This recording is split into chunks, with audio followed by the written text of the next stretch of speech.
pals? Alyssa Marino here, and as a friend of Parker Kane Promotions, I am super excited to share the awesomeness that they've got in store for you this November at WrestleCade. You'll be seeing the world-traveling Capital Championship Wrestling Global Fighting Champ Rebecca J. Scott, a rising star who's been featured on Ladies Night Out, MCW, and more, the stunner Emily J., an internationally traveled talent who you've seen on NXT UK and Stardom, Angel of the Ring Zaya Brookside, and NWA World Women's Tag Team Champion Chicago's sweetheart Missa Kate will also be appearing live. It's all going down WrestleCade weekend in Winston-Salem, North Carolina. You can catch these stars brought to you by Parker Kane Promotions on Saturday, November 25th from 10 a.m. to 3 p.m. And be sure to stick around for Ladies Night Out the following day on Sunday, November 26th. You can get your WrestleCade weekend tickets at WrestleCade.com. You ever wanted to come into a sports bar where the barkeeps know their game? Well, the Jeff Meacham Network, Multiverse of Media, has got a production just for you. Sit down and relax as the Stat Boy and his partner break down the statistics in all things sports. Whether it's football, basketball, motorsports, baseball, hockey, soccer, professional wrestling, mixed martial arts, boxing, and much, much more. All are welcome. Your barkeeps here keep you up to date and in the know of everything going on in sports, while also having a pleasant conversation about it all. Your host and owner of the bar, Stat Boy Mike.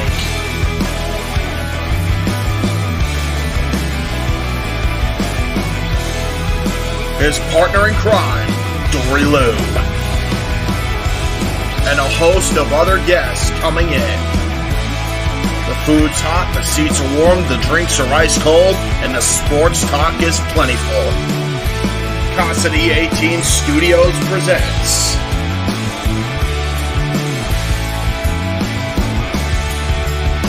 Stat Boy Sports Bar. Take a bar stool and enjoy the show.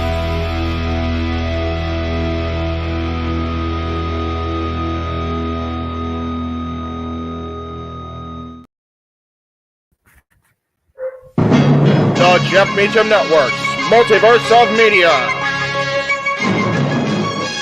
For over 15 years, the recognized symbol of excellence and the standard bearer in coverage of sports and entertainment.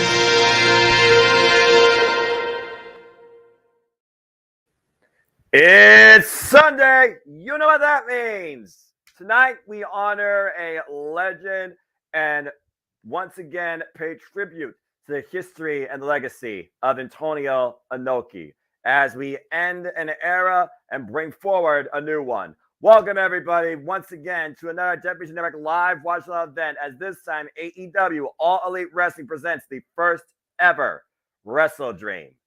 Hello, everybody, and welcome once again to another Jeff Meacham Network live watch live event here on the Jeff Meacham Network Multiverse Media. You know what this is, for I am the simple man of the simple brand, and of course, the voice of the JMN. And my name is Noah Foster, forever grateful for professional wrestling and forever humble to be a part of this organization. Of course, engage with all of you, casuals, diehards, and those that wish to be entertained and learn a thing or two, too. It's good to be back here once again as we prepare for a stellar night of action. With me, as always, is my color analyst in all things wrestling, it seems lately. He is the renegade of All Elite, and he definitely will have some critical takes. You thought I got very personal and outspoken during particular matches last night. You just wait and see what happens tonight with this showcase. The renegade of All Elite, the CEO of Castagnoli Studios, JJ Williams.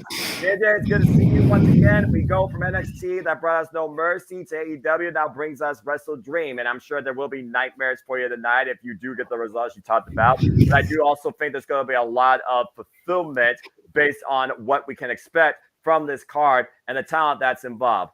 How you feeling, and are you ready to go? I'm feeling well. I definitely agree. There will more than likely be a nightmare on my street if things go the way I predicted. But as the great Dusty Rhodes used to say, baby, it is what it is, baby. We just gonna have to see how things play out. Before we get too deep in AEW and WrestleDream coverage tonight, though, I do want to share this image that I screenshotted off of the NXT X last night because I just think that's such a great shot. Ilya Dragunov, your new NXT champion, being congratulated backstage by Shawn Michaels. If you watch the video, he damn near collapses into his arms in tears. It's just such a moment. It really symbolizes what Antonio Inoki was all about. The strongest spirit. Those sashes, those towels he gave to the likes of Io Shirai, Yuji Nagata, Satoshi Kojima, so many more that were pioneers that blurred the lines of professional wrestling, mixed martial arts, combat sports, the highest form of competition. Ilya Dragunov gave everything last night, and while he pretty was unbesiegbar, unbreakable, there is no doubt he has an undeniable talent for this industry and has finally arrived achieving his destiny. Mad freaking respect. Absolutely. What's going on, Walter? Good to see you. Yes. Happy October, Stephen Keen month. Cape Rayer says he just watched the review of Carrie, one of his favorite horror movies of all time. Thank you very much for that support. It literally went off the air as we were coming on the air here, so perfect timing. Nice. Matthew says, time for the longest AEW pay-per-view of all time. You're out of line, but you're probably not wrong, Matt. We'll see. Saying. But again, we will see what WrestleDream becomes and soon will be. And whether or not it goes beyond the 3-hour, 58, 30-minute soft stop that Tony Khan tries to keep these pay-per-views for. But again, this is more than just an AEW pay-per-view. It's the end of an era and the start of a new, whatever that means. You know me, who's going to take the opportunity, and how do we truly pay tribute to Antonio Inoki? That all remains to be answered tonight at WrestleDream. Absolutely. Walter, I always let Noah try to introduce the pay-per-views, being as how he is the play-by-play man. He is the voice of the JMN. I always try to give him the JR moment, if you will, to kind of welcome everybody in and then bring either me or Datilla or James when he was doing it on as his color cohort. It's a respect thing, man. Oh, y'all nice. But hey, I'm just here loving this stuff and just, trying to connect people, bring everybody in. And whether you don't necessarily what to expect or whether you are uneducated, I'm just happy, to connect you as always with all things professional wrestling and sports entertainment.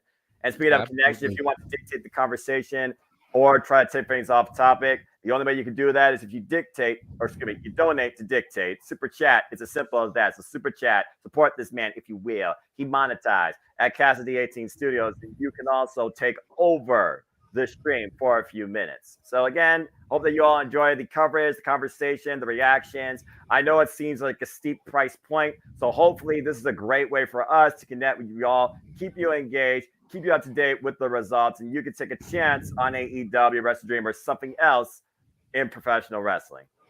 Absolutely. And hopefully our viewers checked out Simply Predicting yesterday, where we ran down the card, gave our thoughts.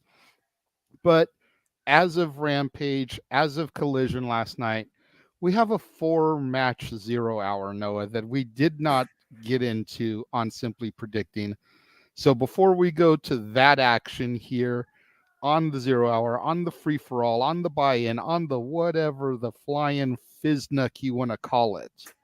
Good job protecting yourself with the timer. hey, we're past the time, but I don't want to get into it just yet. I figure I'll save my bombs for during the elite matches, but I digress. Fair enough, brother. But I figure let's get into some of these 0-hour matches and talk about Josh Barnett and Claudio Castagnoli. Oh my God. Noah, I know very little about Josh Barnett. I'm not going to sit here and try to pretend, but Claudio Castagnoli, he's a beast. He just recently lost the World Championship for Ring of Honor to Eddie Kingston. Kind of a demotion here after being a major focal point as of late as the Ring of Honor champion, and now here he is on the 0 Hour. Granted, not everybody can fit in the main card. You've only got so much space, but that's a whole other story. Maybe we shouldn't have so many matches. That's debatable depending on your thoughts on AEW and bang for buck, so to speak. But tell me a little bit about Barnett here, his history with Claudio Castagnoli, and what's going to make this match special, if anything.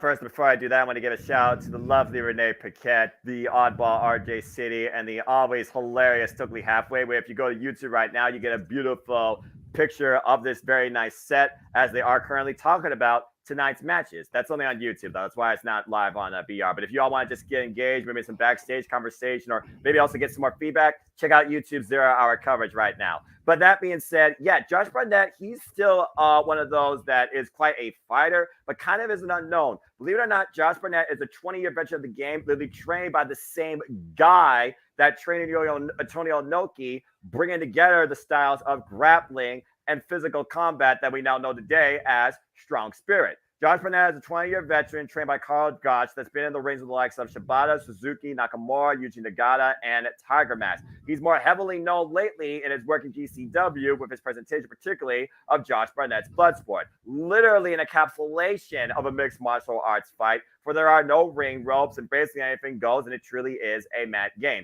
He's more of a grappler, and he's proven that against the likes of Tom Lawler, Ken Shamrock, and Timothy Thatcher.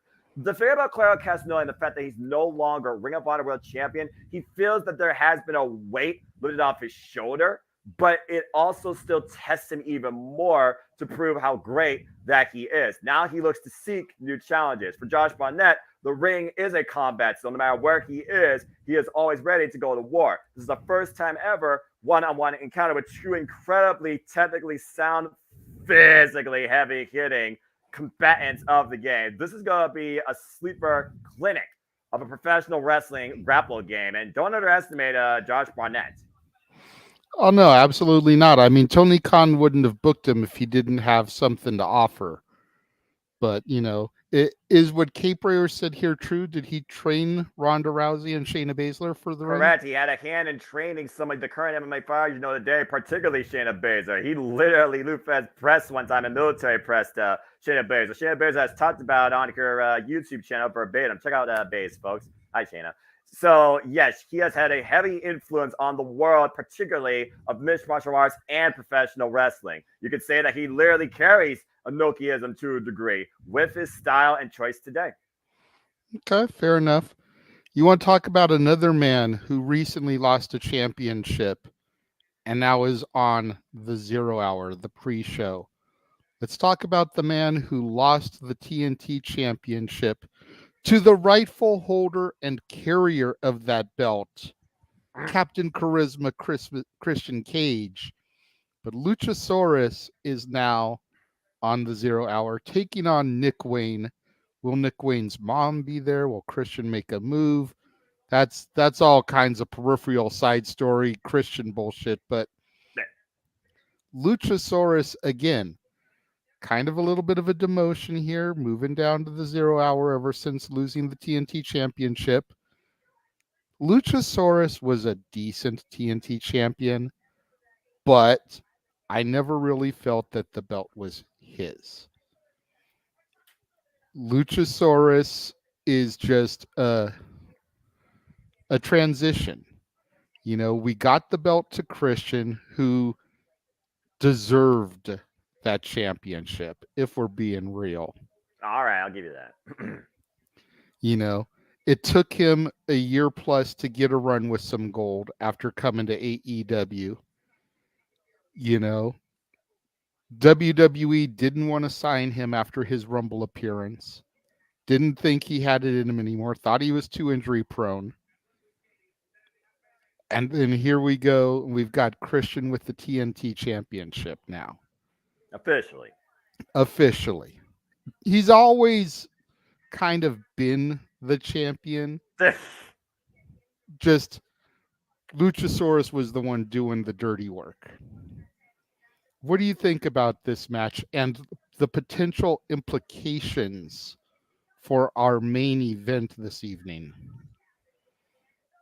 Man, it's one of those things. Just to answer Walter real quick. Due to time and lack of graphics, I decided to pull an audible and did not add the 0 matches to the prediction league for this particular pay-per-view. So again, it is what it is, if you will, especially when I work double time on campus. Now, that being said, back to our regular programming. This might have a lot of foresight towards what's going to be, again, the main event. Again, the focal point of the show as far as AEW is the story of the prestige and the validity of Darby Allin and the TNT Championship. That speaks volumes, by the way, for both Darby Allin and the TNT title and Christian Cage and how much he still works everybody to the main event scene. I think this could be very pinnacle towards whether or not Luchasaurus gives a conscious final choice in either still being alongside Christian Cage or finally turning against him. And as far as Nick Wayne goes, Nick Wayne, of course, inspired by his father, Buddy Wayne, underneath the mentorship of one Darby Allin. It's one of those fans where Darby Allin said that he doesn't need Nick Wayne to be in his corner. He even tell him to stay away. Will Nick Wayne still come out underneath his own accord if he feels it's needed? Will Luchasaurus maybe make sure that's not a factor? Is this a way that Christian Cage continues to manipulate Darby Allin before the actual show begins and furthers these mind games? That's the way I could definitely see this being. It's kind of like what happened at Wembley Stadium with Better Than You, Baby, and Aussie Open. We saw the two able to coexist. They didn't turn on each other. They claimed to be our tag team championships. We talked about in the predicting. And then they capitalized, closing the show. MJF still retaining, but they also still stood together at the biggest wrestling event in history. So, again, it's one of those things where I look at Luchasaurus, I look at Nick Wayne. Nick Wayne is still one of those that is still very new to everybody across the wrestling scene. Outside Seattle, particularly, when you consider Seattle to fight wrestling, that is also home turf for Nick Wayne. I think Nick Wayne's going to be out to impress, but I think Luchasaurus is going to be out to make sure that he leaves Nick Wayne in a brutal, bloody, broken mess, courtesy of Christian Cage. It's a matter of how Nick Wayne can show a similar relentless attitude that Darby Allin continuously demonstrates. But I do wonder if a relentless nature is enough to defeat Christian Cage's right-handed destruction, let alone survive him. Fair enough. You know, and while people probably didn't have Christian Cage as a champion on their 2023 professional wrestling bingo cards, you want to talk about another man who we didn't think we would probably ever see with gold again. Let's talk about this 6-man tag team action as the Acclaimed and Daddy Ass look to take it to the mighty Don't Kneel. TMDK with my boy SoCal's own Bad Dude Tito there, representing and teaming alongside Shane Haste and Mikey Nichols. Oh boy. Shane Hayes, Mikey Nichols, for those that remember my Black and Gold NXT, they are the former TM61. They are previous challengers for the IWGP Heavyweight Tag Team Championships on multiple occasions, coming off their first ever G1 Climax performance. And again, we also saw Bad Dude Tito and Zack Sabre Jr., of course, all members of TMDK. The frontman of TMDK will also be involved in the Dream Match. We'll talk about, I'm sure, later. It's one of those things where, again, we look at this trios dynamic, and you look at the other side, you have the original act, the Acclaim, bringing Daddy Ass along for the ride, one of the best tag team specialists, and dare I say, one of the most underrated single stars you could actually think about, of all time. And again, it's their last run. Since the Acclaim and Daddy Ass beat the House of Black, and of course, we'll see if a princess gets crowned, after their incredible 25-week run, it has been the global scissoring tour. They've been to New York. They've been to Chicago. Now they're here in Seattle, and they're taking on people from Australia. Just put that in perspective. I think this is going to be very unique, and I'm very curious to see how the furtherly known united trio of TMDK works alongside the Acclaim. But I think the biggest thing you got to look at here are the ones with probably the most experience and probably your heavy hitters. I want to truly see what happens with Daddy Ass, a.k.a. Billy Gunn, and Bad Dude Tito. I think this is going to be a very fun match. And again, it's going to further prove why everyone loves the Acclaim and why the Acclaim and Daddy Yaz are rightfully the leaders of the Trios division. But they're in for one hell of a fight. Yeah, I mean, I would love to see TMDK take the championship. I would love to see my boy Bad Dude Tito claim some gold in AEW. But the fact that they've barely ever been on TV for AEW kind of tells me that the Acclaimed and Daddy Ass are going to retain here. It's going to be an amazing contest, but it's just not going to happen, at least not yet.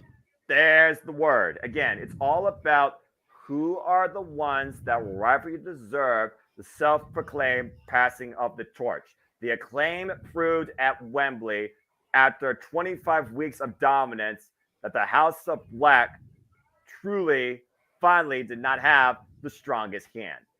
It's going to take a very unique trio beyond these three to take these very unique scissoring trios championships from them. And I just don't think right now it's the former TM61, TMDK, and Big Teats Bad Dude Tito right now. But it's going to be a fun match. Yeah. Cape Rare, I don't know a whole lot about Shane Haste and Mikey Nichols, but I can tell you about Bad Dude Tito, the man formerly known as Tito Escondido. He's a SoCal boy, trained out here at the Santino Brothers Wrestling Academy under the eyes of Supreme, under the eyes of Joey Chaos, under the eyes of Angel. I'm not making this up. His gimmick nickname was the Hardcore Homo. All XPW legends, Extreme Pro Wrestling out here in Los Angeles, California. That's funny. California. Tyler Bateman came through their school. Ray's came through their school. There's a whole bunch of people that are starting to really break out as of late that have come through the Santino Brothers Wrestling Academy. My boy Gino Rivera, who we talk about sometimes on Open Mic Night. Yeah. So also, for those anytime I see Bad Dude Tito in a major show like this, it always kind of warms my heart a little bit. That's one of your boys. Exactly. Just like seeing Sammy and KO win the titles at WrestleMania, just like seeing Bryan Danielson come back out to the final countdown, just like having Frankie Kazarian crash Open Mic Night last night. And if y'all weren't here for that, you're going to have to go in the archives and watch that. Frankie Kazarian, Impact Wrestling superstar, husband of Hall of Famer Tracy Brooks, who's going to go into the Impact Wrestling Hall of Fame Bound for Glory weekend, crashed our show last night. So damn brilliant. Again, for those that don't know, TMDK, Mikey Nichols, and Shane Hayes, they're more so known as a tag team specialist out of Pro Wrestling Noah, as they are former multiple-time GHC tag team champions. They're a very, I would think, underrated tag team. And if you watch the Black and Gold NXT and you remember TM61, you know exactly what I mean. And then the last match for the 0 hour is the one that I really say, and I'm going to go ahead and drop my first one here. What the fuck? The most at this one, because it looks like a complete clusterfuck where Tony Khan just had a bunch of names on a wheel and rolled, spun the wheel, be like, okay, you guys are going to get a match.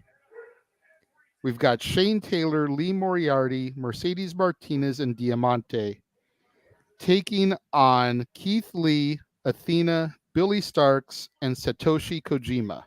Brad! If you know, you know. The man. I actually had to go to the tab so I could see the writing bigger so I could try to pronounce his name right.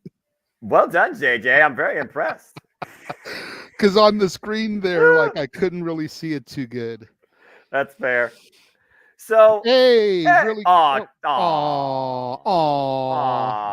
Boo. If you want Meacham to come back, we need some super chats. Technical difficulties are still a thing. We're not gonna put Noah's humility on the line today. No, you did enough last night. God. But Jeff is here very quickly to chime in and say a quick hello before he has his Halloween panel in about 5 minutes with John Carpenter himself, the man who created the franchise. I sent him a message. He was talking about popping in and saying something. And I was like, if you're going to do it, now's a good time. We haven't got to the matches yet, and your panel's about 5 minutes away. So I actually got to interact with John briefly as he was walking over here. So I just wanted to say how awesome that was. No solo shot. Oh, God, I look like hell. Thank you. Oh man. But thank you everybody on the team again for doing what you guys do so I can be there. Hello, Shannon Ballard. So just walking by. Just thank you everybody again for doing what you guys do. Got to watch the show back because I didn't sleep last night, JJ, because I don't sleep. So got to watch it back. Great job yesterday on all fronts. Even in the parts where I wasn't appearing drunk and like an idiot, it was all good. So we've made quite a few connections for possible non-wrestling appearances in the next few months to a year from some of the people here. So we are always the hustle. So anyway, I'm going to go into the panel right now and see what John has to say, and I will check in on my way home. Sounds good, sir. Enjoy fun, your panel, and we will enjoy WrestleDream. At some point during the show. Yes, and former WCW star / Sabretooth / big ass Michael Myers Tyler Main says hello, Jeff Meacham Network. So there you go. Right on. Take it easy. All right, got to go to the boss. So back to this. First off, Brad, I just had to say it because that's what Satoshi Kojima is. Okay, so the thing about this that I find interesting is it is a 8 mixed field of honestly 2 different feuds. You have Shane Taylor and Lee Moriarty, the newest member of Shane Taylor Promotions in Ring of Honor. And Keith Lee is Shane Taylor's former tag team partner, Pretty Boy Killers. They ran roughshod over the independent scene for a period of time, and it seems like no love lost with those 2. Then you have on the women's side of things, the former Ring of Honor Women's World Champion, Mercedes Martinez, and also a journeywoman in her own right, over 10 years in the game, Diamante, represent LAX. And then on the other side, you have what she calls herself forever, the Ring of Honor Women's World Champion Athena, who's been absolutely unstoppable, and her minion, and I think next challenger, you remember her participating in the Owen, Billy Starks. And then you have, of course, the veteran that literally was underneath the era of Inoki, as I'm involved in New Japan Pro Wrestling back in 1991 when he first started his career. 30-year veteran, Triple Crown winner, been heavily involved in Pro Wrestling Noah, Satoshi Kojima. At the end of the day, you got to think about this. What did this set up down the line for Ring of Honor, and more particularly as far as what I've seen lately building on Collision, Keith Lee and Shane Taylor. Keith Lee says that now he welcomes on coverage. He has tremendous respect also for Satoshi Kojima. Meanwhile, Athena, she wants to lead by example and teach Billy Starks what it means to be a champion and break every, quote-unquote, her words, porcelain bitch. So that's what this really comes down to. Does Billy Starks actually listen to Athena and follow her own way, watch and learn? Or does Billy Starks once again continue to incite the ire of the forever Ring of Honor Women's World Champion? Then you have Lee Moriarty, who of course is going to go one-on-one with Keith Lee. And you have Shane Taylor, who again, underrated, but impressed us to a degree. And I think they're setting up, more importantly, Shane Taylor versus Keith Lee, maybe for the next Ring of Honor pay-per-view, I got to imagine, final battle. I think here, though, to honor Inoki, to once again prove how limitless he is, and to further the idea of where Athena and Billy Starks stand, you got to go more predominantly with the right side. Although I will give credit's due, Mercedes Martinez and Diamante have worked extremely well together. I'm looking forward to seeing how both sides have a similar mindset and what they want to try and prove, but which side can coexist with the better, because it's a whole different heel and heel versus heel face dynamic. It's a very mixed bag here, but again, that's kind of one of those things where it's like we don't know what to expect, but it might surprise us what happens based on the result. Okay.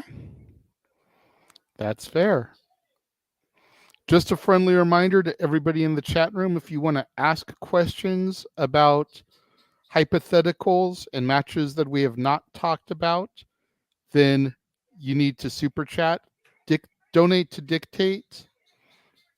So, and then I asked very politely, we don't condone what Cassandra was asking about here on the Casa D18 Studios channel or the Jeff Meacham Network Multiverse of Media.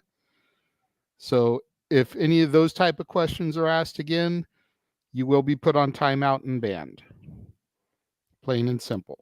You have been warned. As a friendly disclaimer, courtesy of the Jet Meacham Multiverse of Media. As we now switch to the Bleacher Report app, because I think it's about time, and we are actually going to open with the reason we are here tonight, JJ, to honor the fallen legend himself, the great man, the pioneer, the visionary, the peacekeeper of sorts, the guy that blurred the lines of pro wrestling and mixed martial arts, Antonio Inoki. As we are going to open things tonight, honoring the very legend himself. Just to give y'all a little bit of a background, Antonio Inoki passed away last year at 79 years old. He is the founder of New Japan Pro Wrestling that is currently celebrating 51 years of legacy. Again, he was a guy that was a dreamer. He was an innovator. He had this vision of pro wrestling that could be global. He wanted to blur the lines between pro wrestling and combat sports, saying that pro wrestling can be absolutely stronger than mixed martial arts, challenging one of the greatest of all time in Muhammad Ali. We saw how that came out. As we honor Strong Spirit with the Ring of Honor World Championship, Katsura Shibata, the Pure Champion, the NW Strong Champion, also on the line.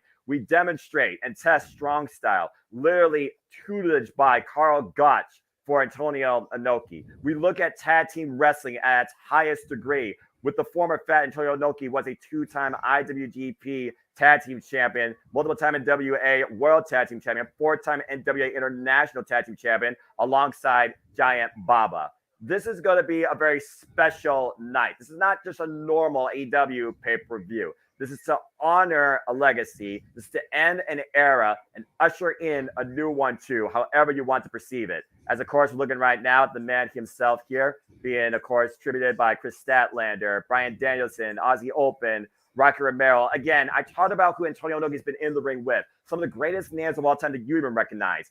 I'm talking Hulk Hogan. I'm talking Bob Backlund. I'm talking about Big Man Vader. I'm talking about Tatsumi Fujinami, the innovator of the Dragon Screw leg whip.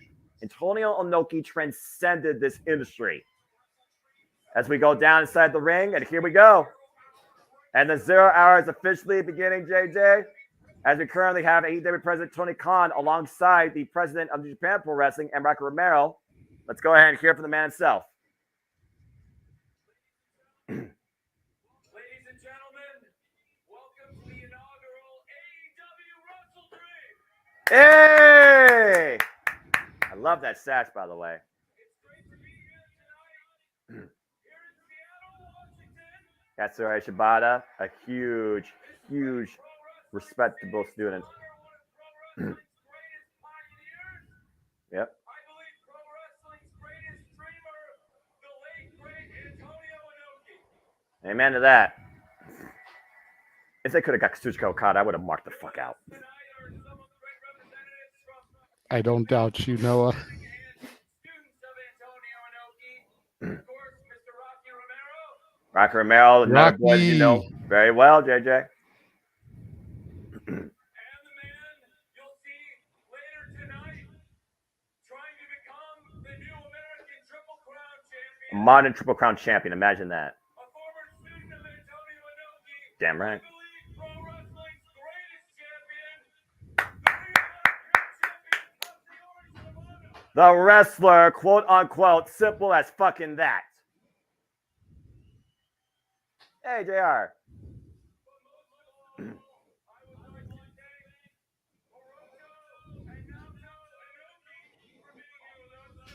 Oh, wow. His Nice. sons, the grandsons of Antonio Inoki.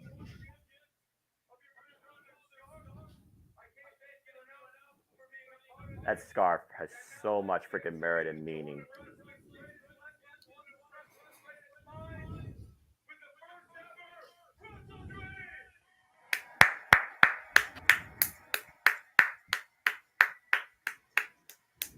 Of course, that scarf also adorned to the likes of Io Shirai, Yuji Nagata, Minoru Suzuki, and of course, a man that we will see here shortly in the 0 hour, Satoshi Kojima. Rocky Romero presenting bouquets of flowers to Inoki's grandsons here, To see his bowing to grand- them, shaking their moment. hands. Oh,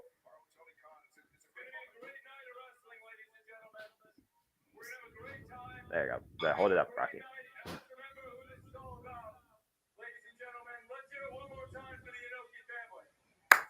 Thank you, Antonio and Inoki. Arigato gozaimasu. Let's have a great time. Let's have a great WrestleDream. Let's have a great night of professional wrestling.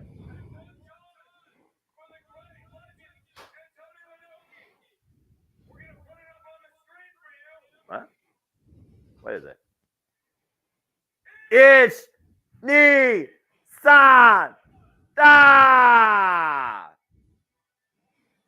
That is how you celebrate a legend. Again, we got a huge night. We got a huge night of action across the board. Tag team, grappling. Oh, speaking of fathers, this guy. This Captain Charisma, baby. The self-professed father of the year, the actual TNT champion. We're going to talk about that verbatim. I guarantee you that. But still, not taking away anything from what we just saw there. A very humble tribute, show of respect to Antonio Inoki. While we will take a look at our opening video package here, we did get a $5 super chat from Walter. Thank you very much, Walter. We greatly appreciate that. Says, really, this is what the big free agent signing Keith Lee? Oh my God, he is all elite, is fucking reduced to might as well stayed in WWE. Hashtag donate to dictate. Well, he did donate to dictate again. That is a fair argument. So I understand what you're saying. I think about Keith Lee's tweet when Walter had to become Gunther and everything. We discussed how well that tweet aged when Walter became the longest reigning Intercontinental Champion of all time. It's like, this is why you don't open your mouth. It may just come and bite you in the ass, right, Keith Lee?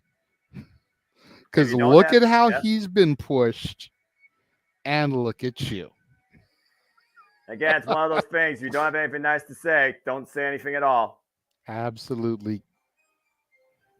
Well, as we honor a legend, we now try and take care of some business. As we go to Bobby Cruz and open up with our first contest of the night here in 8-person mixed tag action. Tiger Style, Lee Moriarty, Shane Taylor, Mercedes Martinez, and Diamante. And hello, everybody. Once again, welcome to the Championship Multiverse Media Live Watch Event Specials as we start our coverage here of the 0 hour as the preview goes live 8 p.m. Eastern Standard Time. We got Nigel McGuinness, Excalibur, and good old JR, Jim Ross, the voice of professional wrestling at ringside. And again, we thank you for tuning in to our simple coverage. You know who I am. If you don't, allow me to introduce myself. I am the Simple Man, the Simple Brand, and the voice of the Jam Man. And my name is Noel Foster. Forever grateful for professional wrestling. Always happy to be here and always happy to bring my voice towards anything in the world of professional wrestling and sports entertainment. As of course, along my side is the Renegade of All Elite, JJ Williams, and we will keep you updated with everything tonight. Absolutely. And it looks like Matthew once says to go to the hospital for alcohol poisoning, saying to take a shot every time Tony says great. To be fair, Antonio Inoki is no longer on our screen, but who is on our screen is the 295-day dominating Ring of Honor Women's World Champion, Athena, and her minion, Billy Starks, the young 18-year-old up-and-comer of the independent scene, alongside someone that is defined by one word, and that is limitless. Hey, looks like he lost a little bit there. 6-1 in his past 7 matches, challenging anybody to collide with him on Collision. And I'm not going to lie, I kind of want to see him face this guy. Talk about a living legend in his own right at 52 years of age, 30 years over in his game. Brett, former Triple Crown champion, former IWGP Heavyweight champion, 6-time world champion, might I add, the man with the Layato, Satoshi Kojima. He does not look like he is 52 years old, Noah. I know, right? He's 30s, maybe. I could even give you 40. But 52? Nah. You don't look like he's no 52 years old. Okay, well, how about I actually blow your brain a little more as I look up my stats. He is 53 years old, stands at 230 pounds, 6 feet tall. He's a 32-year veteran of the game. Done it all in Pro Wrestling Noah and in New Japan Pro Wrestling. He's a former GHC Tag Team Champion, GHC Heavyweight Champion. That is the Global Honor Crown, the richest prize in Pro Wrestling Noah. Multiple-time IWGP Tag Team Champion, part of Tenko's with Hiroshi Tenzin. Former NWA World Heavyweight Champion, IWGP Tag Team Champion, Six-Man Tag Team Champion, and of course, former IWGP Heavyweight Champion, the richest prize in New Japan Pro Wrestling. Which team are the baby faces? Because I could have sworn Athena was a heel. You would be correct, but also Athena's a hothead, and she's been feuding lately with Diamante and Mercedes Martinez. Referee Rick Knox in the middle of this madness. I would say, because you got Keith Lee and Satoshi Kojima, you got to go with them as the babyface side. Again, this is a match of two matches. Bell reigns are underway. And again, as always, the men interface with the men, the women interface with the women, and young, bright, up-and-comer Billy Starks looks to start things off against the former Ring of Honor Women's World Champion, Mercedes Martinez. Notice quite a bit of kinesio tape there on Billy Starks' shoulder. Well, considering she is one of the most heavily booked individuals on the independent side of things while still pursuing her education, God bless her, you see the physical toll that has taken on her body, but you still see the heart and spirit that resides inside her. Oof! And sweep the leg. Great leg sweep. God!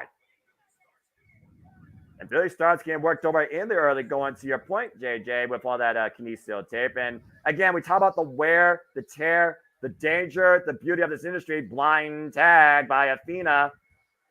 Whoa, God. Athena, who most recently... Athena getting a little bit too cocky after that drop kick. Walked right into some rights from Mercedes Martinez. When you've been Ring of Honor Women's World Champion for freaking 250 days across over 10 defenses, you got a reason to be a little bit cocky, JJ. I'm just saying. And up on the shoulders, electric chair. Nice.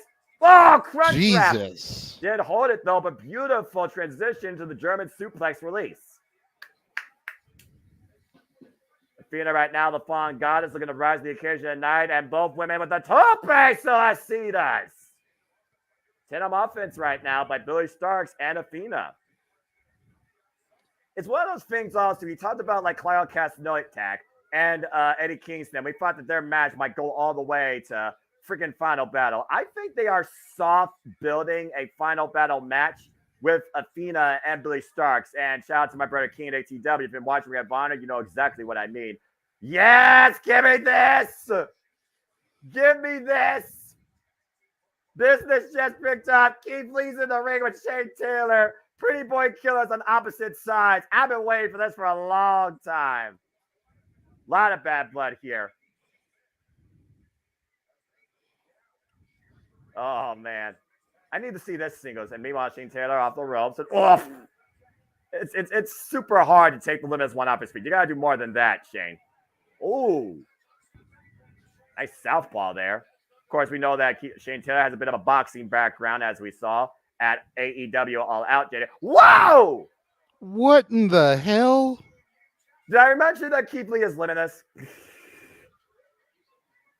The friggin' refrigerator that flies like a cruiserweight.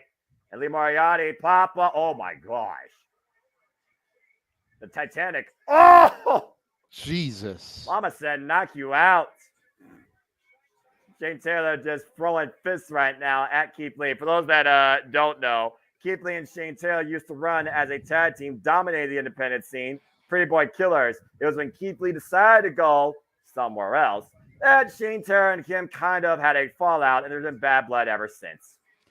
I'm still speechless about that head scissors hurricanrana there. Like, Jesus Christ. There's a reason why Keith Lee is called Limitless, as I said. Don't get me wrong. I knew Keith Lee was an agile motherfucker, but God damn.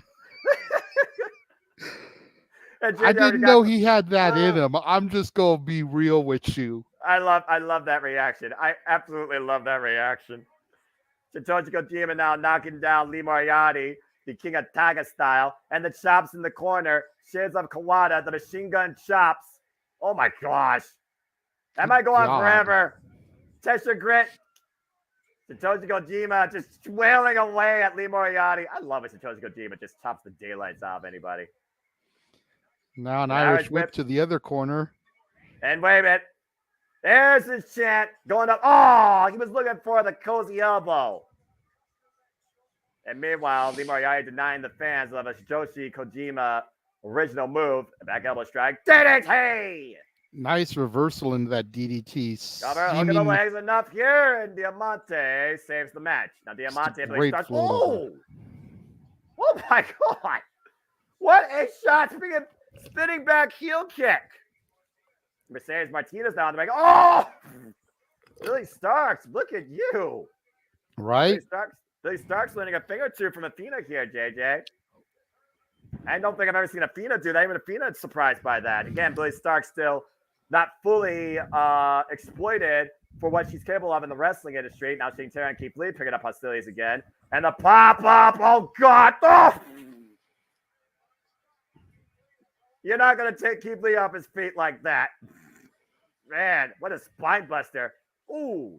The chop the giant Weber down his knee. Well, I mean, face connects to Lee Moriarty by Athena. And again, though, and up on the shoulders. Big, big catastrophe. Picks him right back up. And Kojima takes the elbow pad off for the Lariato. Cover. 1, 2, 3. That was awesome. Hell of an opening contest here for WrestleDream as we pay tribute this evening to the legendary Antonio Inoki. Yeah, JJ, what do you think about that? Now I just saw it. I'm still tripping out over that Hurricanrana. My biggest takeaway from this match is Keith Lee can do a lot more than I ever gave him credit for. And Athena, the former Ember Moon, sent a huge memo to WWE saying, "This is how you should have booked me, motherfuckers." Yeah, this is Women's Professional Wrestling. Of course, talking about professional wrestling. Still to come later tonight, the dream match of who is the best technical wrestler on the planet. Bryan Danielson goes one-on-one for the third time ever against the NWA World Television Champion, Zack Sabre Jr. Again, we still have so much to come tonight. The TBS Championship. New champ. That we'll say someone's going to maybe take an L. We'll find out. Chris Statlander goes one-on-one against Julia Hart.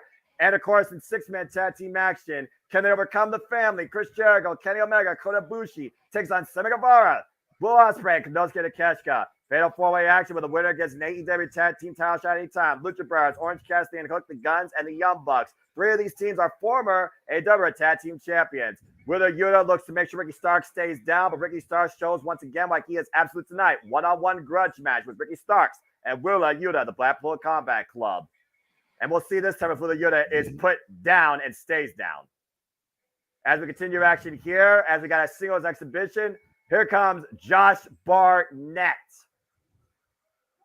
Oh, this is going to be good. This is going to be good. This is the match I was looking forward to the most on the Zero when it was announced.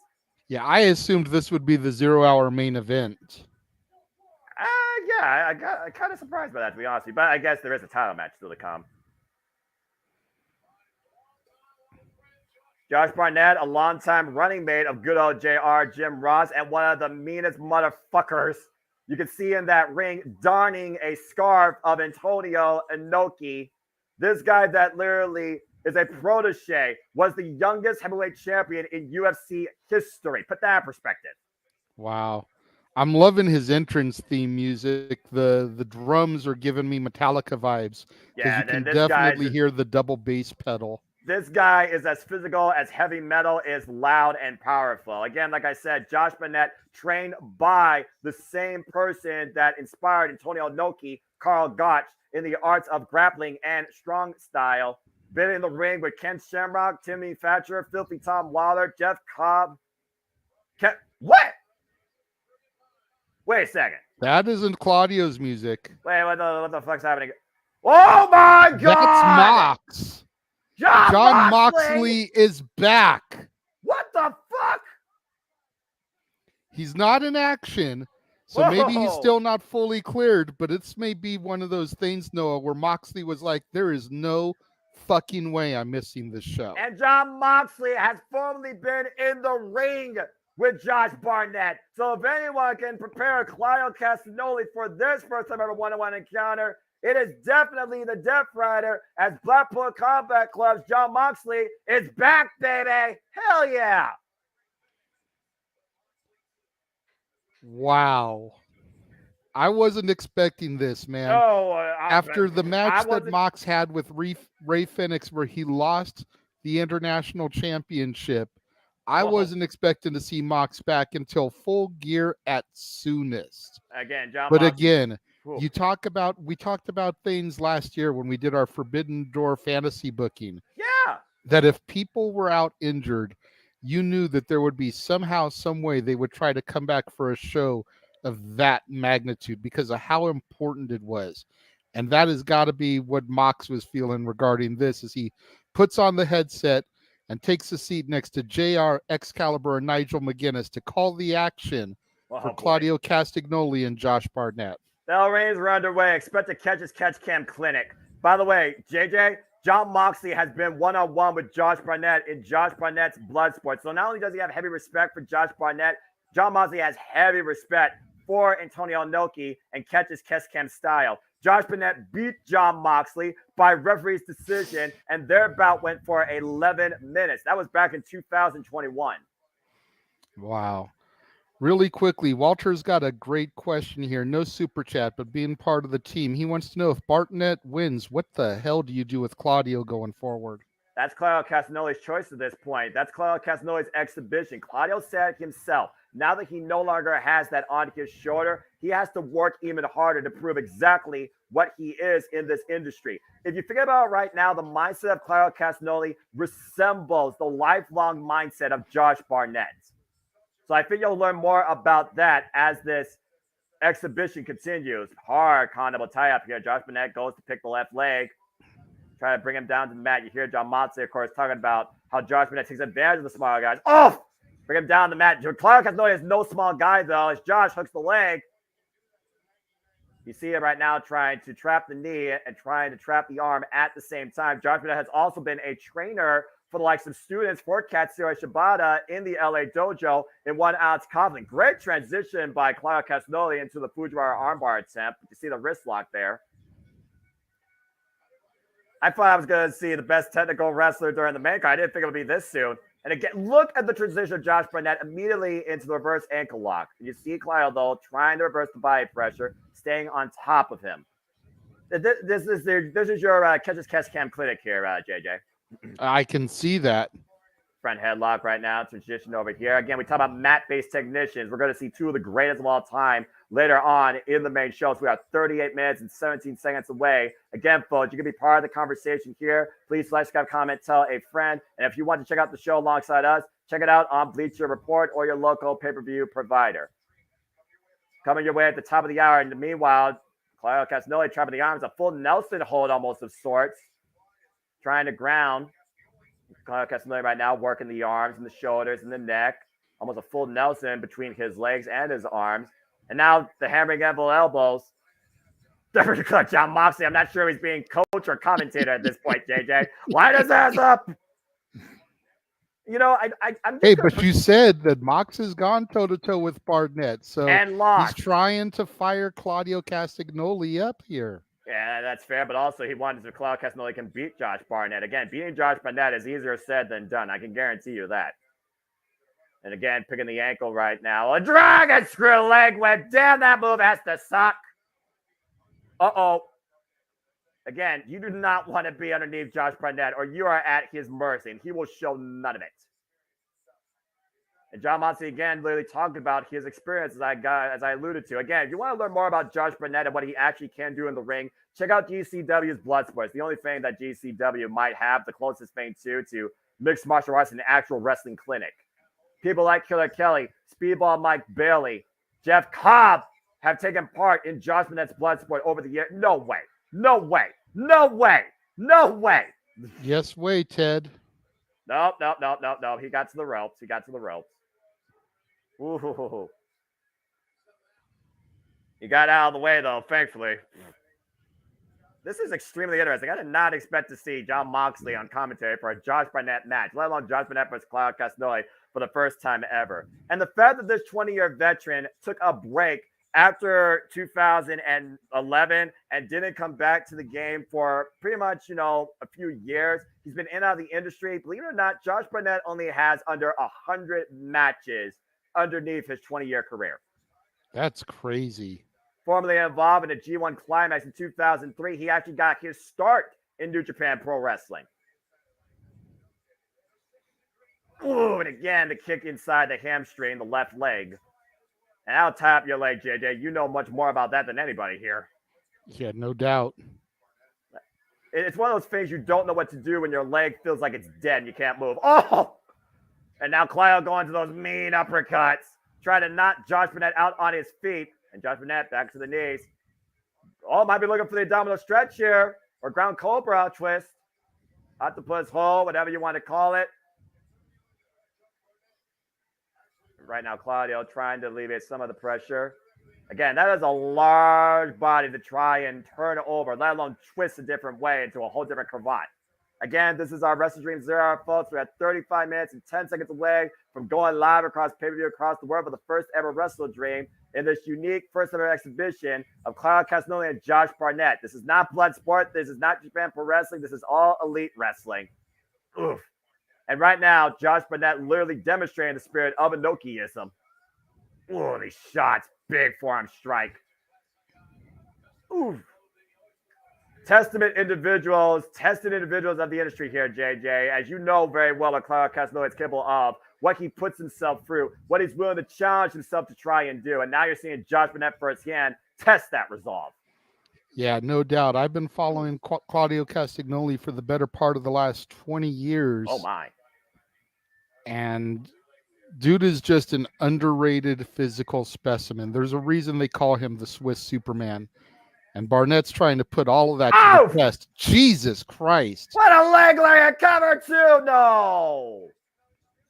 Castagnoli stunned, but still alive in this bout. And meanwhile, big half and half suplex of sorts. Double underhook. This is a clinic you are seeing before your eyes here, folks. I wish Mario Manello was here to call this. Josh Barnett has literally hummed the likes of Minoru Suzuki and has gone to a 25-minute draw of a war with the former King of Pancrase. That is how battle-tested Josh Barnett is. Jesus. You needed any reason to give this man his flowers for his accolades, dude. You're giving me all the reasons right now as Claudio hits the swing there. And now dropping down, trapping the ankle. I'm not sure what Claudio's looking for here as Josh Barnett, again, the lane from Josh allows him to get to the ropes. I think he was just trying to weaken the vertical base, try to keep Barnett from being able to get back up to his feet. Ugh. Josh Barnett, I don't even know if he was specifically trying to look for a submission of sorts, just trying to weaken him. Well, I mean, again, you weaken the vertical base of your opponent and you try and bring him down to the mat. You might be playing Josh Barnett's game. Nice butterfly suplex. Big throw over.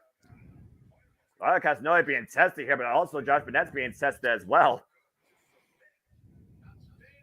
Outstanding catch cam physical clinic here in the 0 Hour. And right now, Claudio Castagnoli trying to get her his breath. Josh Barnett doing much more of the same. And Claudio and Josh both calling for each other. Oh, here we go. Test your might. Oof. And Claudio going to the jabs. And again, kick to the hamstring. And oof, the palm stretch. You see the MMA background coming into play here. What a lariat. And meanwhile, going for the Oof. Wait a minute. The neutralizer blade landed on his knees, though. And Claudio now tying up Josh. Ground octopus hold. There's no way. Just needs to get that arm locked a little bit better. Well, looks like he's rolling into the pin. 3. He gets him. Claudio Castagnoli has gotten him. Claudio Castagnoli just beat Josh Barnett. A feat that John Moxley's been unable to do. True artist, though, in the ring. What a catch cam technical physical clinic as Claudio Castagnoli transitions from that submission hold, playing the shoulders into a modified crucifix and getting the 3 count. Well done. Uh-oh. Oh, wait a minute. What's going to happen here? We're going to have a show of respect. I want to see this run back again. I don't know about you. No, wait a minute. Oh, he's got a microphone. Let's see what he's got to say. Oh.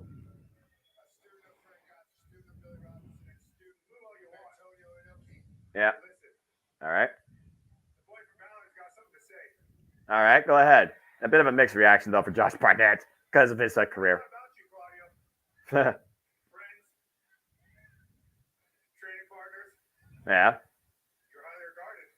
Yeah. Hearing about all of it is one thing, but experience is another. I Yeah. gotta say, they're all right. Damn right. Every single one of them. Castagnoli is the real fucking deal. Huh? They don't even understand how great you actually are. So, That's fair. tonight, I came in here with no expectations. I leave with only the highest for you. That's respect. Right?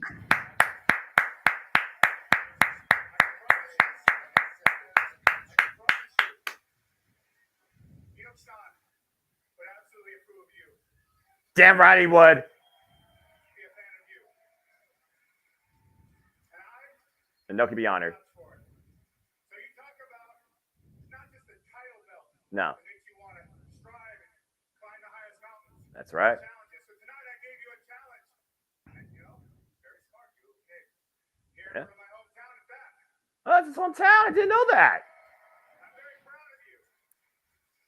Maybe that's why they threw him on this last minute. This ain't over.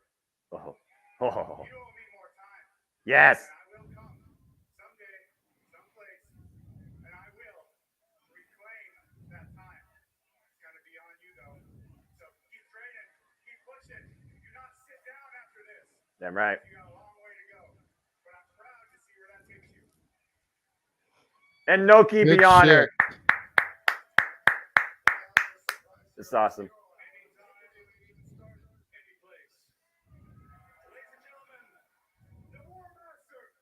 And that's why Josh Barnett is the War Master. That is fucking professional wrestling. That is respect, damn it. That was Oh, awesome. yeah. Can we just call that the 0 hour, please? I don't need to see anything else after that. That was so damn good. I'm so happy. Respect for Cloud Castagnoli and mad respect to Josh Barnett. Will respect finally be shown, though, between Christian Cage's Darby Allin as he looks for validation against the self-professed fight of the year? As again, our main event will be for the TNT Championship. It will be 203 Falls, and this is their finale. Okay, well, as we go to this video package, I know we're going to talk about this match a lot more. JJ, that was your first Josh Barnett exhibition experience. You see what the man's capable of in the ring. You see what the man's about demonstrating and trying to bring out of anybody he's in the ring with. He is called the War Master for a reason. What did you think?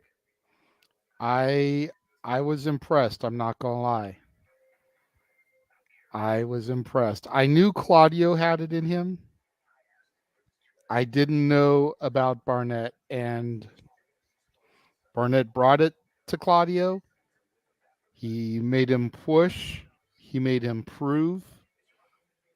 And that moment there at the end of the match, dare I say, was even better than the match. Right? You were wondering what's next for Claudio. I think you got your answer. He's got all the inspiration he needs. Oh my gosh, that was so good. I'm not gonna lie though, I still find myself struggling sometimes calling stuff that involves mixed martial arts because I don't watch the UFC enough. So I hope I was able to bring everybody at least a little bit in tune to what was going on. Because boy, that's a challenge for me. That's more challenging than calling sports entertainment. And that says a lot for me being a fan of professional wrestling, damn it. Anyway, I hope that you all again, it's 0 hour. Go watch this back yourself. It's absolutely for free. Understand what we mean when we talk about honoring Antonio Inoki and blurring the lines between professional wrestling and mixed martial arts. Yeah, think about that. That was a free match. I would have easily paid my $50 just for that shit. So you already got a little bit of your money's worth, and it didn't cost you a dime. I'm just saying. Uh-oh. Well, from something full of respect and good glory comes something of absolute destruction. Luchasaurus is about to make his way to the ring, and Good luck to Nick Wayne is all I got to say about that. Again, the former TNT champion spent 98 days as the 19th TNT champion as Christian Cage officially became, damn it, the 20th TNT champion in this company's history. I will say this about Luchasaurus, to your point that we talk about AEW All Out, JJ. Underneath the influence of Christian Cage, he has been anything but a pushover. He has truly been a force of nature. I agree. But you can also talk about this guy. Luchasaurus has been on this whole other level ever since separating from Jack Perry. Oh boy. Nick Wayne, the youngest wrestler ever on an AEW pay-per-view show. This guy is 18 years old. And there's his mother in the audience. Uh-oh. Wow, I can see why Christian wanted her to come. JJ. I'm just saying. JJ. I'm just saying, Noah. That got it, Christian Cage, you instigator. That's all I think. That's all Christian Cage has been. He's been an instigator. He's been trying to get in between the friendship, the mentorship of Darby Allin and Nick Wayne, trying to exploit it for his own advantage. As Nick Wayne comes in here honoring his father, the late, great Buddy Wayne, who was also a heavy influence on Darby Allin and still is to this day. As Nick Wayne comes back home to Seattle and is in the biggest test in his young career to date. 18 years old on pay-per-view, 0 hour regardless, Nick Wayne takes on Luchasaurus. This is the same guy that has worked the 5 wrestling against Swerve Strickland, and they went to a 34-minute classic. Bell rings were underway. Whoa! And he's coming in immediately with the drop kick, and uh-oh. Talk about climbing a hill, or a mountain, considering Darby Allin's going to climb Mount Everest next year. Vicious clothesline into the corner there. Yeah, no kidding. And meanwhile, Luchasaurus, good God!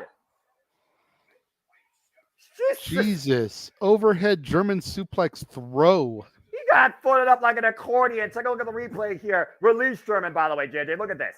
God! That's a hard landing. Oh. Again, you gotta wonder, did Luchasaurus get marching orders to make sure that Nick Wayne would not be able to come in any capacity to Darby Allin's aid or his corner or his support in the main event later tonight at Aew WrestleDream for the TNT Championship?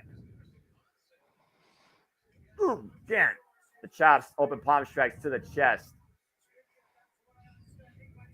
And again, Nick Wayne's mother watching on. Nick Wayne has seen the downs, the ups, the heartache, the pressure that Nick Wayne has endured.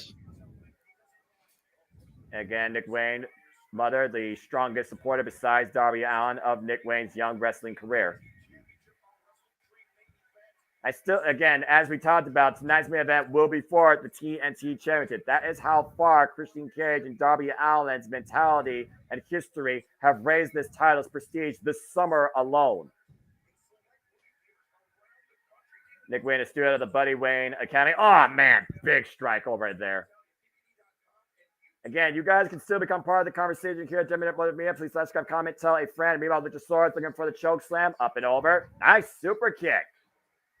Didn't take the beam off his feet, though. Catches him with a high kick. Luchasaurus rock with for a close-eye miss. Nice step against Seguri. And Nick Wayne's flying back in this thing, JJ. And they go off. And Jesus. Got snuffed out with a headbutt to the heart. He tried to mount some offense, tried to gain some momentum, and then he fall down, go boom. Of course, Nick Wayne's been heavily involved in his young career. Over 200 matches so far in his young career. He's been involved in this game now for 5 years. Jesus! A choke slam from the ropes onto the ring apron, and Nick Wayne falls in a heap on the floor. We saw what Nick Wayne could do against Darby Allin in the main event of AEW Dynamite. Nick Wayne has a ton of young potential. But again, how do you overcome something like Luchasaurus, especially this Luchasaurus? Good grief. First and foremost, you got to chop the tree down. Maybe you got to find the tranquilizer to take this dinosaur out of here. Just make him collapse as Nick Wayne crawls over to his mom. Uh-oh. And right there's now, Luchasaurus looming over him like a dark cloud. Yeah, I think Nick Wayne realizes it too as he grabs him. Meanwhile, oh my God! face first into the barricade, a pendulum swing of sorts. Good grief. And at this point, Luchasaurus might just take the count out. He might as well just take the count at this point. Nick Wayne's mom over there talking about, get up, baby. I'll take you to ice cream afterwards. All right, let's be serious here, JJ. As much as he probably would need a cold shower, I think ice cream is the last thing right now in Nick Wayne's mind. Again, Darby Allin's preparing, of course, for our main event. Oh, letting Nick Wayne either thrive or die on his own. Again, Darby Allin even says he doesn't fear death. I don't know if Nick Wayne necessarily has the same sentiment, considering he's grown up without a father. Nick Wayne, of course, formerly a GCW tag champion with Jordan Oliver, part of the East West Express, and former Defy World Champion. A same title that's been held or challenged for by the likes of Darby Allin, Kenta, Swerve Strickland, ELP, just name a few. And Luchasaurus goes in the corner, torso first, misses. Nick Wayne to the top rope. What's looking for here? Big moonsault! Tags him off his feet, hugging the leg too, and he got no! Oh my God. So close. Oof. And Nick Wayne again, trying to fight back here, but the front kick off the second rope, looks for the cutter. Uh-oh. Luchasaurus counters off the ropes. What? Clubbing lariat, back of the head. That's it. Good night. 1, 2. Nick Wayne's gone extinct. Wow. Just like that. One glaring shot to the back of the neck. Fatality. And again, this was not Nick Wayne's night, but you got to give the young man credit, JJ. He definitely tried to put up a strong fight. Yeah, I definitely give the man, or I should say the kid, points for his fighting spirit. But how smart is it for Nick Wayne's mom to be jaw-jacking Luchasaurus there? Oof. Again, who will we see as the face of TNT after the 2 out of 3 falls match concludes tonight? We are going to see a finale, but will we see Darby Allin once again achieve validity? That is, again, our main event tonight here at AEW WrestleDream. Christian Cage, Darby Allin, 2 out of 3 falls, TNT Championship. Speaking of championships, Eddie Kingston will put 2 titles on the line as we wonder when we get a modern American Triple Crown. Eddie Kingston defends the Ring of Honor World and WWE Strong Openweight Championship against the Ring of Honor Pure Champion, the wrestler, a student of Antonio Inoki himself, Katsuyori Shibata. And what could be a pinnacle match for the AEW Tag Team Division and Tag Team Professional Wrestling for this generation. FTR defends the gold 1 year to the day against Aussie Open. And speaking of trying to take over whose house? Swerve's house. Swerve Strickland goes one-on-one against him and Adam Page. We'll truly see who wants it more tonight. Is Heyman simply content, and is Herb just the guy to take his spot? That's still to come tonight, along with so much more action here at AEW WrestleDream, JJ. Again, it's a stacked card, and already there's been a fair amount of variety and some interesting moments for you to take away, to say the least. Yeah. I apologize if I'm a little bit distracted. I'm trying to keep up on the comments. I'm trying to keep up on the ticker. I'm trying to keep up on the action as well. But yeah, it's been a hell of a 0 hour here to kind of kick things off. We've still got our 0 hour main event, the Acclaimed and Daddy Ass, taking on the Mighty Don't Kneel, Shane Haste, Mikey Nichols, and Bad Dude Tito. So, and then we've got the main card, 10 matches on the main card. Championships will be decided, grudges will be dueled over, and a 2 out of 3 falls main event.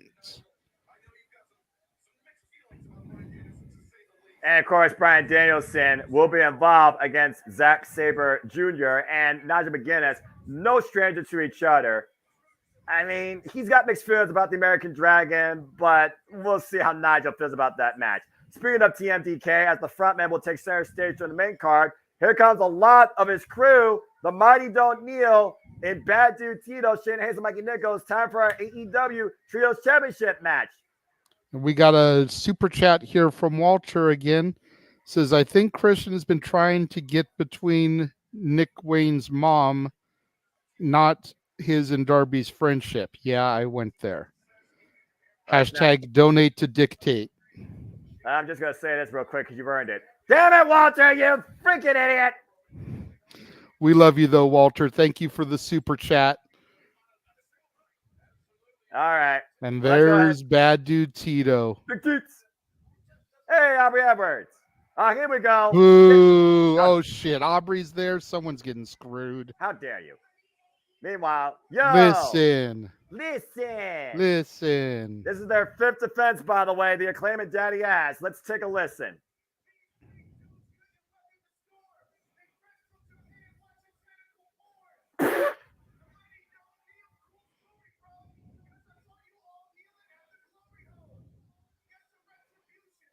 Damn. Damn.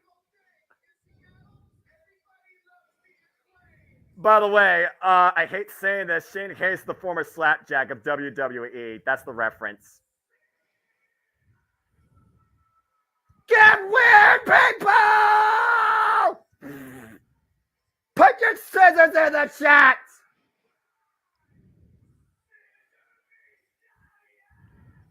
And it got weird in Seattle! Damn it! But I digress. Why? Why is this a thing? Why is this a thing in 2023? Why is this a thing? Glory hole and freaking porn and freaking slapjack. Damn.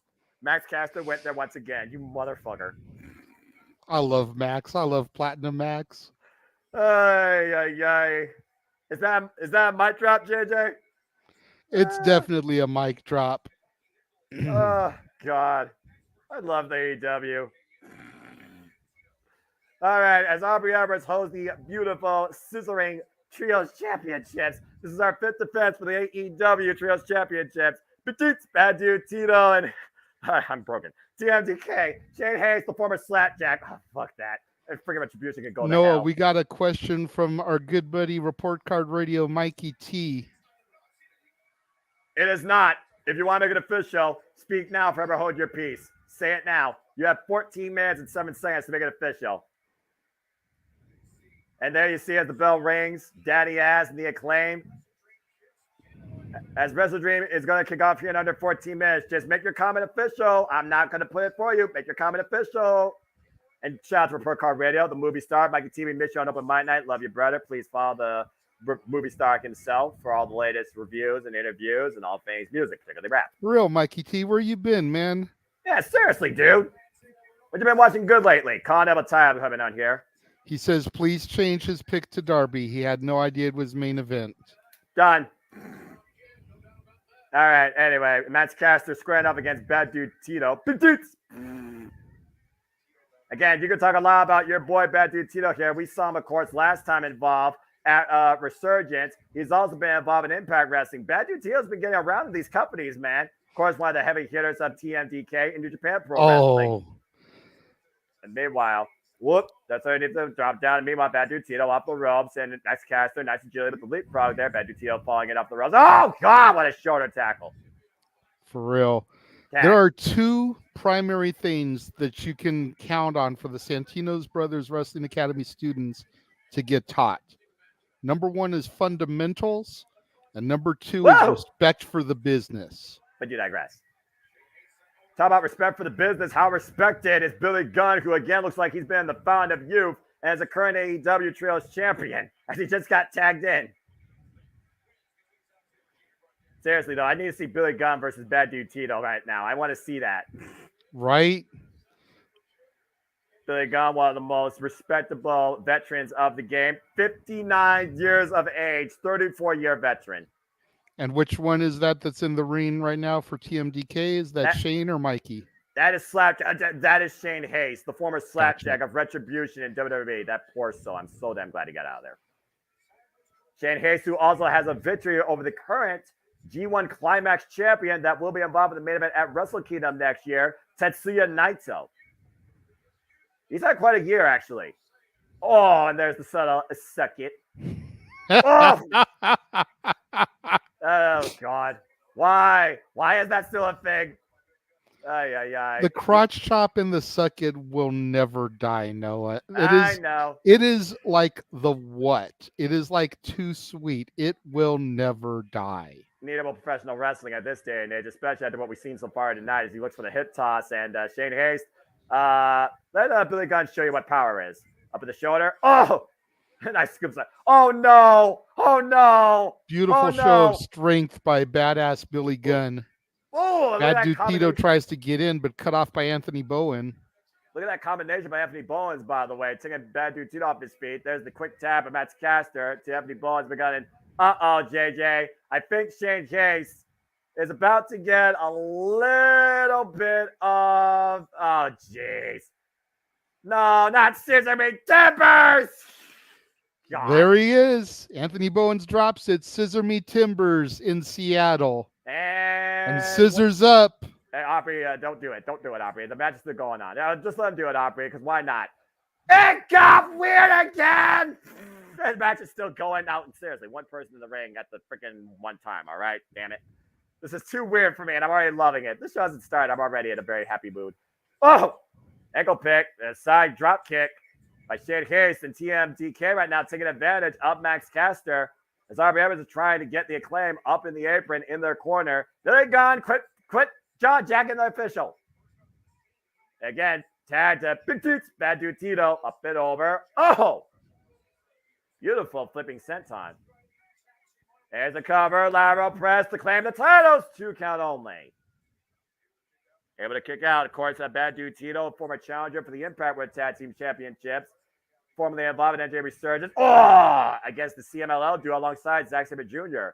Right now, squaring off, forearm chop combination in the corner. Arm wringer. Jesus. Meanwhile, hell, God! Nice exploder. Head over shoulder, cover, lateral press again. 2 count only.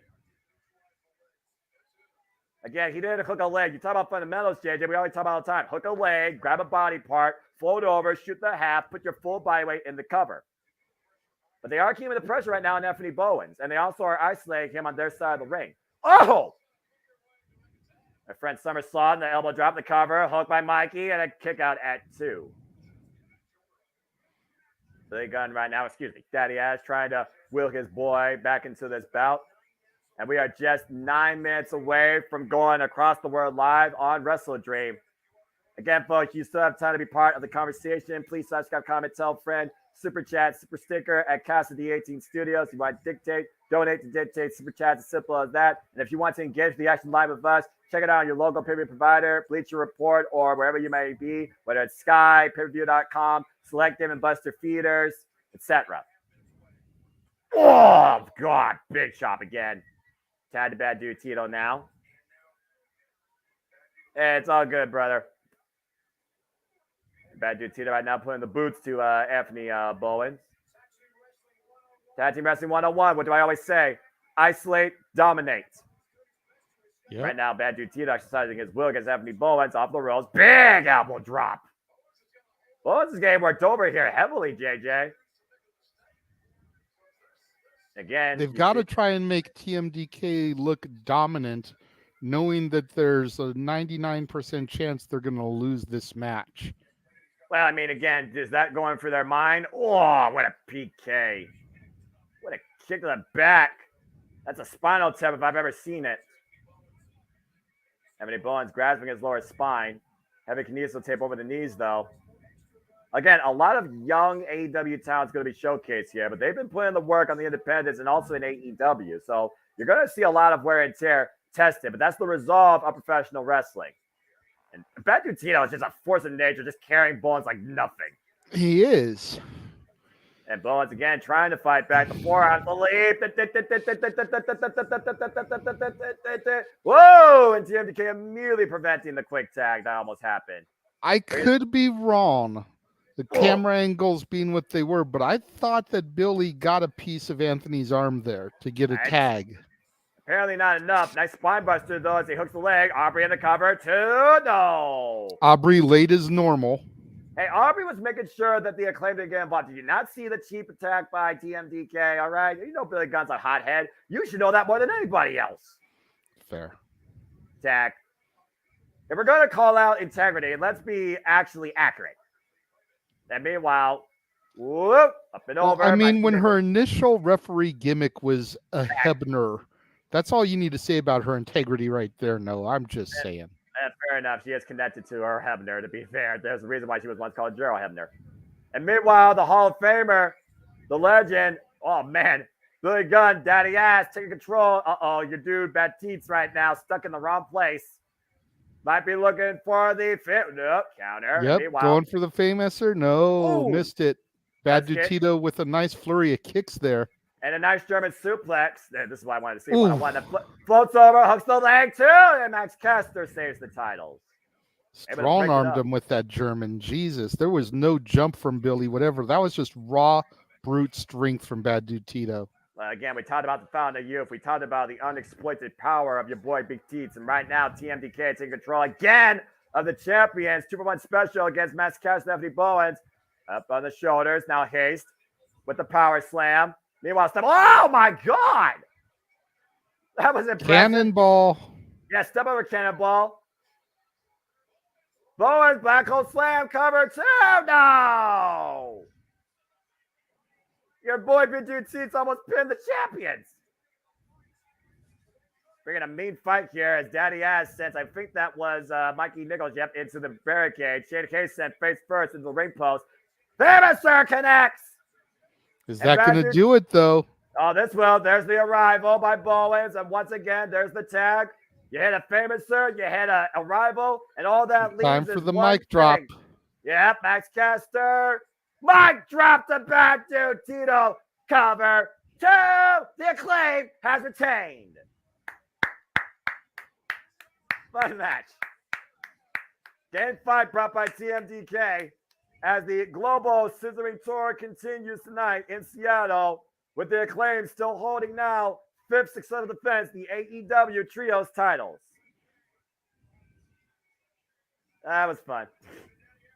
Again, Daddy Ass proving how much of a difference maker, how real this trio is. Capping off the WrestleDream 0 hour, still our AEW Trios champions. What is Daddy Ass doing with Aubrey's fingers? Counting the number of times. Yeah, Nigel, shut up. I ain't doing no more scissoring. All right, I've done enough scissoring. No more scissors. Cut it out. Seriously, cut it out. Oh, Lord. What a moment here on the 0 hour. Ay, ay, ay. Well, JJ, we're just over 3 minutes and 45 seconds away before WrestleDream takes center stage across the world live. And our 10-match showcase will get underway as one more time. It got weird in Seattle. Well, everybody loves the Acclaimed. And that's a mic drop. The scissor title's so stupid. I swear. I love it, but I hate it. I wanted to get a replica of those so bad, but there was no way in hell I was dropping $5,000 for one. You know people already have, right? Oh, man. Those people also probably still live in their mother's basement. To be fair, there are those that are financially stable and fortunate enough to do that. I'm not going to take that joy away from them. But I know that Don Callis is looking to take the joy away from Kenny Omega, Kota Ibushi, and Chris Jericho once for all. As a 6-man tag still ahead with the Don Callis family. Sammy Guevara, Will Ospreay, and Konosuke Takeshita looking to finish fans once for all. Again, a student of Antonio Inoki, the wrestler, Katsuyori Shibata, looking to become a modern-day American Triple Crown winner, looking to take the Ring of Honor World and WWE Strong Overweight Championships away from the Mad King, Eddie Kingston. And again, a match that will redefine tag team wrestling 1 year to the day. FTR with the richest prize in AEW defend the AEW Tag Team Championships against Mark Davis and Kyle Fletcher. Aussie Open. Will they bring out that biggest, baddest bastard tag team and dethrone the top guys? Speaking of which, right, its top guys are crowns up. One of these 4 teams will get an AEW tag title shot anytime they want. The Young Bucks, the Guns, Orange Cassidy, and Hook and the Lucha Brothers duke it out in fair four-way, #1 contendership, tag team action. And of course, speaking of further action, Julia Hart, Chris Statlander put both their streaks on the line. One of these two will lose and finally get an O. Chris Statlander defends the gold against the princess of the Black Throne, Julia Hart. And Ricky Starks looks to show absolute resolve and make sure Willa Yuta does not get back up after the 2 wars of Brian Danielson and his respect and his integrity and his will call into question. Ricky Starks goes one-on-one against Blackpool Comic Club's own Willa Yuta. Could be a sleeper match of the night.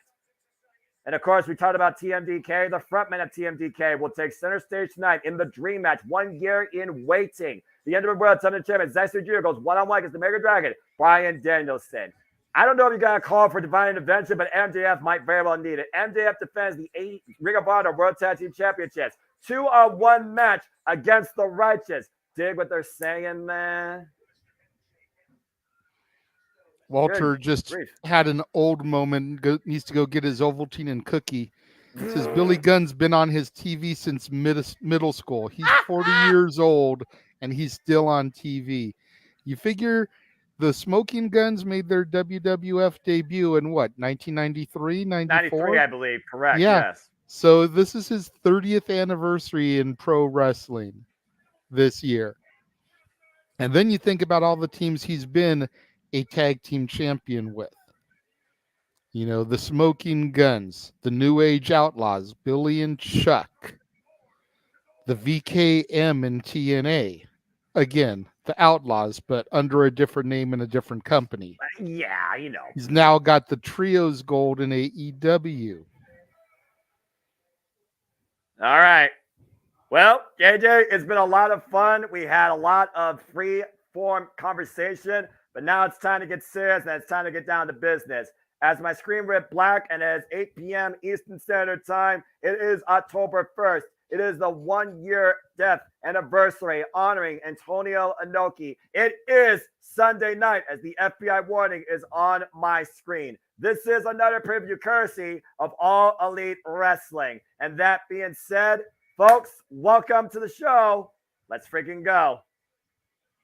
This is going to be a very special first-time showcase as we end an era and welcome a new one. It's Sunday. You know what that means. We are back here once again at the Championship Network watch-along events here at the Championship Multiverse Media, bringing you our coverage, our engagement, our reactions from virtually Seattle, Washington, the Climate Press Arena. AEW presents the first time ever honoring Antonio Inoki, ending an era, ushering in another. This is WrestleDream.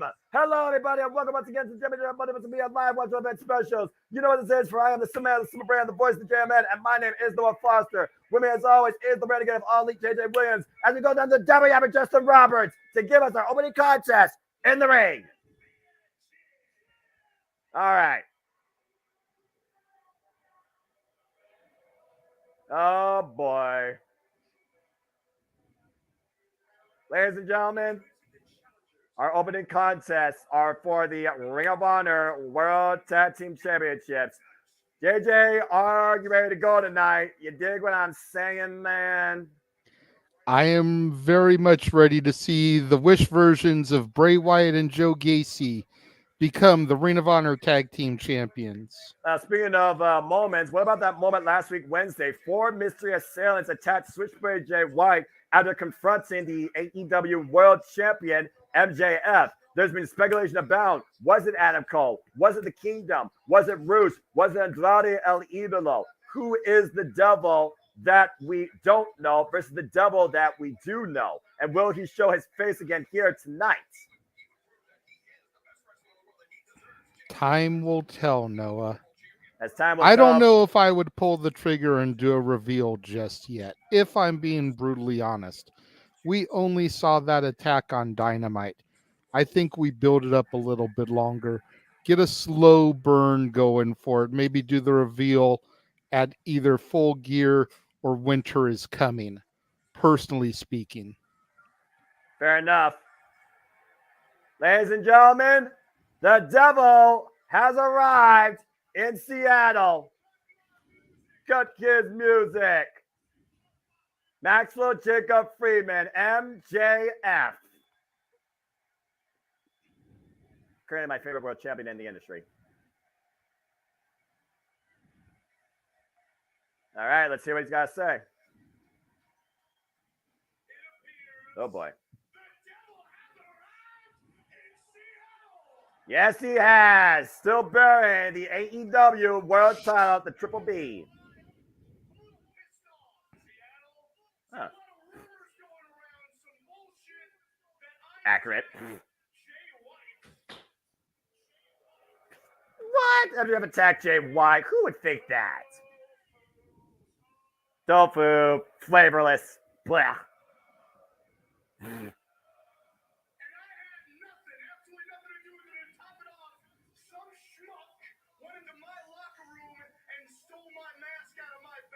I'm about to say, who's not an enemy of MJF?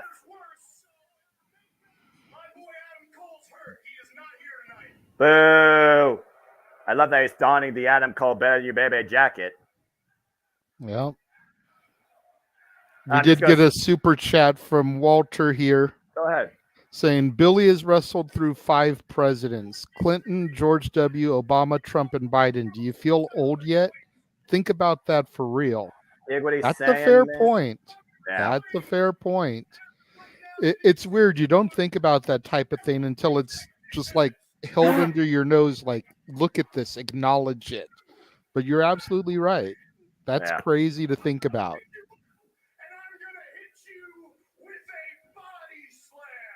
What? MJF's gonna try and body slam Dutch. That's a moment. You're a little bit ahead of me. Pause for like a second. Gotcha.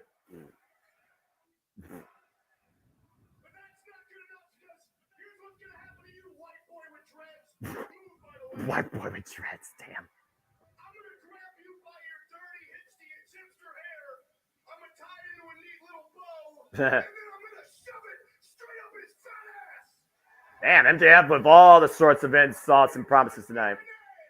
Is Maxwell Jacob Friedman. I'm better than you, and you know it. And that's a mic drop. MJF coming in here with determination to defend what he and his fallen friend fought so hard to win during the 0 hour at Wembley Stadium, JJ. But I really got to consider this is not wise by MJF. And unless divine intervention has him on standby, I just don't see Maxwell Jacob Friedman leaving with the Rhea Barber Tag Team Championship.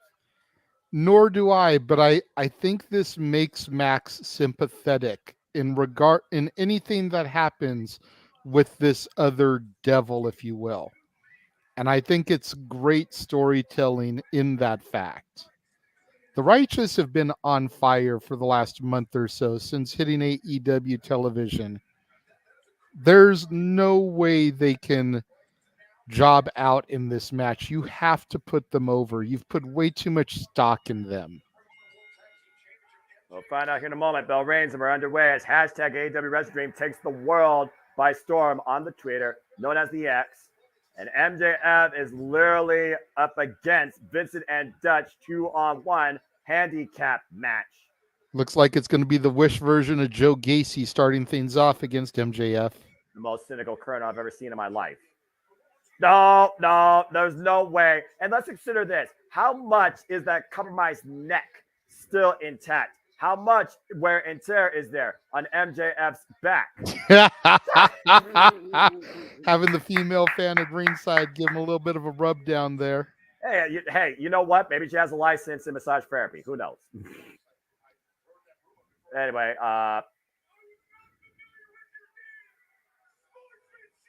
sportsmanship. Well, the match is for the Ring of Honor tag title, so show that code of honor here. Is honor real? Sportsmanship.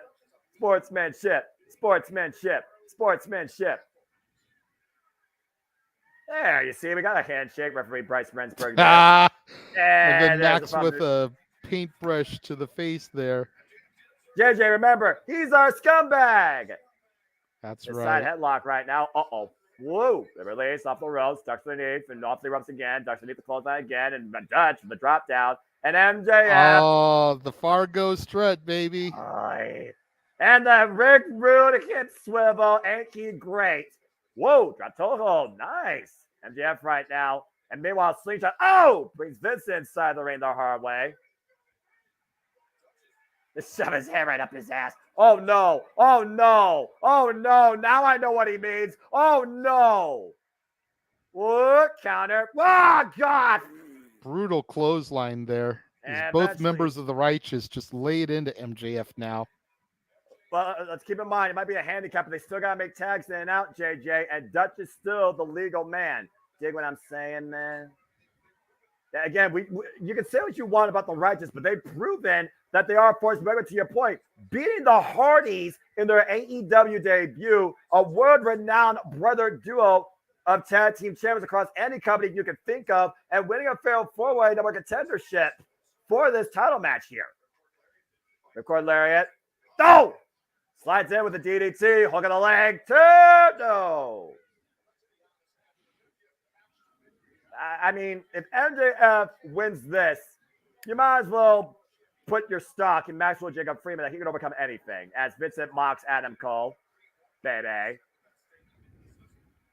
Again, you heard the Righteous message, right?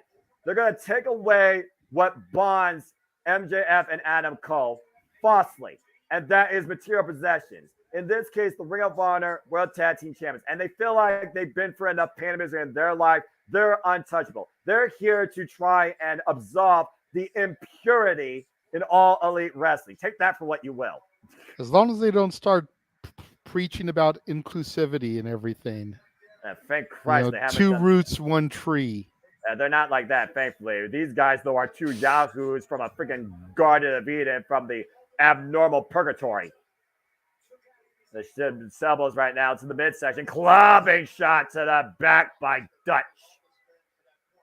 Vincent again and Dutch are former Ring of Honor six-man tag team champions. Back in Ring of Honor. Had that title for 224 days. Vincent, a member note. Again, MJF, you have nobody to tag. I think this is the point where we realize, JJ, that MJF just had a realization. Oh, boy. Yep. Again, after Adam Cole exploded his ankle in 3 places, requires surgery. We off of the shoulders, though. MJF still fighting back. Are you kidding? Almost cover. 2. Whoa! The big man Dutch fell on MJF as MJF almost put off the power slam. That's a lot of weight coming down on you. Fuck God, powerbomb. Step from above, Swanton bomb, cover 2. No. It was that senton bomb power slam combination that allowed the Righteous to win against the Hardys. Tag. Again right now. Uh-oh. Fuck! Boss man slam cover 2. No. Again, MJF showing incredible resolve, able to kick out. But again, quick tags right now, JJ. The Righteous are in full control of the current Ring of Honor Tag Team Champions. Oh, but no! Man, up and around with the Tornado DDT cover. 2. No! Great kick out there by Max. But again, quick tags, quick offense, quick succession, quick pinfalls. They're wearing down MJF. At some point, the body can only take so much. Absolutely. And what the hell is Dutch in? Uh-oh. Now bringing a steel chair and oh no. Oh, yes. Oh no. This is exactly what they did to that Independent Star last night at Collision. Shattered the man's ankle. Bryce, turn around. Oh! Oh! The testicular claw applied, shades of Mick Foley. Oh! He grabbed a handful of. Oh my God! Yeah, what a yam bag grab! And uh-oh. About to say, Bryce, you see what Dutch has in his hand, right? Yeah, he swung it. I saw it. What happened? The monitor went out. We saw it, JJ. On the roll up by MJF, cover to the Nice. Nice attempt by Max there to do a little bit of Eddie Guerrero lie, cheat, and stealing. A bit of a pump kick, though, will definitely knock your teeth down your throat. And meanwhile, Vincent to the top rope. Swanton bomb miss. MJF able just to get up and dodge the hit. Serendipitous, divine intervention right now, courtesy the tag team partner of MJF. The fact that MJF has been involved this long in this match surprises me heavily. And right now, Vincent's right there in his corner, but the will of the people, to your point, JJ, are sympathetic babyface, are sympathetic scumbag. MJF trying to mount a comeback And meanwhile, Dutch back in, that's the clothesline, takes down Vincent. Now MJF trying to bring his own hot tag. I want to see MJF do this, just hot tag himself. And meanwhile, power slam to Vincent. Good elbow strikes there. Now going up against the evil Colonel. And Dutch, whoa, just threw MJF into the corner. You know what I'm waiting for, Noah? What? You know what I'm waiting for? Double the clothesline? kangaroo kick. That too. And meanwhile, MJF driving Dutch, headbanging. I mean, we are in the home of the grudge movement. Nirvana. Smells like Teen Spirit. MJF right now. Climbing the ropes and mounting Vincent. Wearing away. Oh, wait a minute. Oh, MJF, don't take a bite out of this freak. Oh! And MJF once again taking a bite out of the competition, quite literally.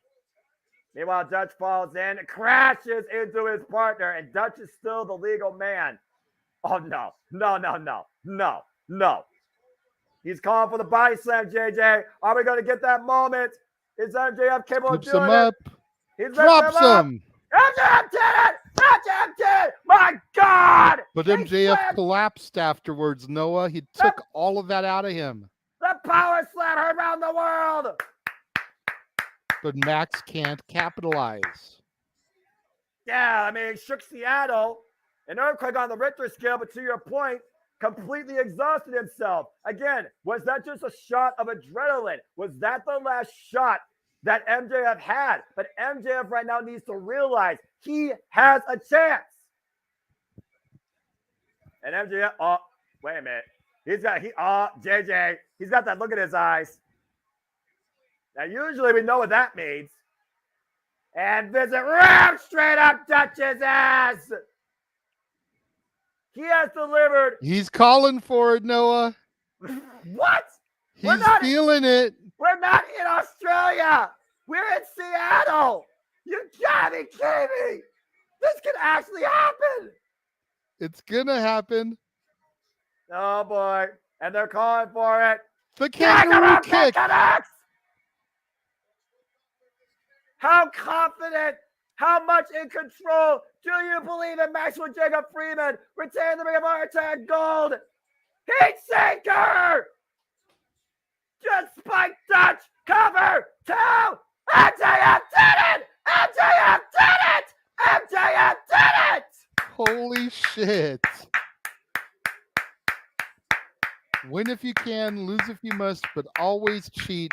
Maxwell Jacob Friedman, with an assist from the middle ropes there, has retained the Ring of Honor World Tag Team Championships. I have never seen anything like that in my life. I dare somebody to debate that MJF is not fucking better than you, baby. Acknowledge that fucking fact.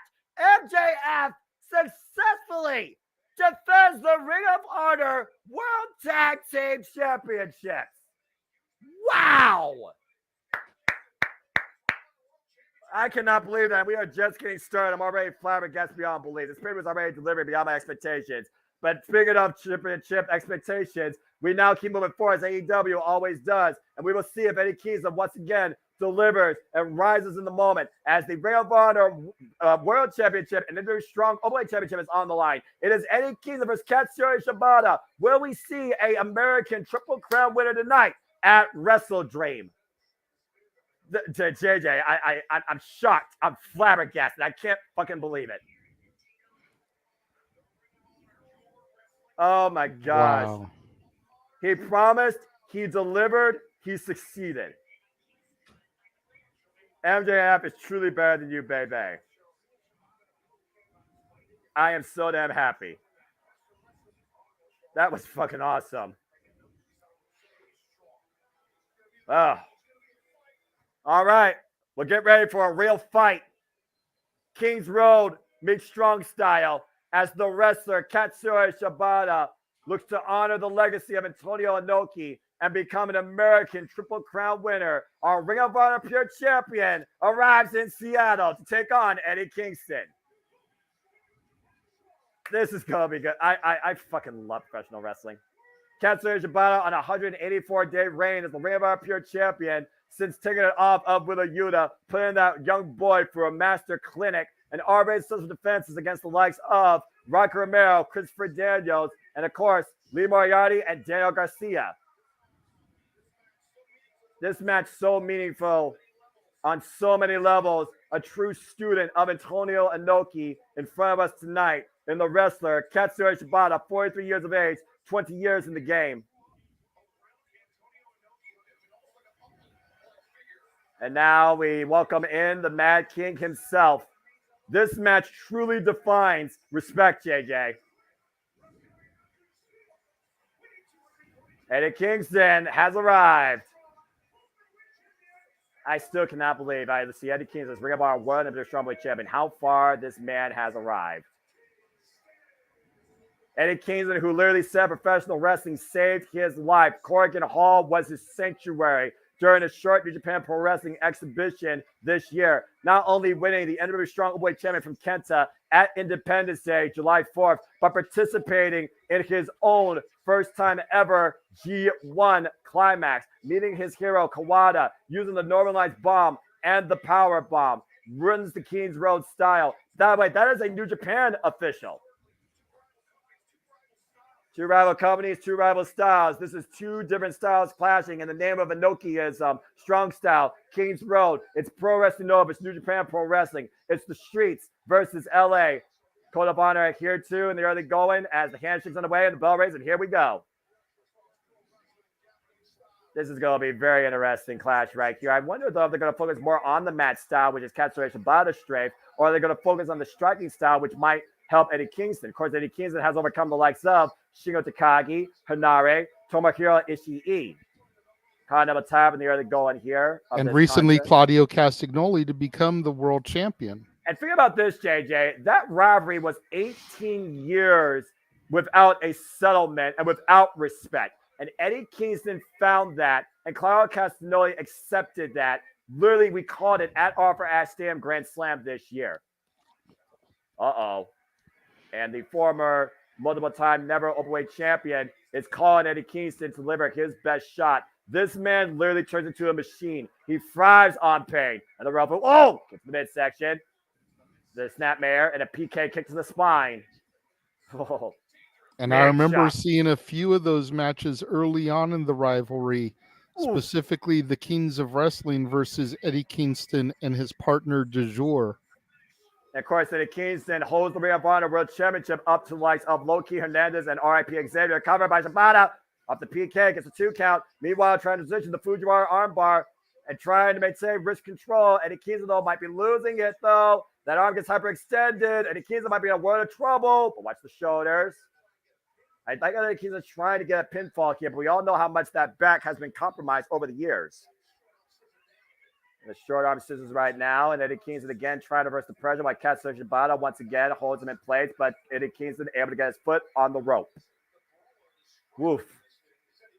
The brawler, the striker is Eddie Kingston. The techniker, the technical style, the fine-tuned in-ring worker is Katsuyori Shibata. And right now, Katsuyori Shibata with the waist lock might be looking for German suplex. Eddie Kingston counter the waist lock of his own, looking for German suplex, counter again. Meanwhile, picking the ankle. And the rope through, and look at that, into the ankle lock. Beautiful knee bar transition into the ankle lock. High ankle lock on Eddie Kingston. Bring it back towards center, and grapevine it. Eddie Kingston right now in deep trouble. Will he tap out? Can he find a way to counter the ankle lock here? Again, he said he will die for the NWA Strong Openweight Championship. And with how long he has fought for the Ring of Honor World Championship, it's hard to bet against the Mad King tonight as he grabs the bottom rope.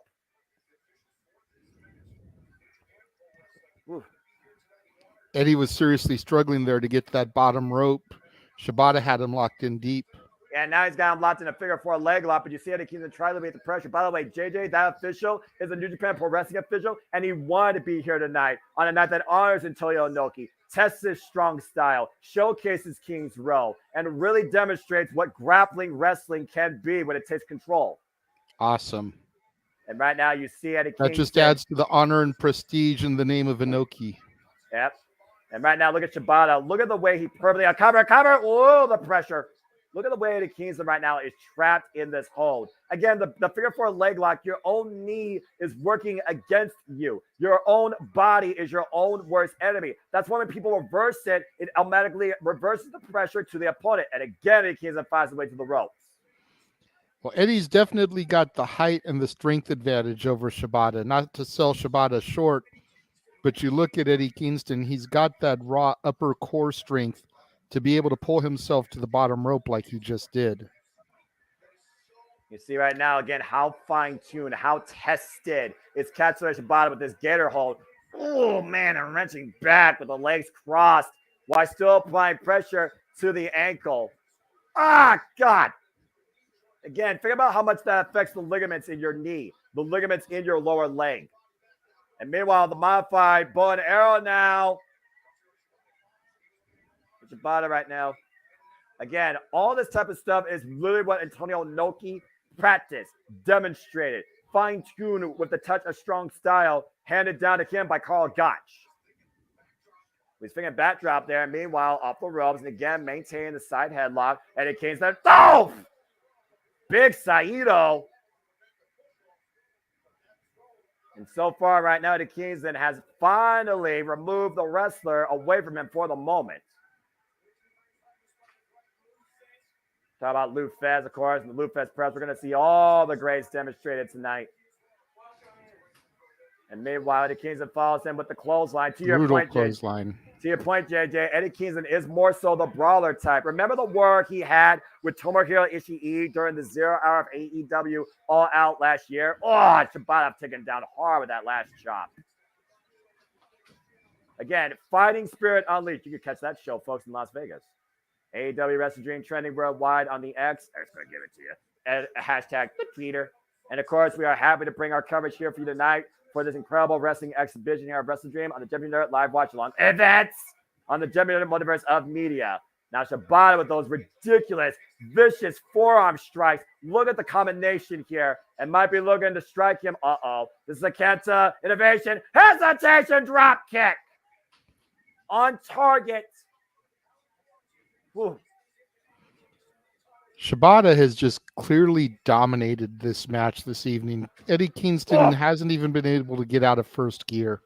Yeah, he's been, well, again, how much wear and tear has Eddie Kingston been under, too? Cover. 2, float over there, press. Oh! And like we talked about, Shibata literally is a student of Antonio Inoki. It's a different rule set here also. This isn't pure rules, by the way, though. So he can unleash as much strong spirit, as much fighting spirit, as much striking that he wants. And Katsuyori Shibata is taking full advantage of this. But he wants Eddie Kingston to push him. He wants Eddie Kingston to push himself. That's what this whole thing is all about. It's truly about respect. Those Kawada kicks. Meanwhile, Eddie Kingston back to the chops. Shades of Kawada himself. And right now, Eddie Kingston and Shibata testing the resolve. There's a big old boot off the ropes. Falls up with the clothesline. Now Shibata used the ropes. Who's going to go off their feet first, JJ, in this exchange here? Oof. Shibata throwing kicks as he bounces off the ropes there. Eddie Kingston with short arm clotheslines. And both men, though, showing the wear and tear of this battle. Both men on their knees, but Shibata back up to his feet. Shibata, a former multi-time heavyweight champion. Nice exploder. Shibata, though, back to a very good base. Nice STO. And both men down. This is professional wrestling. Woof. And watch the way that Shibata lands on the shoulders, but immediately gets to his feet. And look at the way the Kingston lands off this STO. Oh, man. And the whiplash on the back of the neck. Absolutely. Like Eddie Kingston trying to use his legs to get a little bit of momentum so he can pop up there. And he's unable to right now. And look who's got wrist control right now. Katsuyori Shibata. It's also one of those things that I noticed, the way the Kingston's like neck whiplash off the mat after he already landed too. Oh, God, the kicking, striking prowess of the former multiple-time never openweight champion. Those can literally compress and collapse a chest cavity. That literally knocks the wind out of you. Of course, those kick pads, shades of Bryan Danielson, Katsuyori Shibata wears. Big swing and miss by Eddie Kingston, but Shibata catches him on the rebound with the open palm strike. That was a wild clothesline there. Yeah. And There was nothing scientific. There was nothing pretty about that. He was just trying to swing for the fences, and he missed. And call it whatever you want. I call it effective, as well as this ground cobra right now, a domino stretch of sorts. Eddie Kingston right now needs to endure this punishment that Shibata's putting him through. Now Shibata changing position. Catch can, bringing Eddie Kingston down to the mat. Ground octopus hold now, but Eddie Kingston again, is he aware how close he is to the ropes? Will the official call this? Will Shibata become a Triple Crown champion? Eddie Kingston might be fading. Shibata might literally do it here. Shibata went on Eddie Kingston once again. Whoa. Eddie able to get to the ropes there, get the break. And it's also one of those things, though, JJ, we see it all the time in submissions. You give your opponent that false sense of security. You pretend that you're out, and at the last possible second, you come back in and grab the rope when they just slightly alleviate the pressure. And right now, oh, man. Big overhead fist. Top of the chrome there again. Oh, the Hurricane! Oh, it's Shibata's weapons out. Another Hurricane. Spinning back fist. Oh, God, what a PK. The kick hits point, but both men down again.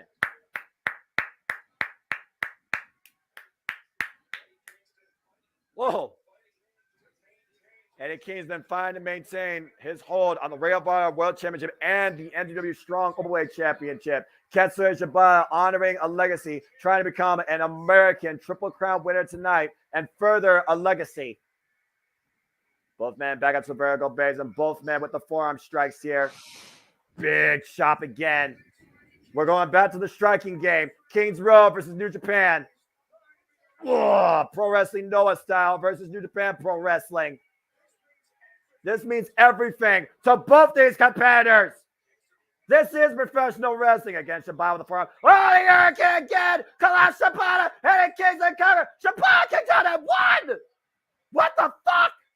Uh-oh. Oh, Northern Lights bomb. It kicks the falls on the cover. Lara press. No. Oh, my God.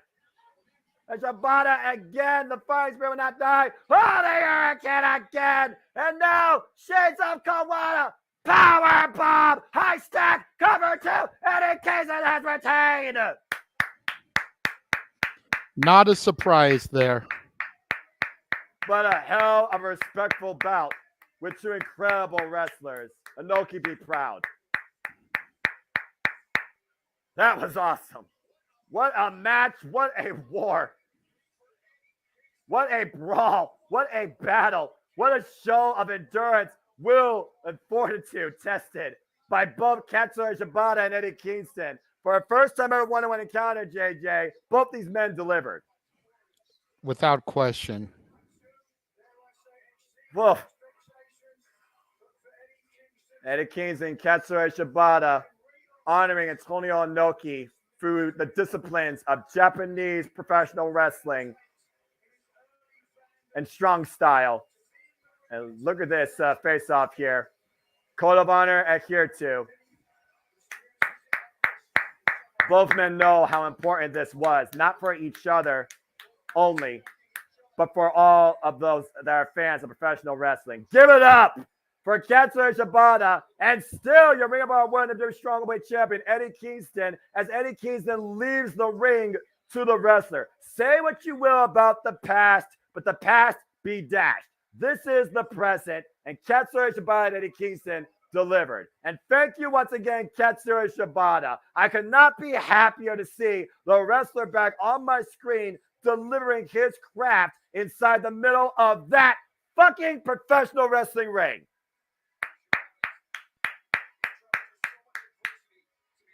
For the adversity, for the challenges, for literally life-threatening injuries, Katsuyori Shibata proved and demonstrated once again why everybody has always called him the wrestler. Well, coming up next, one of these two women is finally going to eat an O in the loss column as Chris Statlander has been where it's at. The TBS champion is on the line as Chris Statlander goes one-on-one with the princess of the Black Throne, Julia Hart. Yeah, you can certainly talk about this if you want while we got a video package. You've been verbatim about Julia Hart rising tonight for the house always wins, and you think that a princess will be crowned. Again, we saw the vignette of Julia Hart. We've seen the evolution of both these women, proving they are more than what you initially thought. Julia Hart proving tonight she is more than a little girl. Chris Statlander proving that she is more than woman. This is their third time ever singles encounter. It was the first time that Julia Hart met Chris Statlander when Chris Statlander was the galaxy's greatest alien and Julia Hart was a Team Spirit cheerleader. Chris Statlander won. A year later, both these women tried to evolve. Julia Hart was being affected by the black mist of Malachi Black, why Chris Statlander became more than woman. Why Chris Statlander's been on the shelf, Julia Hart became the princess of the Black Throne, the uncrowned empress of the House of Black. Now looking to finally show the one win that has been denied to her tonight. Does the house always wins as Brody King escorts Julia Hart to the ring? TBS Championship on the line. Chris Statlander, Julia Hart, the undefeated, will be defeated tonight, but will it be the champion or the challenger? What an entrance. My God. Well, you know me, Noah. I've never been the biggest stat supporter. I don't get it. You know, I understand a lot of it may have been her going down at the time she did with the injury.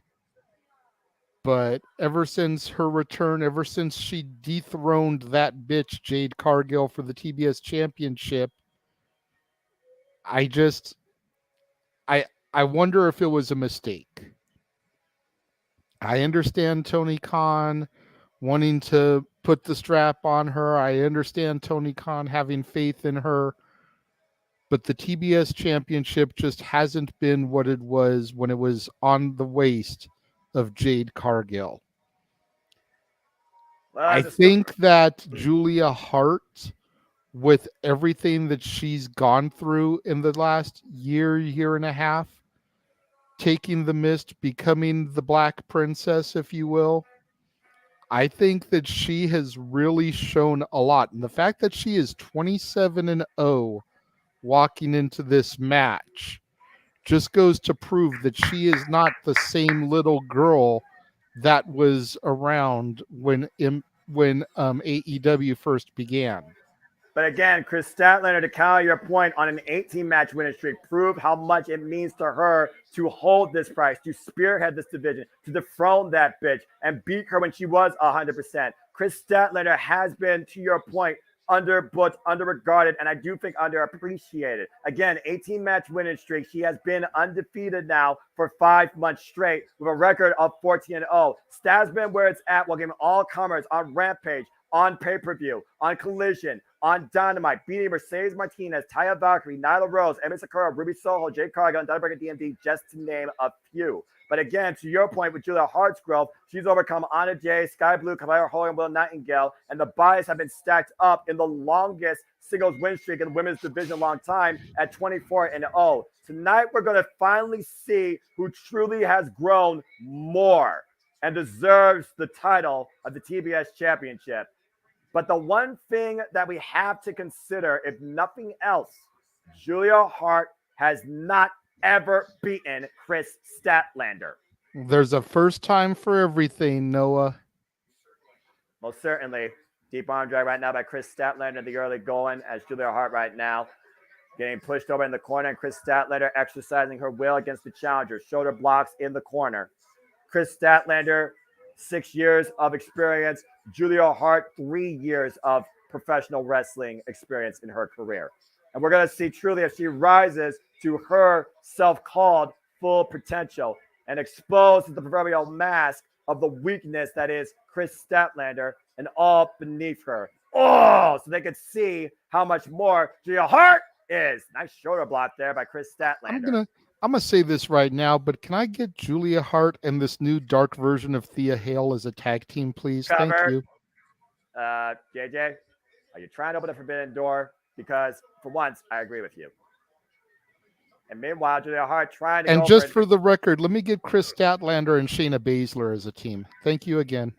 Again, that's women's professional wrestling. Impact still leads. AEW has the potential, demonstrating here with these two. And as far as the WWE, booking women's division back cover, 2, high stack by Julia, 2 count only. Ooh. And again, big elbow strike takes Chris Statlander off her feet. Again, it was last night a collision that Julia Hart called out Chris Statlander and immediately is in the champ's head. On the electric chair position, transition, look for the powerbomb. Nice Rana takeover by the Beautiful challenger. Rana. The gymnastic background coming to play for Julia Hart here. And again, the power of Chris Statlander being the decider right now between all these Jesus. counters. What a vertical suplex drop. To JB3, that's a low bar you set. Anybody is better than Josh Matthews. It is what it is.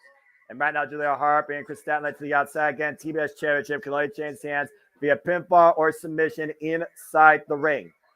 Julia Hart has been over 500 days undefeated, by the way. Up in the fireman's carry as Julia Hart carries her literally back inside the ring. Look at this. That's power right there. And again, on the apron, though, Brody King, though, with the distraction. Referee Stephon Smith there. And Julia Hart. Oh, no. Julia able to slide off of Stat's shoulders, trips the legs, having her go face first into the hardest part of the ring there, Noah. And you know the House of Black loves to exploit the outside to their advantage. And we know Julia Hart has that submission, the heartless, that stretch, that hyper extends the muscles in the shoulder and the side of the neck. Julia Hart is right now exercising a very smart strategy here and is staying on the attack. And again, focusing her arm, hitting the barricade, bringing her back inside the ring. Julia Hart now goes to the cover, hook on the far leg, 2, no. 2 count only. And again, Julia Hart right now just mounting, full mount Chris Statlander, dribbling her head like a basketball. Good grief. I feel like Chris Statlander is facing her most mental test to date, despite the fact she's coming back from a ACL surgery, despite the fact, to your point, she's carrying the mantle that was set up by Jade Cargill. Again, Chris Statlander is the second ever TBS champion since this title was first introduced last year in January. That was a messy senton drop, but enough. It's a cover 2 at 2 count again. And for so Julia you really Hart, think this is more of a mental match for her than having that rematch with Jade Cargill?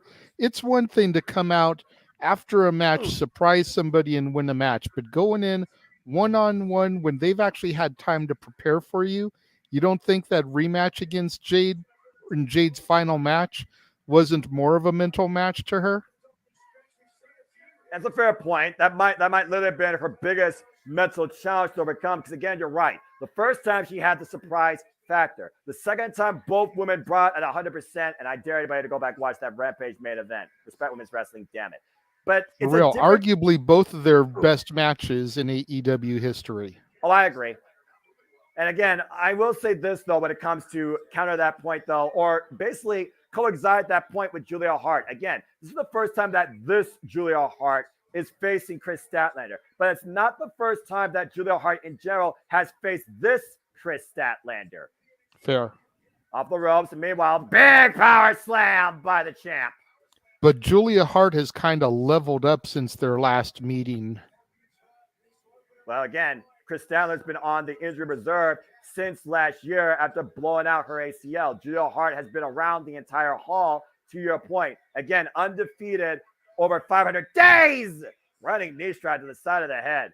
But Chris Statlander should see the return, been undefeated for 5 months. Blue Thunder bomb cover 2, no. Be safe, Walter. We hope everything goes good. Please take care, Walter. Appreciate you, bro. Appreciate all you here at the Multiverse of Media as well. And right now, Chris Statlander just trying to get her breath back after the work over the shoulder and the neck. Meanwhile, Julia Hart counter again. Saturday Night Fever counter. Meanwhile, look for the discus counter. And Chris Statlander runs into the second rope. And also, you see Brody King. That's another mental game. Brody King's in the corner of Julia Hart. Brody King first instigated this challenge, speaking on behalf of Julia Hart. The champion needs to focus, though, as Julia Hart comes back inside the ring again. Statlander. And oh, my God! Stop the miss. What a right hand. And Statlander plants her cover. No. I thought that was going to be it. I thought Statlander countered the mist and was going to put her away there. But Julia Hart, oh, Jesus. Shot off the modified spinning Michinoku driver, German suplex, overhead release. And right now, the champion in full control, to your point, I thought that was a knockout shot, not the mist, literally out of her effing mouth. And Chris Statlander going up top. What is she looking for here, Noah? I think she's looking for a high-risk move, maybe a aerial 451 splash, but Julia Hart able to counter the ascent off the ropes, denied by the uncrowned empress of the House of Black. Chris Statlander is in major trouble, but you can say the same thing about Julia Hart. But you see Julia Hart crossing her legs around the top rope, affirming her base. And one of these two is about to be sent for the ride. Chris Statlander in the vertical dominant position. Meanwhile, oh man! Spider superplex! And Julia Hart. Holy shit. Chris. That's creepy as hell, but also strangely beautiful. And Julia looking for the moonsault. Oh, but Chris again hooking the leg. And we know that moonsault has led to wins for Julia Hart recently in AEW. If this hits the house, might win. Moonsault connects. 1, 2. Oh, Jesus Christ. I thought that was it, Noah. Everybody thought that was it. But the awareness of the champion to get the foot on the bottom rope. Otherwise, there would have been a new TBS champion. And now she's looking for the heartless submission. But again, Chris Statlander trying to get back to the vertical base. But the work over the compromised core. She's got her locked in. Is she going to tap? Will Chris Statlander tap? Is there a counter? Rolls it into a pinfall. Got her deep. And Chris again. Still. Julia Hart holds on, but Chris will not let go of the TBS title this soon. Now trying to sneak her hand there. Change the hold. Got her hooked up. Tombstone pile driver. She still has her hooked. Again. No, she's transitioning. Sunday Night Fever cover. 2. Stat is where it's fucking at.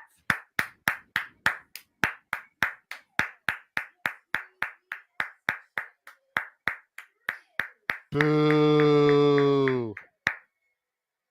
Phenomenal effort by Julia Hart, but the house fails to hit the jackpot tonight. And you can say what you will about Chris Statlander. She proved once again, not only is she more than woman, she deserves to be the TBS champion.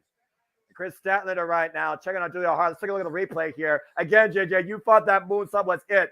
Pure awareness factor. Julia Hart was unable to capture the leg closest to the rope, and the rope saved Chris Statlander's title run. And then a tombstone pile driver transitioning into Sunday Night Fever. Julia Hart was down for the count. Her heart was stopped.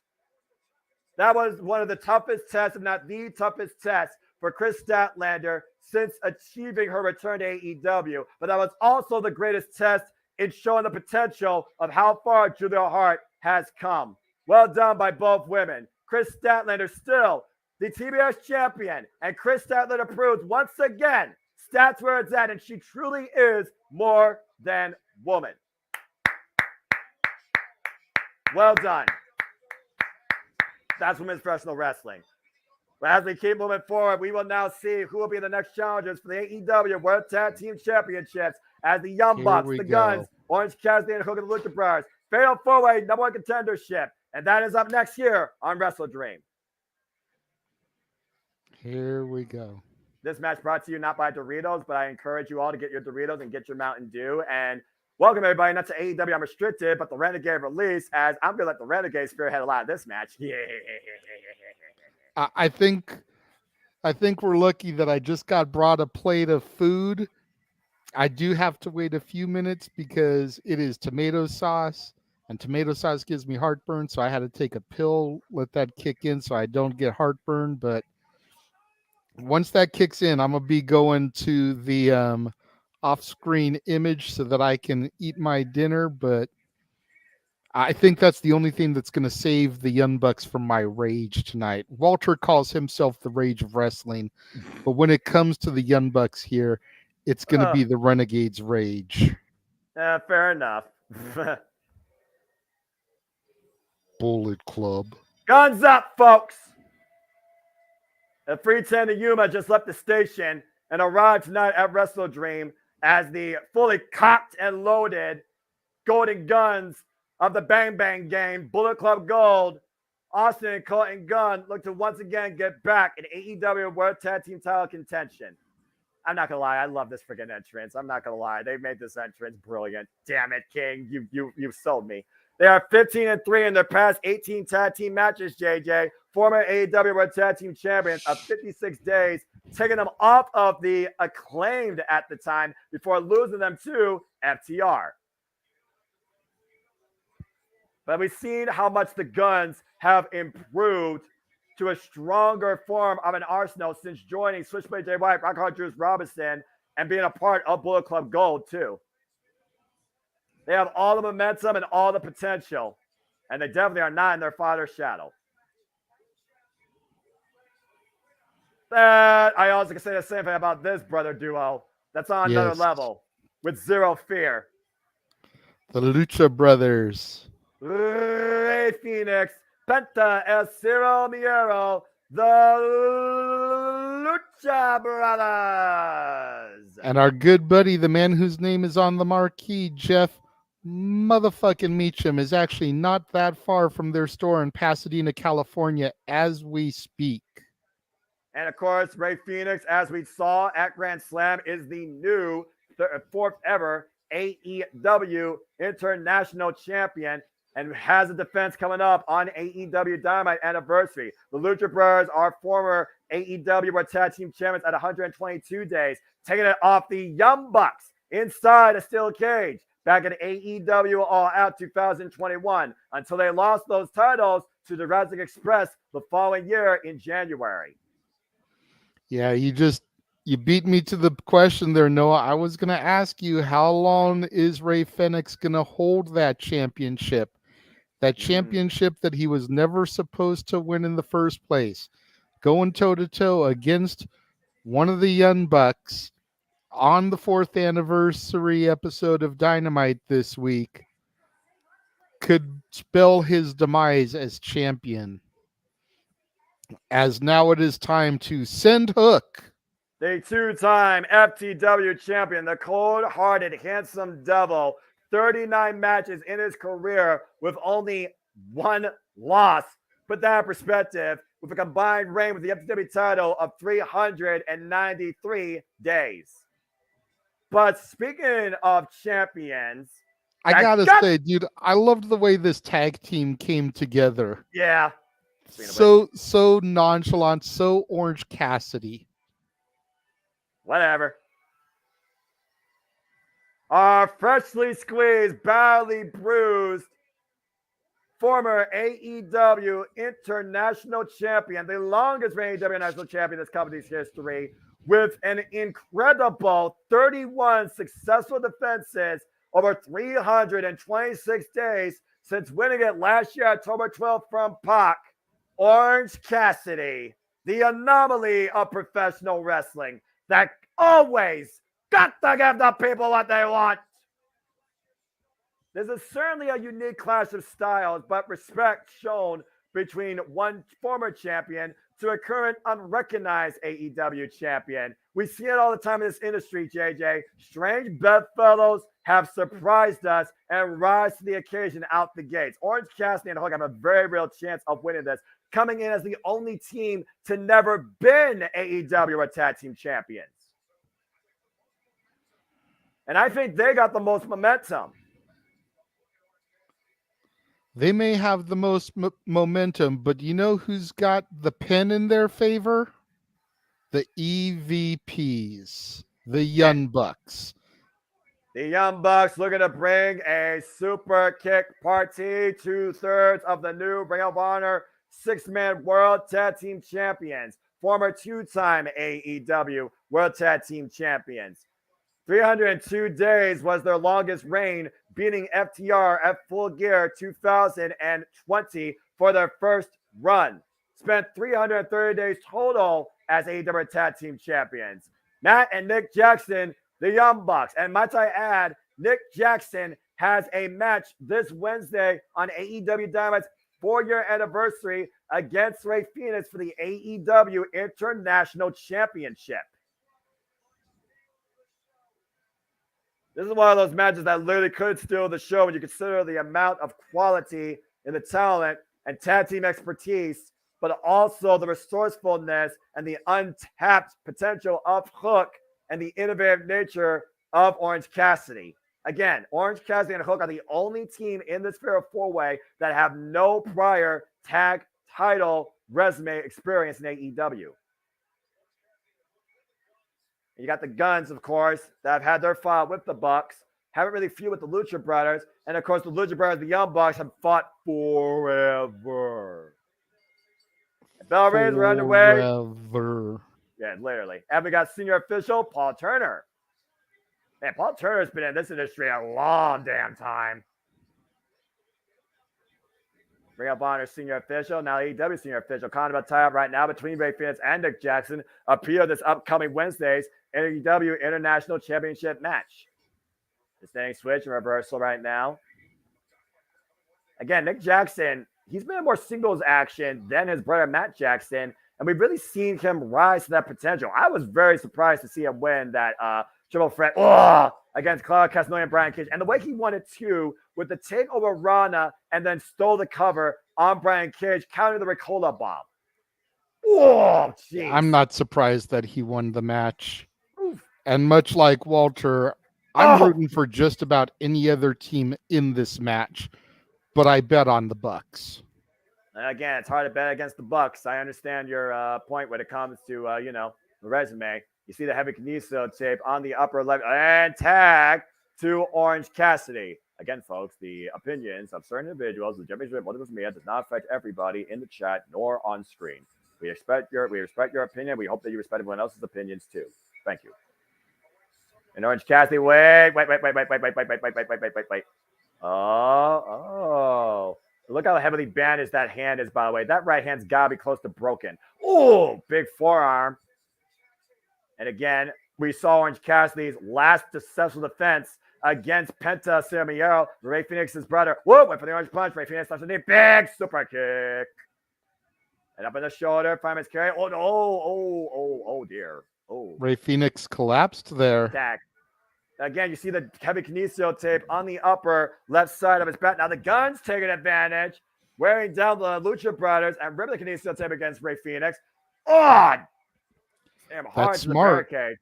That's smart. Target that. I mean, it's obviously what made him just collapse there. He tried to get him up on the shoulder, tried to get Cassidy up on the shoulders, and he just crippled with the pain. So for the Guns to attack him, throw him into the barricade, target that injury. Oof. Cover, roll up by Cassidy. And get a 2 count, Conan able to kick out.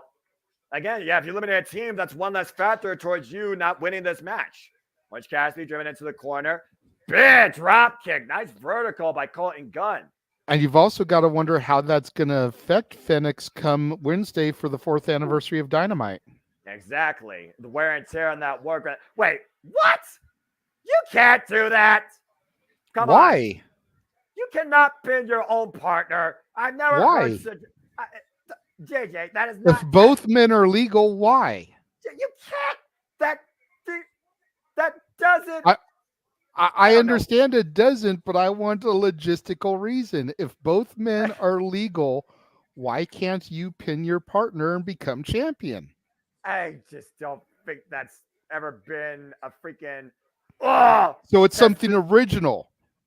Heaven forbid. I guess we do talk about lack of originality in the wrestling industry, so I guess you got me there.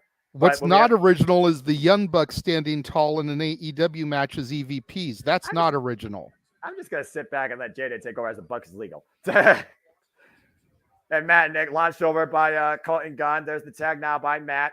Oh, and Matt and Nick delivering. King, give me the Jordan knowledge here. Where you at? Because I don't know their footwear attire. I don't even own sneakers. I own K-Swiss. Oh, well, I guess that's technically sneakers. And Young it's Bucks good. look like they've been shopping at Payless Shoes. Hey, Payless is good money price for shoes. I've been there. Orange Cassidy looking for to tag Hook. Hook is desperate there. I mean, Hook hasn't been in. I mean, is he desperate or does he just want in? I think he's desperate to get in. I think he's the type of guy that doesn't like to stand idly by on the outside. That's a fair point.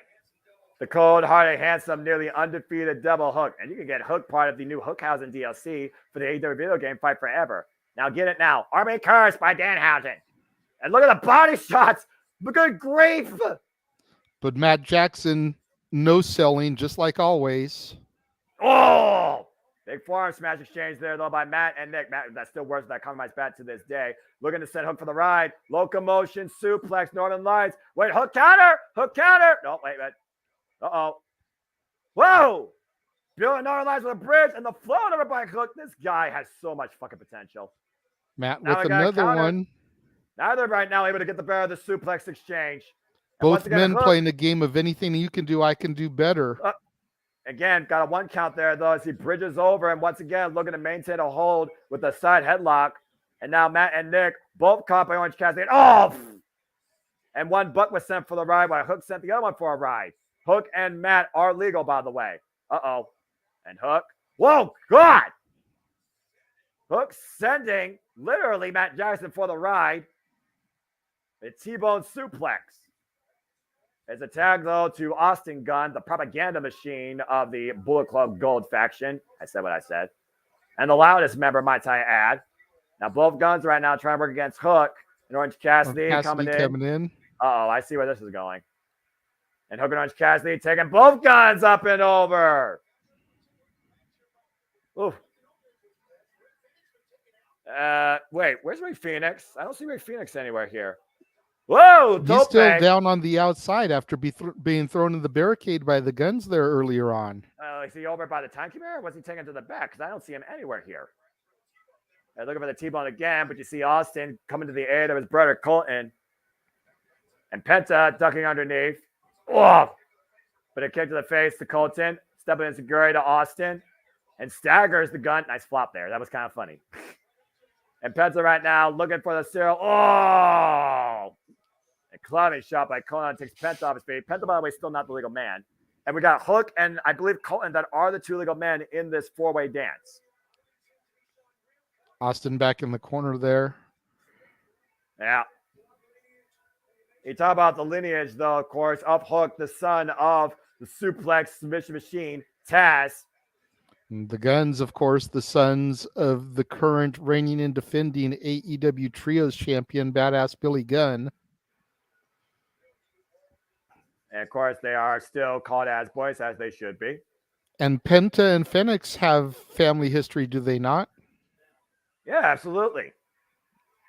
And who are they related to? I'm unaware. I'm pretty sure it's Penta. Cover or press? As far as like, like their parents or their yeah.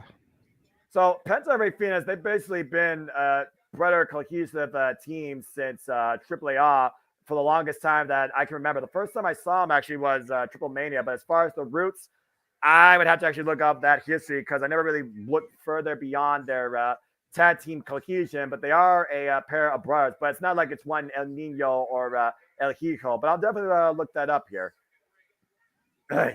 Sorry, my voice is kind of going out already. I've been on such a high. Nick Jackson looks like he wanted to try to sneak in, break the submission attempt up there. Right Got now, caught by the referee. And Hook's still legal, by the way, with Colton. Again, also, can someone fact check this for me? Has there really ever been a freaking team that pinned each other to win such a contest? Just saying. Stat Boy, I'm giving you homework. Oh, and Orange Cassidy dropped. So Nick Jackson trying to get the crowd fired up. And the Guns taking the Bucks out of the equation for now. Good. Ray Phoenix, Pentagon Jr., they are brothers. They're also another brother named Icarl. They've been in wrestling since 2005, actually. There's a tag, though, by Penta with a nice cross body. But as far as their family history and lineage, just a lot more about their professional wrestling career. Worked alongside Mascara Oriental in the Mexican independent circuit, but it doesn't talk a lot about their parents. Into the DDT. A beautiful DDT there. Started his career on the Mexican independent circuit in 2005, signed with AAA in 2011. It doesn't talk a lot about their parents, though, which I find kind of interesting. Oof. Penta just dominating the guns here. I remember he was in Lucha Underground. That was always the first time I saw the Lucha Brothers, actually, in Lucha Underground. Made in Japan! Nice! Colton cover 2, and Austin saves the match. Lucha Brothers almost got it. I have to go back further and look at the family history of these two, because you got me curious, because the first time I saw them was Lucha Underground, and they weren't even working together. Rey Fénix has his own narrative of Melissa Santos, while Penta was learning with Zero Fear Met, being put through trials of absolute pain and torture by Vampiro. Blah, DDT by Orange Cassidy. And meanwhile, Orange Cassidy... Nick Jackson pulling the rope down. Sends Cassidy flying. Jackson up and over. Facebuster. Floats through the ropes. Moves up from the apron. Perpetual offense by Nick Jackson. I'm going to have to look more into this family's history because I am really curious. Blind tag by Hook. Catching Penta there as he bounced off the ropes. I never thought about looking further back into this family's history. This is actually interesting. Hook stalking Austin Gunn here. Uh-oh. If he locks in that red rum. Red rum's in. Red rum's in. Red rum. Red rum. Red rum. That, for those that don't know, if you spell that backwards, that says murder.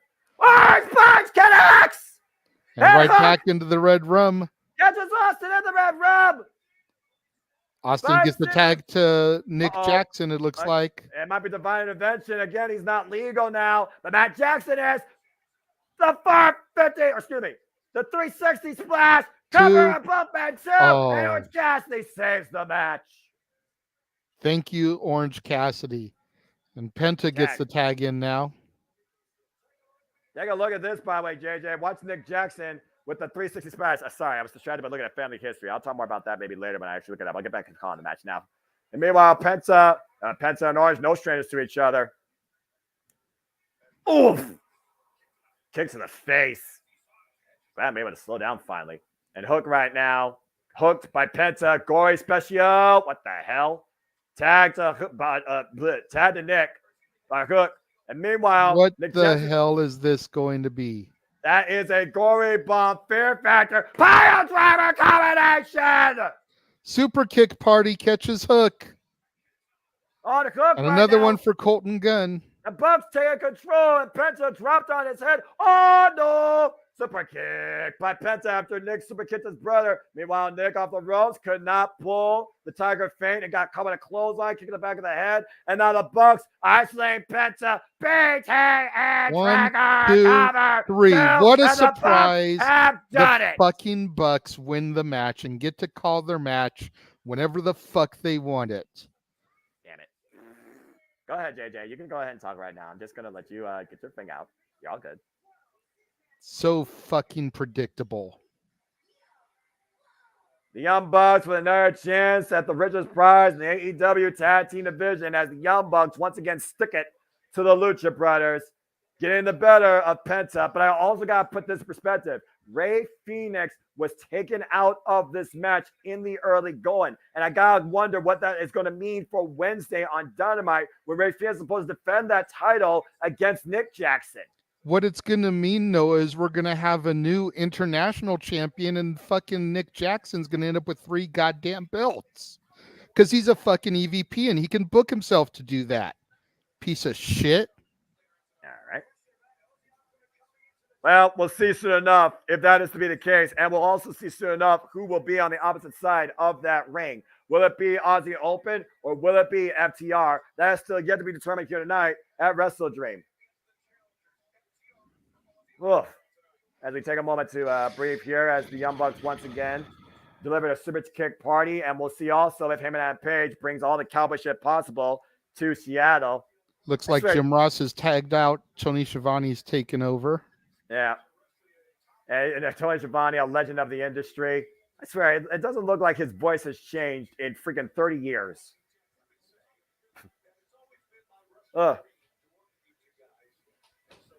All right. Well, anyway, that being said, again, as we honor Antonio Inoki and celebrate his legacy here at the first ever WrestleDream, let me say this truly has been a WrestleDream for me, calling this with JJ and calling it with all you hear. It's been a bunch of media. But now we're going to go to whose house?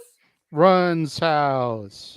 That too, but also Swerve's house. As Swerve Strickland looks to defy Cowboy shit and goes one-on-one with Hangman Adam Page. We're going to see truly if this anxious millennial cowboy is content or has a fire been lit up back underneath him. All right.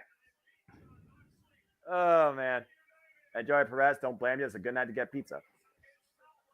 I'm going to continue looking up the history here. Penta Semiero, former AEW early life. Here we go. Born in Axapala, Veracruz, Mexico.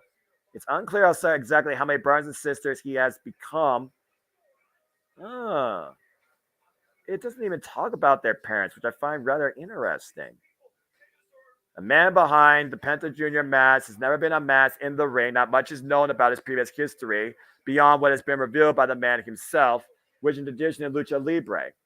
You know what? That's actually fair because honestly, in Lucha Libre, you not only hold your identity a secret, you hold your family history, I think, a secret too, unless you choose to share it. So I guess the first thing you need to know, Pentagon Jr. and Rey Fenix are born out of the same family, and they've always coexisted somehow in Lucha Libre wrestling. And apparently it's always in their hometown. Huh? I love AEW's freaking subtitle committee. They're brilliant. Hangman Adam Page. Can someone just get a screen cap of every Hangman Adam Page, like a little subtitle graphic? I want to see how many different ideas they come up with. Well, anyway, as Hangman Adam Page again looks to rise to the occasion and looks to give us the absolute best of Hangman, while he's been saying that a dark cloud has been looming over him pretty much his entire career, and we are in the state of Seattle where it usually rains a lot there. Swerve Strickland looks to once again raise his own aspirations of becoming the first ever Black AEW World Champion and looks to take Hangman Adam Page's spot by force if he's not willing to give it up. Swerve Strickland right now believes that he has been absolutely denied in what he believes Hangman Adam Page right now is taken for granted. Who's else? Welcome back home. Oh, and here we go. Prince Nana's about to be on the screen. Damn it. I'm not doing it. I'm not doing it. I'm not doing it. At the Mogul Embassy right now, Brian Cage coming out. Freaking Prince Nana! You. God, this idiot. You know what? That's the happiness you need. But Swerve with no smile, targeting Hangman Adam Page to advance his AEW World Title aspirations. How is Prince Nana still over with this? I will never know. It's amazing what Prince Nana has done in his legacy, leading the embassy, now the Mogul Embassy. This is the longest dance break I've ever seen in my life for Prince Nana, seriously. And it is counter opposite to Swerve's attitude right now. Of course, we saw. I can't. Jeff, I can't. Okay, I can't. All right, Swerve's doing. Swerve. Wow, no, you're tired. Botch. Prince Nana has done it more than enough. All right. Oh, God. This is the longest I've heard this song, though. It's still a hell of a bop. Oh, boy. As Swerve looks to welcome everybody's back to whose house? Oh, man. Here we go. Go ahead, Swerve. Welcome everybody back home. Swerve's house! Swerve's house! Swerve's house! Damn it!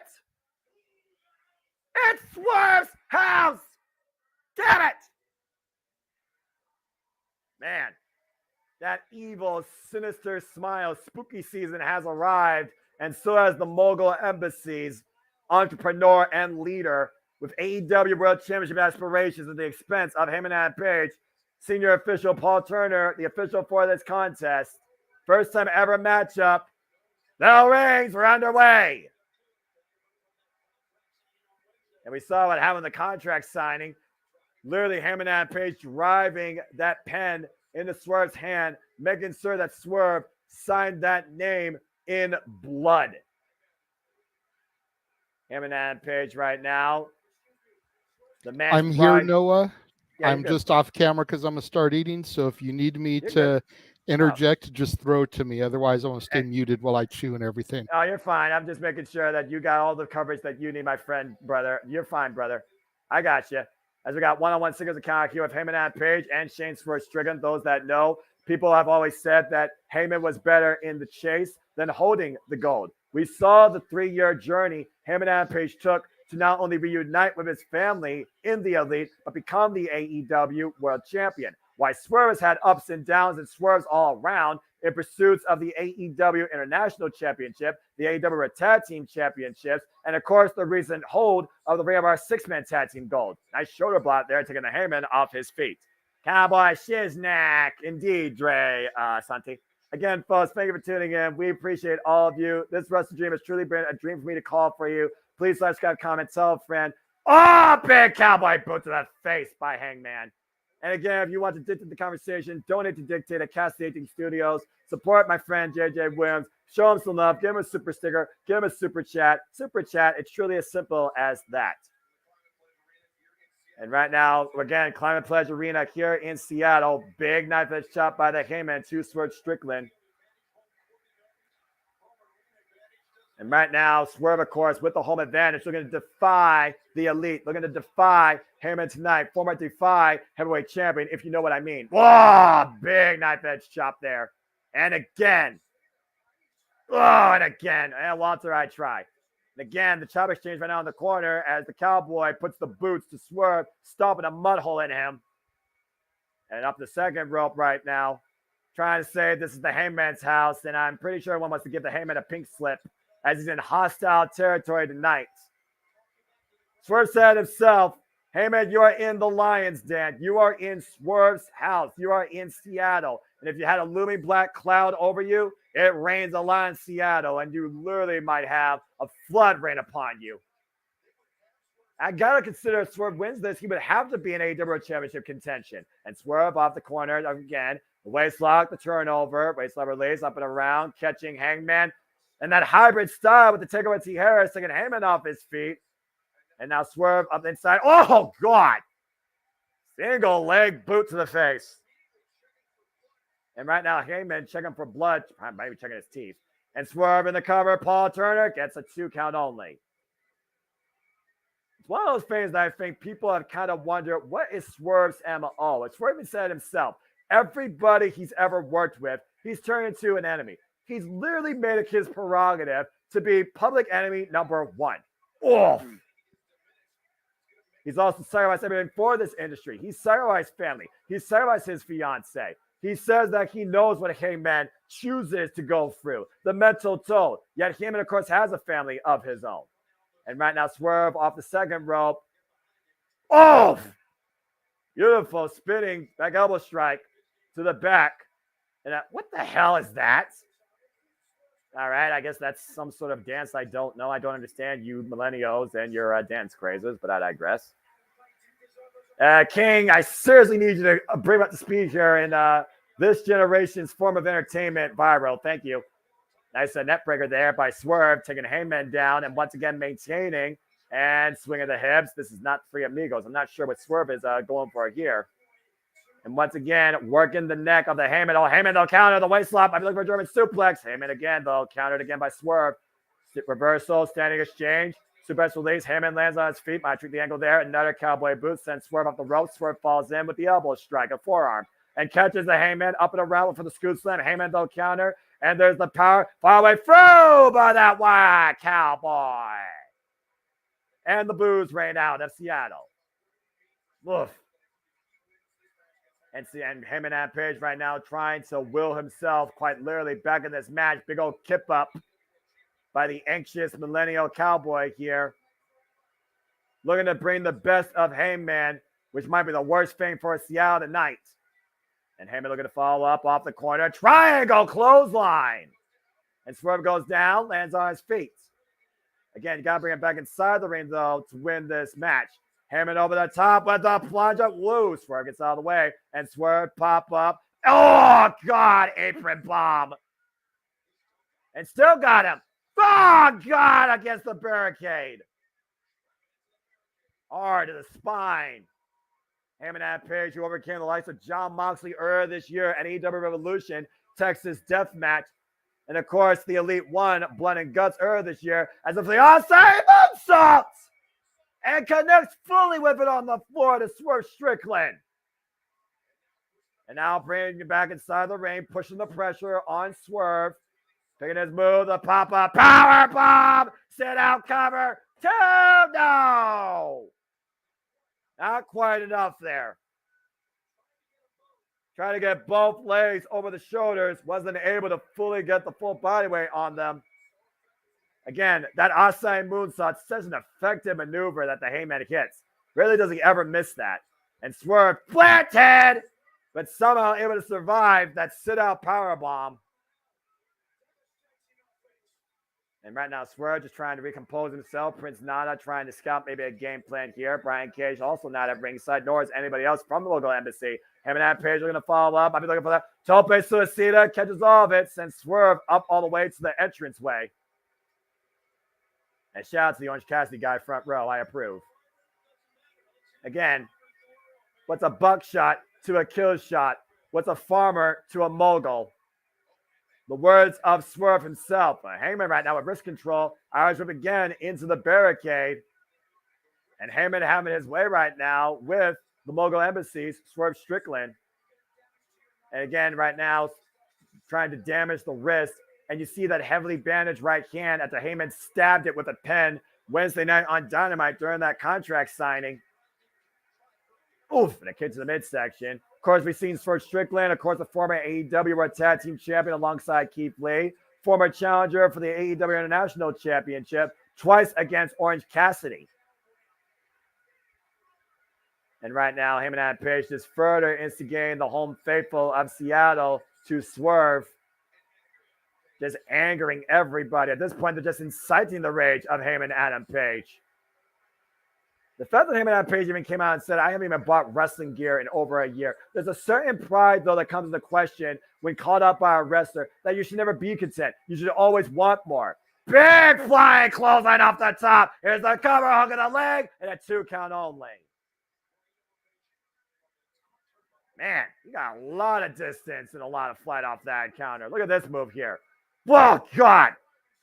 Just wiping Swerve out for a 2.5. And again, wearing down, testing the resolve of Swerve Strickland. Heyman just drove that forearm deep underneath the jawline of Swerve. And Swerve refusing to go down. Oof. Oh, man. Close range combat right now with the wrist lock. Forearm exchange here between Swerve and Hangman. And meanwhile, discus elbow. Whoa. Then big step up in, big enziguri. And waist lock. German suplex. And Swerve rolled through into, leaping into the flatliner, the float over. And over the top. Brainbuster. And Swerve for the cover. 2, no! Good Lord, great competitive exchange here between the Hangman and Swerve. Again, Swerve Strickland, who wants to seize this moment, who wants to take that spot, who wants to reach higher aspirations in all elite wrestling, including the AEW World Championship. Tonight, truly, it is put up or shut up. And he nearly got him there with that brainbuster. Swerve right now creating some distance between him and the Heyman, falling in with the knife edge chop. And again, following through. And meanwhile, cowboy boot denied, and Swerve up and around. Catches Heyman. Oh, God, what a backbreaker. Over the knee. Again, this hybrid, unique offense that Swerve Strickland heavily known for. Now ascending the top rope. Just looking at my prediction poll here. And Heyman again able to fall in. As Swerve took too long. Oh, man. And again, back to the damaged hand. I knew this was going to get downright nasty, aggressive, and ugly, but I didn't think it was going to get this bad.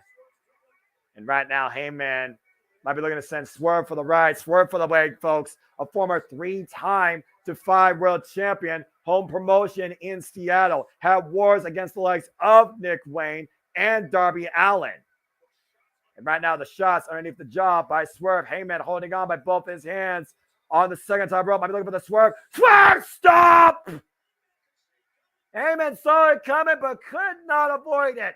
And Swerve not looking to be denied tonight at WrestleDream, turning Heyman Rampage's life into a nightmare. And looking like now, Swerve might be making a house call. Kick to the side of the head. Here's the cover. 1, 2, and no. Very close. Whoa. The whiplash effect off that freaking kick to the side of the head after the Swerve stomp on the shoulder blades, compressing the vertebrae of the Hangman. Bam! God, man, that's enough to hit a concussion. Immediate hook on the near leg and still not enough to put down him and Rampage. 2 and 9 attempts. And right now, Swerve might be looking to go to the high-risk district again. Heyman and Page, vulnerable spot on the apron. Dangerous maneuver going for broke. Whoa, Swerve stomp miss. He buckled, and now Heyman, looking up Swerve on the apron. Might be looking for Deadeye. Swerve's got it, though. Again, Swerve just fighting back with he can. Oh! And Heyman and Page goes hard head first into the turnbuckles. Or should I say the padded steel beam that braces the turnbuckles to the steel rod that surrounds the ring. Again, not the exposed metal. What the hell is this? And Swerve hooking Heyman. Oh, God. Oh, no. Not a power driver on the steel ring steps. Again, Swerve, though, just trying to find some sort of way. Oh, and the damaged hand thrown into the ring post. Now Heyman has Swerve hook. Deadeye! On the steps. Jesus Christ. Again, just bring him inside the ring. All you got to do is get the damn cover. But Heyman able to capitalize here. Good grief. Swerve Strickland might literally be out. Again, though, who can capitalize? Who can regain the momentum here after this ridiculous move? I feel mad old guys now. Crazy perspective with a German suit. Look, I'm just going to say this right now. I'm 31 years old. You're as old as you feel. And I've had gray hair since I was 20. And my hair is just going to go all natural. Okay, I don't do nothing else with it. You're as old as you feel. Simple as that. Age is just a number. What you do with your body and your mentality is your own choice, your own challenge, and your own claim victories. And right now, him and Page are going to claim victory against Swerve Strickland. Brought him in, should have brought him in much earlier, though. I think he took way too long to capitalize. And this is not Red Dead Redemption, but the cowboy looking to unleash the weapon from his holster. Loaded, is it? Wait, Heyman trying to scout it, though. Big cowboy boot again. Heyman's looking for it. Is it high nude? Heyman scouting. Then, cowboy boot again. Swerve follows in preventing the execution. And Heyman once again. Cowboy boot caught this time, though. Open-handed shots exchanged by both men here as Swerve still holds a leg with the Heyman. And now, oh my God. And Heyman literally biting the hand out of Swerve, taking a bite of his competition. Again, trying to take any advantage possible against Swerve Strickland. Now creating distance, looking for it. Buckshot counter, drop toe hold. Incredible counter by Swerve. Now Swerve looking to trap the arm. And look at the psychotic vision of Heyman and Page in the grips of Swerve. As Swerve right now looking to dislocate the arm of the Hangman. Oh my God, your arm's not supposed to bend like that. Oh no. Oh my God! Oh my God! Say goodnight to that buckshot lariat. I just heard that arm fucking pop out of its socket. Jesus Christ! And Doug Simpson immediately checking Heyman and Page for it. Oh man! I think the elbow was hyperextended. The ball and socket joint, as some would call it. And while he's being checked, Swerve to the top rope. The match is still going on. Swerve, stop! On the apron, good Lord! The hardest part of the ring braids by wood and a steel babe. And Prince Nana dancing away, believing that they are in the money. And will be here shortly if Swerve can capitalize and finish the Heyman off here tonight. The Heyman in a verbal state. 450 splash on the right arm, the damage arm, the cover. 2. No! And the Fujiwara armbar. And right now, him and Adam Page, locked to the dead center of the ring, trying to reverse the pressure. And right now, he's trying to roll through, trying to get the shoulders down. Heyman in a world of hurt. Heyman trapped. Heyman trying to crawl his way to the ropes. Swerve doing everything possible to deny him. And Heyman somehow finds reprieve with the rope break. I'm not sure how Adam Page is even still in this. How tough is a one-armed man in a fight? Adam Page screaming in agony. And Swerve literally trying to win by any means necessary. Take a look at this Swerve stuff on the apron, by the way. Oh, God. Jesus, the impact and the whiplash effect in the back of the head and neck. This is crazy. And Adam Page, again, testing his resolve, trying to bring the people the best of Heyman, as Swerve might be looking for the JML driver, looking to hook Adam Page for it. But, Swerve, again, the roll through, Adam Page, hooking a single leg, too. No! Swerve able to kick out. Ooh, blocks the lariat. Gets caught a rebound with the left. What a lariat, though. Right across the throat, and Heyman hooks Swerve up. But Swerve counters, slips out the back door. Now trapping the arm again. Fujiwara armbar. Now he's just got to lay back. He's just got to hyperextend it. They're in the middle of the ring. Got to watch the shoulders, though. Heyman once again trying to reverse the pressure, trying to get a pinfall counter. And Heyman right now wailing away at the damaged hand of Swerve Strickland. The hand that was stabbed by that pen Wednesday night during that contract signing. Good God. Desperate measures being implemented here by both men.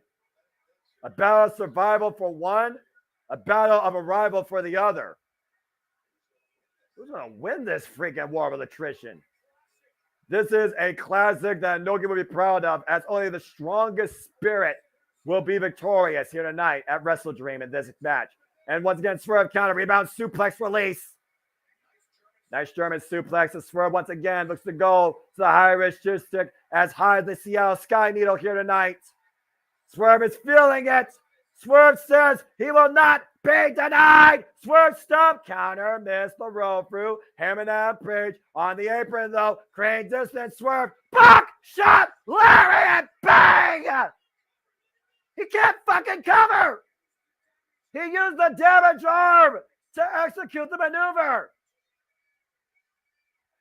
Him and Adam Page literally calling his last shot possibly in the barrel as he finally hooks the near leg. Paul Turner, 1, 2, and the leg on the bottom row. But did Prince Nana do it? I don't know. Did Prince Nana do it? Did he catch him? Uh-oh. I think he caught him. Is Paul Turner going to do it? Paul Turner, I mean, if he saw it. I think Paul Turner saw Prince Nana put the foot on the bottom rope. And Paul Turner is, Heyman, Heyman's going after Prince Nana. As Paul Turner just ejected Prince Nana from ringside. But Heyman and Page is taking his eye off the ball. And Nana once again trying to get attention of the official, arguing with Paul Turner as Heyman once again looks for the buckshot lariat. Does he have another round in the barrel? Oh my God! That was the Ring of Honor 6-Man Tag Team Championship to the face of Hangman. And Paul Turner never saw it. A Drew and Crescent Crown cover. 2. Throw! What? Razor Finn 2.99 near fall on the Hangman by Swerve Strickland, hitting him with the crown. House Call connects again. The crown jewels of Prince Nana wasn't enough for the mogul of the embassy to win tonight at WrestleDream. Another house call kick. Again, trying to prove Heyman did deserve the opportunity. I do. JML driver, cover 2. Swerve wins in his house.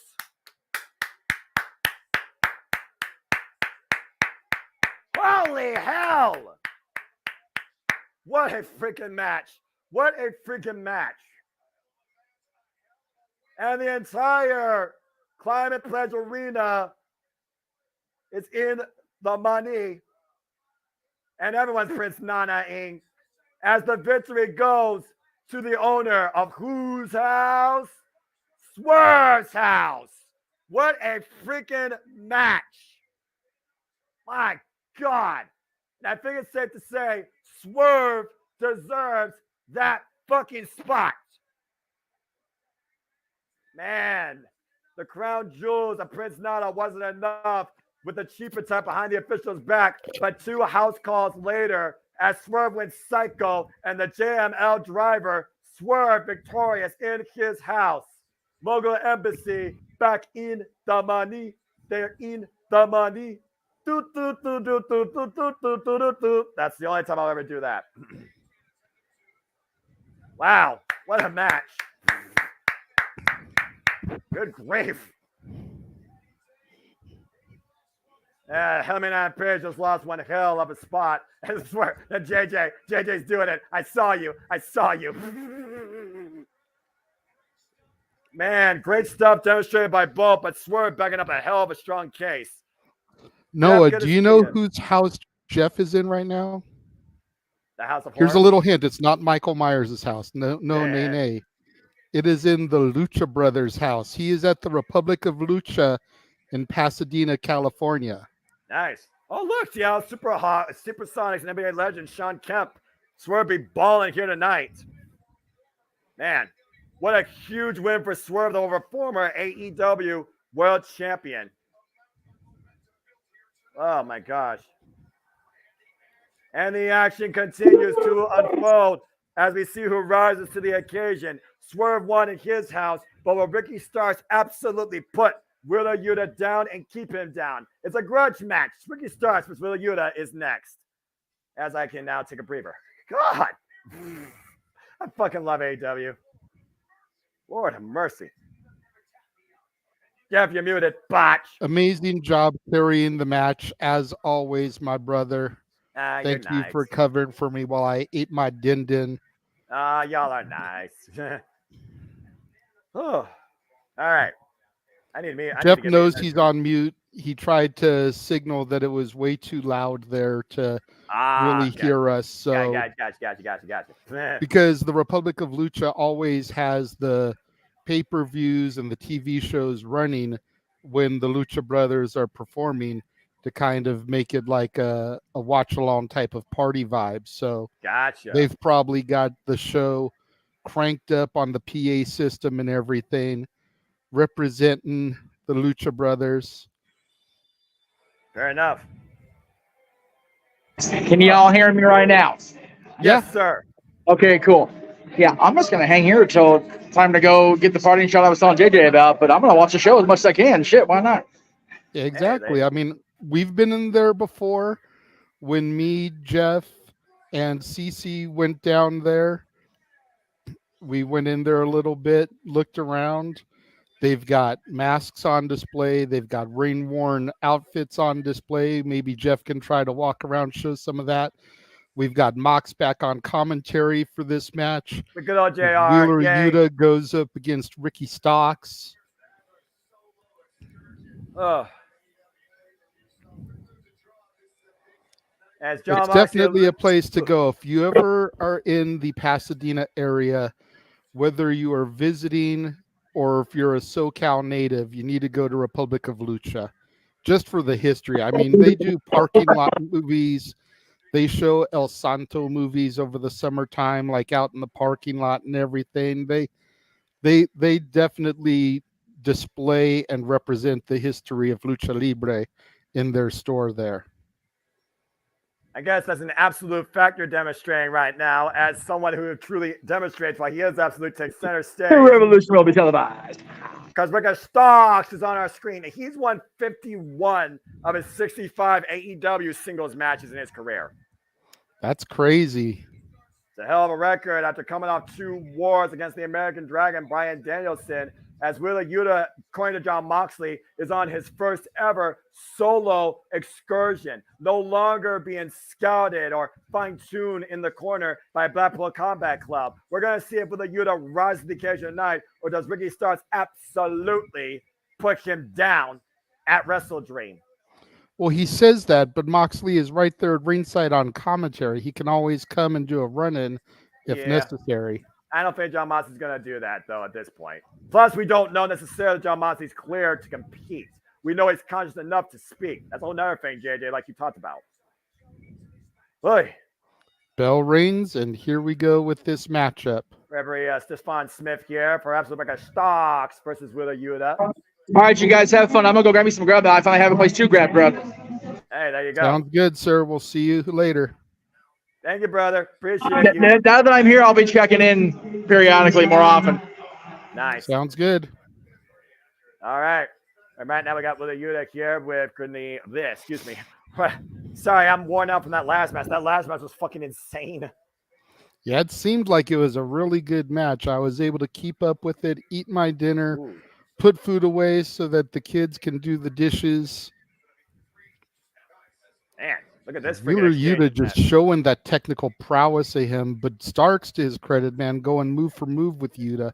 Well, considering Wheeler Yuta, again, one of the fine-tuned technical specimens of the game, former Ring of Honor Pure champion, went 60 minutes one time with Daniel Garcia on the independent scene, and we've seen how much Wheeler Yuta has been forged in combat under the Blackpool Combat Club, under the guidance and the punishment of Jon Moxley, Claudio Castagnoli, and Bryan Danielson. On full display here right now with this 26-year talent right now, 9 years in his game. And again, right now, Ricky Starks might be looking for a test of strength for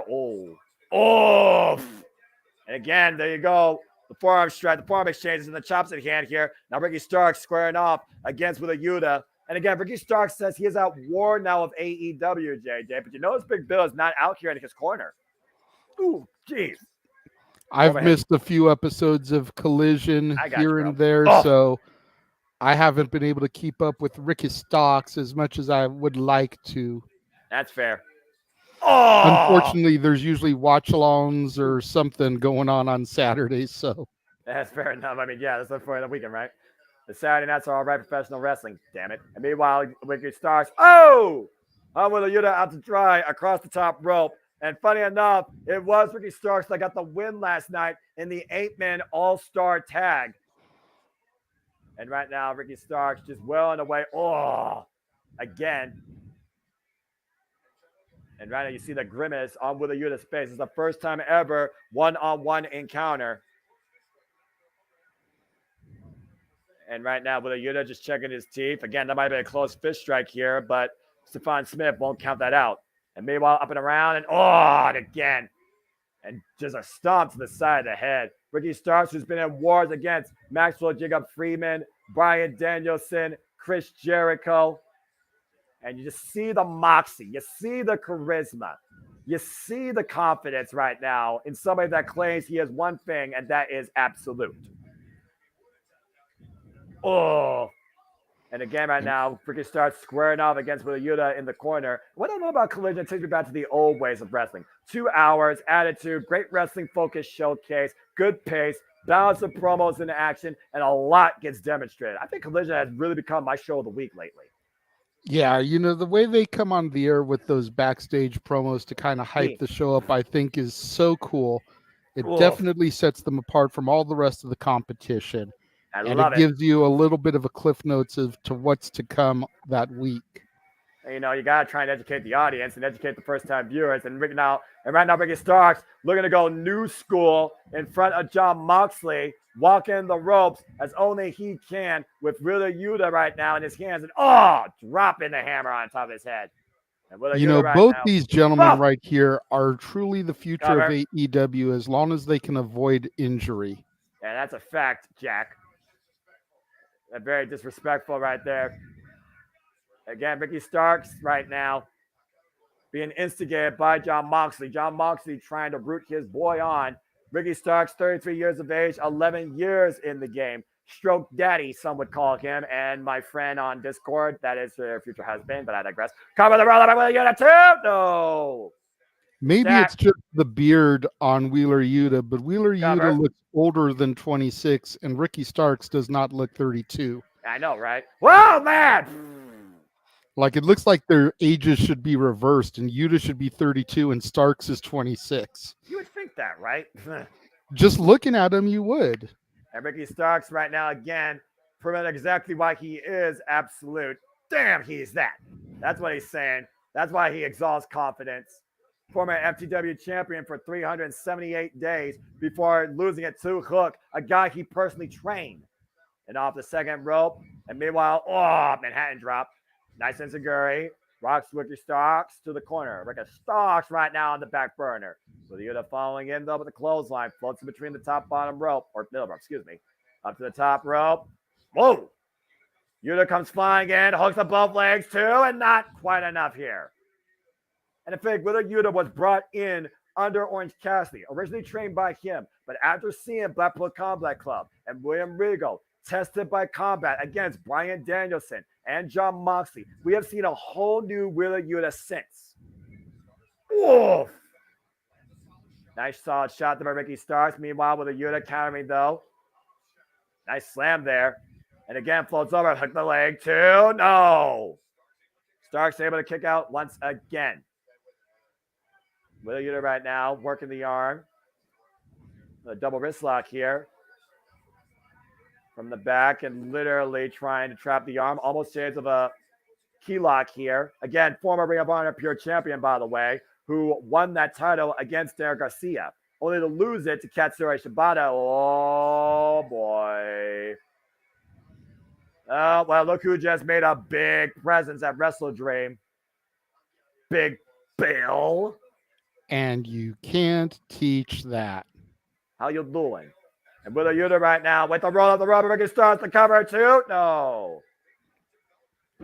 And again, we've seen the development with Ricky Starks and Big Bill since Ricky Starks took a manager's license. And off the top rope, tornado DDT. Great tornado DDT. Beautiful tornado DDT. And those both legs hooked. 2, no. 2.5. Woof. Again, Wheeler Yuta says, yes, I get being up over and over and over again, but I don't complain. I keep getting back up. You're never going to keep him down. Believe there's a song about that. Yeah, I'm pretty sure you're right. R.I.P. to the artist. I don't think it's going to take a whiskey drink, though. Meanwhile, pop up. Uh-oh. Got caught. Oh, God! What a power bomb cover, too. No! Ricky Starks took too long to flip into that cover. Yeah. If he had done it immediately, he could have had that right there. That was not a clean float over, to your point, JJ, but a hell of a power bomb, to say the least. Big Bill watches on from outside there.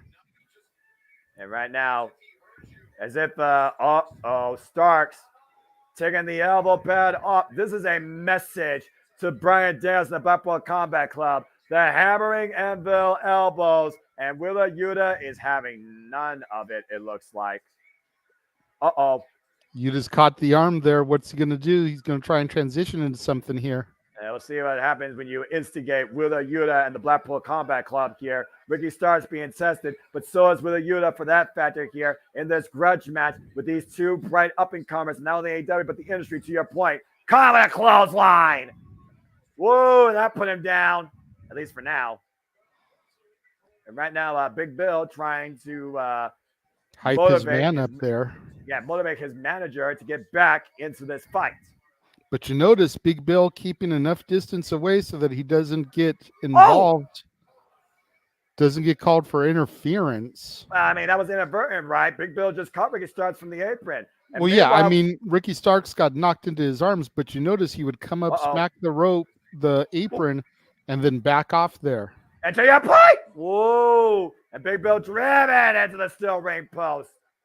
As Ricky Starks was distracting the official, or holding the official back, obscuring his vision. Deep arm drag to counter the rope through the float over, and Wheeler Yuta into the hammering elbows of his own. We're on the way of Ricky Starks right now. And Ricky starts gasping for air as his mouth is wide open. And Wheeler Yuta once again the float over the counter. And the seatbelt cover too. No! Woo, nice modified backslide, but didn't have full body pressure on the cover. He didn't have full capture of the legs there, JJ. Again, you have to look at all the limbs when you try and execute a pinfall maneuver. Again, thank everybody across the entire Jet Meacham Network, Multiverse Media, for tuning into our coverage of WrestleDream. It has truly been a dream here tonight. Oh, that spear! And that would be the opportunity Ricky Starks needs to capitalize and win this thing and put Wheeler Yuta down with a real shampoo! Cover! Float over! 1, 2, it's win! It's absolute! How you like that, John Moxley? The winner of this match is absolute. One word, JJ. One word. Nothing more needs to be said. Very important win. Very impressive win by Ricky Starks tonight at WrestleDream against Wheeler Yuta. I gotta say, dude, I love Starks' music. That shit goes fucking hard. And absolutely. That harmonica just really fucking kills the song for me, like for real. You don't hear good harmonicas in music these days. Again, pump that fist in victory. Ricky Starks proves why he is one word, and that is absolute, with the win tonight at WrestleDream. This Ricky Starks is a top-tier talent and a future AEW World Champion. Mark my words. You know, regardless of who wins on Wednesday, I want to see Ricky Starks get that international title. That'd be pretty cool. Oh my God. Shit. Here we fucking go. As we look at a grudge with two bright rising stars, two established veterans of the game, Honor and Tokyo Inoki, as we finally determine who truly is the best technical wrestler on the planet. It is time for our dream match as the American Dragon Bryan Danielson goes one-on-one against the leader of TMDK, the frontman, the current NJPW World Television Champion, Zack Sabre Jr. The match that everybody assumed was going to be the main event because it was the first match announced out the gate. But no, Christian versus Darby Allin, 2 out of 3 falls is our main event. Meacham, you are back just in time as we take a look at the hype package for Bryan Danielson and Zack Sabre Jr. Oh boy. As Zack Sabre Jr. looks to end this odyssey before it gets off the ground. Hey, that's your guy's theme right this time. There we go, boys. This is going to be freaking good. American Dragon comes on tonight in Seattle. Oh, man. This is going to be so damn good. I love technical wrestling. I like that belt that he's got there. I wasn't really feeling it at first when I saw him holding it in the press conferences. The rectangular shape of it just kind of threw me off, but seeing it actually around his waist, yeah, that's a pretty title. And I'm not going to lie. It really is, because one of those titles you don't really see a lot of a form factor nowadays. It's got that retro, rustic feel, but it fits the television mold of what the NWA World Television Championship represents. Zack Sabre Jr., who, of course, has held this title now for 14 successful defenses, 19-year veteran of the game, trained by the likes of Marufuji from Pro Wrestling Noah, inspired by Minoru Suzuki, former King of Pancrase, former running member of Suzuki Gun, and former 4-time Rev Pro British heavyweight champion. Noah, look at who the referee is. Aubrey Edwards. Outfitting that she's from Seattle. From Crying Girl and Bryan Danielson's retirement to the official of Bryan Danielson's final odyssey. Boo. How dare you? They're even born for greatness. They didn't get the final countdown. That is what it is. Y'all are ahead of me in the feed then if you're hearing the music, so it is what it is. Yeah, as stream services go. Welcome I'm back sure Jesse home. Davin is at home popping her pussy to this one, but we are Jesse not Davin. getting the You're wrong for American that. Draggle. We are She not says getting that. the true dragon. We are not getting the final countdown in his home. Damn it. Botch. Six-time world champion, 901 singles record though, JJ. Bryan Danielson, who John Moxley has put up there as the best professional wrestler on the planet. And Nigel McGuinness calling him a clam digger as always. No love lost with Nigel McGuinness and Bryan Danielson. They need to have one more go at it before agree. Bryan hangs it up. Oh, man. Bryan, if you thought JJ was unleashed during the Young Bucks match, but freaking Nigel McGuinness is going to hold nothing back. Oh, man. And it needs to be at a Ring of Honor show. I Not agree. an AEW pay-per-view. It needs to be like a final battle or something. Yeah. Danielson versus Nigel one more time. Ring it, Aubrey! Bell rings are underway! Oh, man, I'm so fucking pumped for this. Bryan Danielson, 23-year veteran of the game, on his final odyssey, literally narrating it as Odysseus, looking to go into That was the bell for me. That's how far behind I am. That's all right, brother. And right now, they're slowly moving in. We're going to find out finally 1 year in waiting and over 13 years in the wondering since their last encounter who the best technical wrestler on the planet is. Bryan Danielson said himself, nobody in this world wrestles like Zack Sabre Jr. And right now you just see both men here just trying to find a hold, just trying to find a limb to pick. And Bryan Danielson picking the left leg. Oh. This is truly the human game of chess at its highest degree. This is technical professional wrestling at its highest point in this era. Bryan Danielson says, though, that he thinks Zack Sabre Jr. lacks a certain degree of enjoying violence. He can't get as physical, as violent as him. And he thinks that that could be the way that he could exploit Zack Sabre Jr. tonight and get the win, JJ. It's fair. And right now, Zack Sabre Jr. countering the attempted wrist lock here. Again, Zack Sabre Jr. has so many different ways he can trap you, whether it's Clocky Cat, a long way from home, double leg Nelson, European clutch. Bryan Danielson, of course, has the label lock, cattle mutilation, the psycho knee. And both these men have been highly active in their wrestling careers this year alone. Zack Sabre Jr. non-stop across New Japan Pro Wrestling, AEW, and Ring of Honor, defending the WWE World Television Championship after winning it. His first singles title in 6 years. His first ever singles championship in New Japan Pro Wrestling.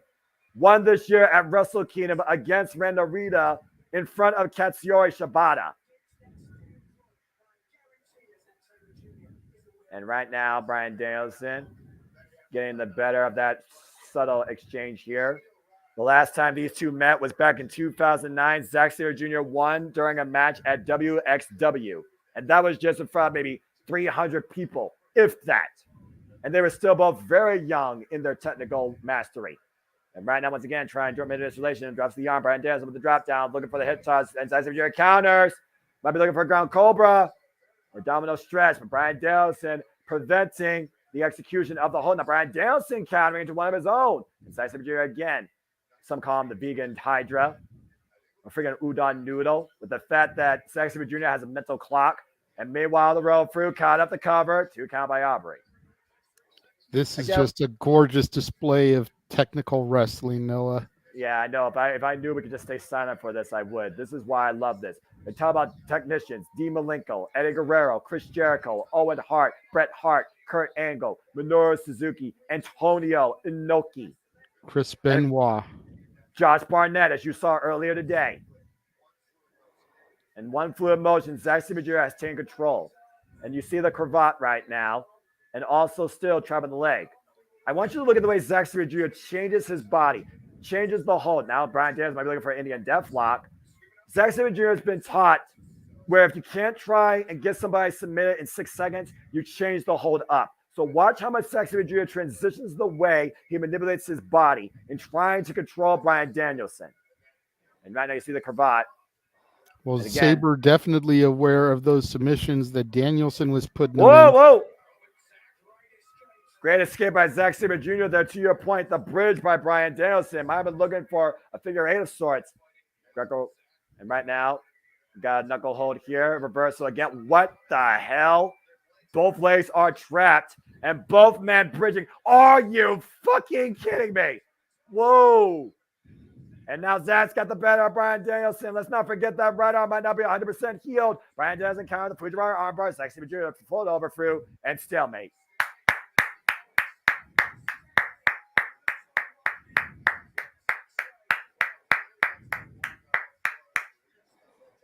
Man, you don't learn that. You master that. Yeah, absolutely. That just comes from years and years of honing and perfecting your craft. I love this chant. This is wrestling. Damn it. Some people actually understand what the fuck this is. And meanwhile, Zack Sabre Jr. picking the leg again, sweep the other leg out, and once again, you think about, again, we talked about Antonio Inoki and Billy Robinson. You think about the matches that Antonio Inoki had when he had to practice his technique to get better in the ring. Karl Gotch especially inspired that in him. There's a reason why Zack Sabre Jr. says strong style is dead, long live Sabreism. And right now you see both legs are trapped. Might be looking for a Romero special, a surfboard of sorts. He's got both arms trapped as well. All he's got to do is bring him up and over. And there it is, fully executed. And Bryan able to get one of his arms free. The other one. Wow. Like it was nothing. Like it was nothing. Danielson escapes the Romero special right now. And now looking at maybe one of his own. And wrenching back on the nose. Again, this is the violent nature that Bryan Danielson says that Zack Sabre Jr. lacks. It's white versus black in this human game of chess, determining the best technical wrestler on the planet. And now Zack Sabre Jr. up in the Romero special, the surfboard.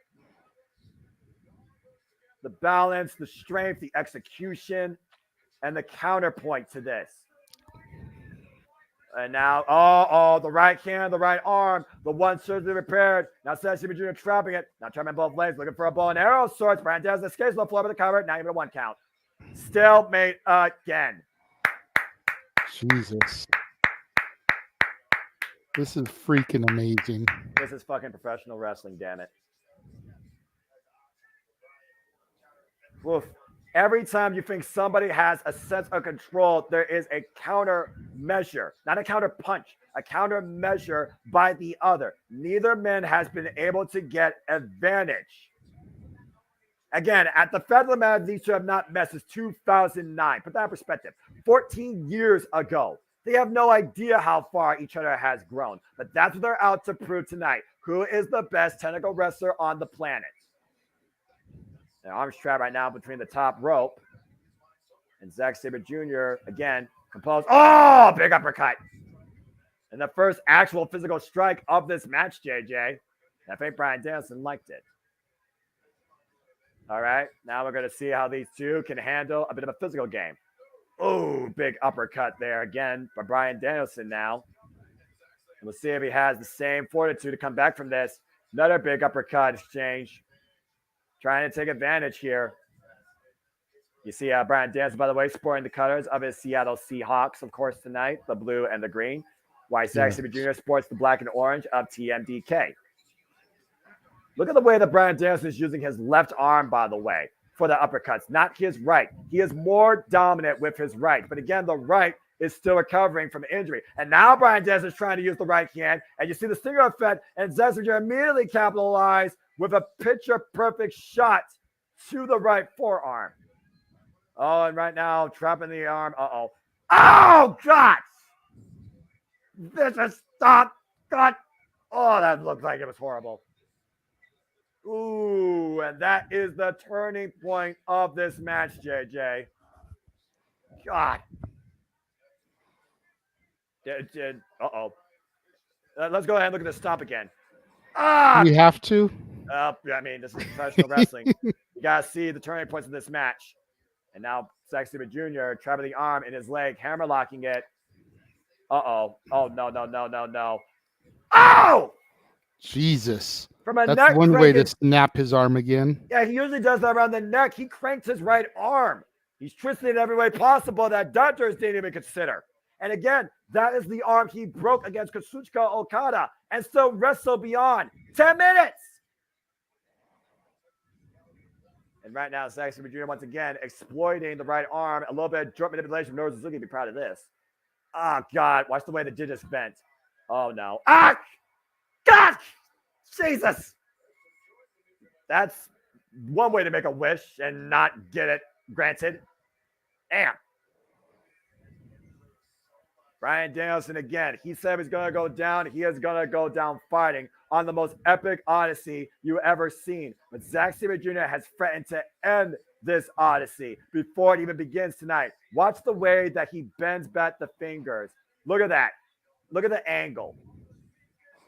Straight up. It reminds me of Pete Dunne. Yeah. Oof. And you heard the snap, struggle, and pop. And I only say that because I'm not that familiar with Zack Sabre Jr. I'm sure Pete Dunne probably took that from him. Studied him. But yeah, that's what that makes me think of is Pete Dunne with that joint manipulation.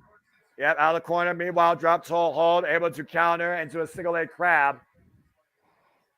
It's one of those things where I'm not sure one learned it from what, but I know this. Antonio Inoki was the trailblazer that led in this style of grappling arts, courtesy of Karl Gotch. Karl Gotch is the founding pioneer of this style of wrestling, passed down to the likes of Zack Sabre Jr., Minoru Suzuki, as Bryan Danielson just crammed both the knees of Zack Sabre Jr. into the mat. Again, Bryan Danielson was able to withstand the onslaught of Kazuchika Okada and stop the reign. The resilience of the American Dragon is unmeasurable. And might now, Dragon Screw Leg Whip. Yeah, that move has to suck. It does. And once again, going back to the leg. Oh, Jesus. That was bad. That was a bad one. The toes were planted in the ring on that. The angle contorted. That was one of the most vicious Dragon Screw Leg Whips I've ever seen. Sorry, Tanahashi. And again, Zack Sabre Jr.'s left labia works over here. No, he counter. God, there's the neck crank. Picture perfect drop kick in the back of the head and neck. Woo. You've got to love and hate Aubrey Edwards for the same reason here. And this isn't just traditional Aubrey hate. Bear with me here for a moment. But her facial reactions are so priceless for some of those devastating maneuvers. But they're also very distracting as well. And sometimes can take away from the match. Again, it's one of those things where a referee has to try and maintain emotionless and emotional environment. Easier said than done in this day and age, particularly where referees have showcased more of a personality. Allison Lee, Dave Spencer, Earl Hebner, Mike Chioda, Aubrey Edwards, Bryce Rensburg, Rick Knox, Red Shoes Umino of New Japan Pro Wrestling. There's a certain point that even the referee got to realize there's a reason why I'm a fucking referee in the first place. I'm a fan of this shit. And meanwhile, Bryan Danielson looking to hook Zack Sabre Jr. up, hammering elbows while Zack is perched on the top rope. Right to the side of the head and neck, the right pectoral muscle. Again, Zack Sabre Jr. trained by the likes of John Ryan, Andre Baker, Narumichi Marufuji, and of course, Ogawa. And traveling that left arm, hyperextending it, the wrenching here. I'm trying to look and see if Sabre Jr.'s been the bigger part. Oh my gosh, look at this. Oh no. Look at the way that right arm is bent. It's not supposed to bend like that, JJ. God. No, it is not. Yeah, JJ's silence speaks volumes here, folks. And Bryan Danielson with the headbutts to the side of the head, trying to wear down the NJPW World Television Champion, who will be in action against Will Ospreay later this month at Red Pro. Double underhook, butterfly superplex. Counter, trap the arms. Trying to lock him into the bell lock. Can he hold it though? Can he get it trapped in though? Again, Zack Sabre Jr. able to counter. Then the roll through. Now the roll through again by Bryan Danielson. Still keeping the left arm trapped. Once again, looking for the bell lock. Keeping Zack Sabre Jr.'s body away from the ropes. And Zack Sabre Jr. right now still fighting back. And again, this is a technical masterclass, professional wrestling. Again, now he's transitioning from the label lock back to the single leg crab while hammer locking the left arm. And that is in tight, JJ. But you see Zach trying to reach out with the arm, the leg close to the ropes, and he was able to get the rope break. Woof. Nigel, come on, man. Be unbiased here, all right? Seriously. Freaking calling Bryan Danielson a clam digger on every occasion. I think Bryan Danielson's final match should be against Nigel McGuinness, if I'm being perfectly honest. I'm just saying. Oh, boy.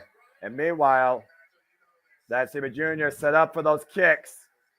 Made famous by the American Dragon himself.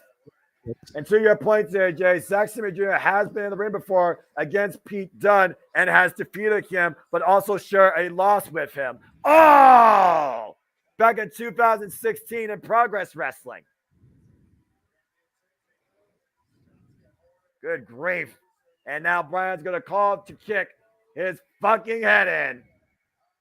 Good deal, Jeff. I'm glad to hear that.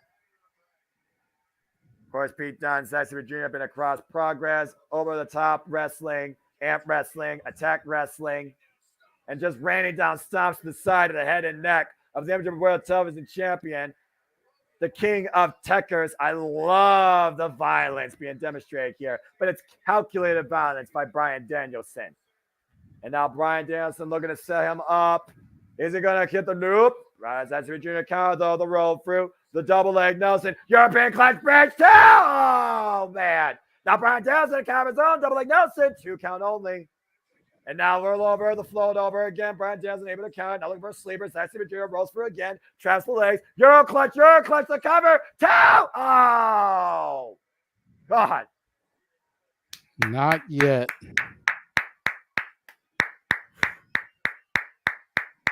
This is professional wrestling. Damn it. Standing ovation for the crowd, and rightfully so. But you digress. By the shirt. Don't market me, okay? You all market me. I don't market myself. Oof. And now Bryan Danielson with the kick to the hamstring. And again, whoa, running in with the high kick right underneath the jaw. Meanwhile, Bryan Danielson falls in, though. Traps the leg again. Floats over, traps Bryan Danielson. Going again for the Euro clutch. Bryan Danielson countered. Now Danielson being combination, the full Nelson float over, and Zack Sabre Jr. able to counter, but Bryan Danielson still maintaining control. Now going to the hammering elbows. Now Zack Sabre Jr. trapping the left arm, the float over again. My God in heaven. And once again, counter, trying to trap a limb. And now got the free arm and the damaged arm trap. Hyper extending that right arm. Oh, my God. Cranking back on the digits. Twisting the fingers. Wrenching the arm. The bone against the bone. Oh, my God. This is art. Oh, my God. That's a hell of a leg wrench. And Bryan Danielson once again. Danielson, though, countering, able to counter that dragon screw, the modified dragon screw. And now Bryan Danielson at the clutches of Zack Sabre Jr. This is fucking phenomenal. Fight forever, wrestle forever, technique forever. And both men right now trapping the legs, almost a double figure 4 of sorts. Both men are literally trapped in each other. And the Head pressure to head, right nose now, to nose. the pressure they are feeling right now. Oh my gosh. What the hell are they saying? Oh boy. That's low. That is low right there. But that is what Bryan Danielson. Oh my God. What a shot. Faded out of that one. And Zack Sabre Jr. right now down for a moment. Able to finally relinquish the pressure of that hold. Bryan Danielson, though, still with one boot. And both men right now with single kicks. This is not about who is truly the most technical. This is about who truly is the better wrestler. And Bryan Danielson right now using the heels of his boots to his advantage against Zack Sabre Jr. Oh, my gosh. Noah, this is going to be a match that is going to shown in training classes for the rest of time. Yeah, if you're not watching this, you're not a fan of the industry, period. You know, wrestlers that have come up in the last 20 years have studied matches like Eddie Guerrero and Rey Mysterio, like Bret Hart and Shawn Michaels. The next 20 years, they're going to be studying this match between Bryan Danielson and Zack Sabre Jr. Oh, and Zack Sabre Jr. right now back to the uppercuts of the right arm after blocking the kicks of Bryan Danielson. Meanwhile, test of strength here now as both men lock up. Might be looking for a backslide here. Back elbow strike, though, by Zack Sabre Jr., though. And once again, maintains control. Who's going to get the better of this? And Bryan Danielson right now, stunned but not out. Now trying to run Sabre Jr. And both men right now are just welling away each other with these back elbow strikes in this test of strength for a backslide. Counter, reversal, counter. Jesus. And Sabre Jr. gets the better of the backslide to cover. 2. Oh. PK to the right arm. Amazing follow through, and it is good. Man. And Bryan Danielson caught. Tilt-a-whirl slam. And now the float over. Is Zack Sabre trying to lock him in the label lock? I'm not sure right now. No, he's clocking No. Cat. Both arms trapped. Both arms trapped. Both arms trapped. Someone's got a gift here. Bryan Danielson refusing to quit. Now changing to a stretch. This is huge. This is absolutely pinnacle right now of this match for Bryan Danielson. Both arms are trapped. Bryan Danielson's got nowhere to go. And Jon Moxley and Nigel McGuinness both standing here, waiting to see how Bryan can counter this. Is Zack Sabre Jr. going to retire Bryan Danielson before this final odyssey begins? And Bryan Danielson finds his way to the ropes. Jesus Christ. I had to give you the solo shot, brother. You were literally on your feet there. There was nothing I could do or say to add to that, man. You needed the solo on that one, bro. Commentary is not about the person. It's about the voice that connects with the people. But if you want to do that, you're more than welcome to. As I don't even look at the screen at times. I literally look at the action. Off! Big PK. Collapsing the chest cavity of Bryan Danielson. This is the greatest match I've ever seen in my life. Off! This is definitely a match of the year contender. I think it's going to be hard to beat this. This is match of the decade for me, period. That's bold. I said what I said. That's bold, but I find it hard to argue, mainly because I've only been watching for a year or so. And right now, Bryan Danielson might be literally a one-arm man once again. Pinpoint perfect stomp to the arm. Falling again with the PK, rocking the American Dragon. Now Zack Sabre Jr. looking to follow up. Bryan Danielson. Oh! He stopped Zack dead in his tracks with a high kick, and another one takes Zack off his feet. How the hell does Bryan Danielson still have this? And right now, just stomping the living hell out of Zack Sabre Jr. What, Zack trying to counter again, trying to trap the arms. Oh my God, the float over into the Fujiwara arm bar. In the Jujikatami. And reversal again. Oh man, sitting back, wrenching deep on the right arm. And further hyperextending the joints and the digits.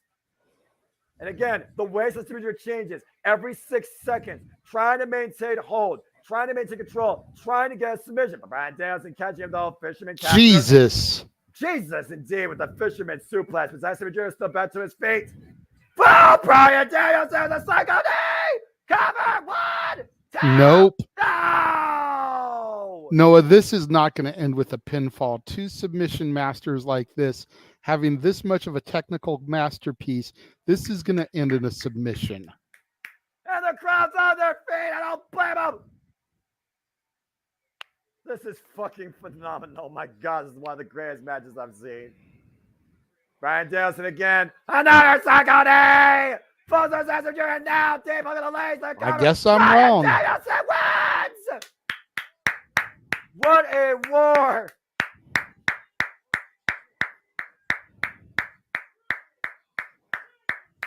That, professional wrestling fans, ladies and gentlemen, is fucking professional wrestling in the highest goddamn degree. Holy shit, what a match.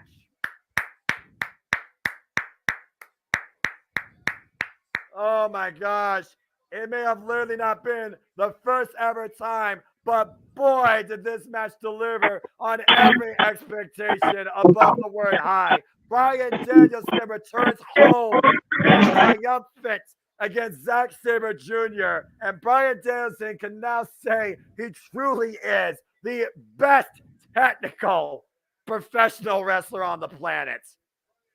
And he's holding out his arm for respect. The damaged arm, might I add. What an experience this was. What a match. What a journey. What a Catches Cam clinic. What a chess game.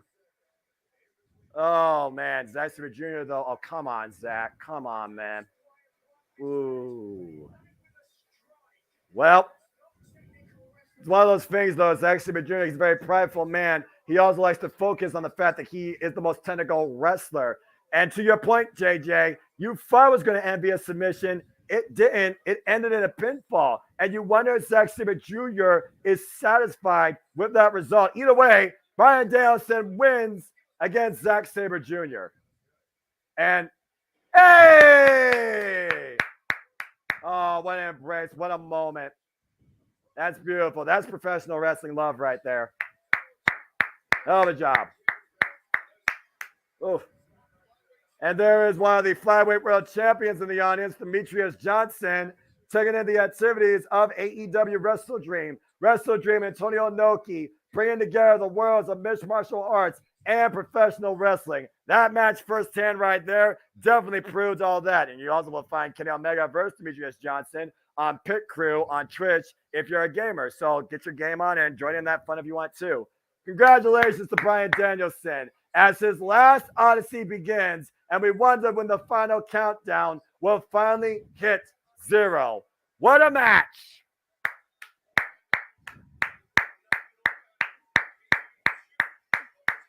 What's up, Jeff?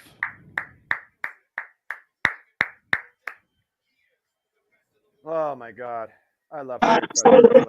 Yeah, I agree. Whoever's after this, Lord AEW will have to apologize and be with the wrestlers down there in Seattle. Amen.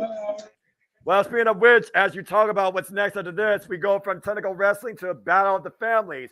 Kenny Omega, Chris Jericho, and Kota Ibushi, a trio of top motivation, take on Sammy Guevara, Will Ospreay, and Konosuke Takeshita. 6-man tag team action is next. Oh my God. How do you fucking follow that shit? So, JJ, goddamn. You follow it with a member of the Elite, excuse me. Oh, Lord. Yes, I'm gonna let you talk. I'm gonna let you all talk for a little bit. So I was telling the Boys Republic of Lucha, JJ, I know we're not going to Full Gear because of the Disney commitment. We got to find a way to go to Ontario. If this is Brian's last Odyssey, we got to see him when he's in town. So I'm gonna be pissed otherwise. Man, let's see what happens. It's all about the money. That's true. And it's also all about your AEW traditions as the Ocho, the demo god, the influencer, makes his way inside the building. Say it, Seattle. Oh, my God. That's right. Seattle, Washington is about to have their Judas moment at WrestleDream. As Le Champion, the Painmaker, the Lionheart, the Ocho, the Ayatollah of Rock and Rolla, Chris Jericho makes his way to the ring. Oh, my God. Oh, well. Looks like we got Taz alongside here for the commentary. Of course, the Ocho, Chris Jericho, betrayed by his running mate since day one, Sammy Guevara, who literally called Sammy basically the Judas of his own mind, the Judas of AEW. And while we're at WrestleDream, Chris Jericho's going to make Sammy Guevara's life a living nightmare and make sure that Sammy's dreams never come true. And looks like Aubrey Edwards is hanging around to referee this match as well, Noah. Interesting. That means you can screw Don Callis, driver, in the head. Since I know you can't do that to Karen Jarrett here. Oh, man. I fucking love AEW. This pay-per-view was worth every damn dime once again. Every pay-per-view this year has hit all cylinders. I haven't had a sad bathroom break, bad experience yet. Kenny Omega! Whole store saying it. You gotta love it. Fuck yeah, I love it. Oh boy. There is only one true Omega of the industry. Kenny. Oh!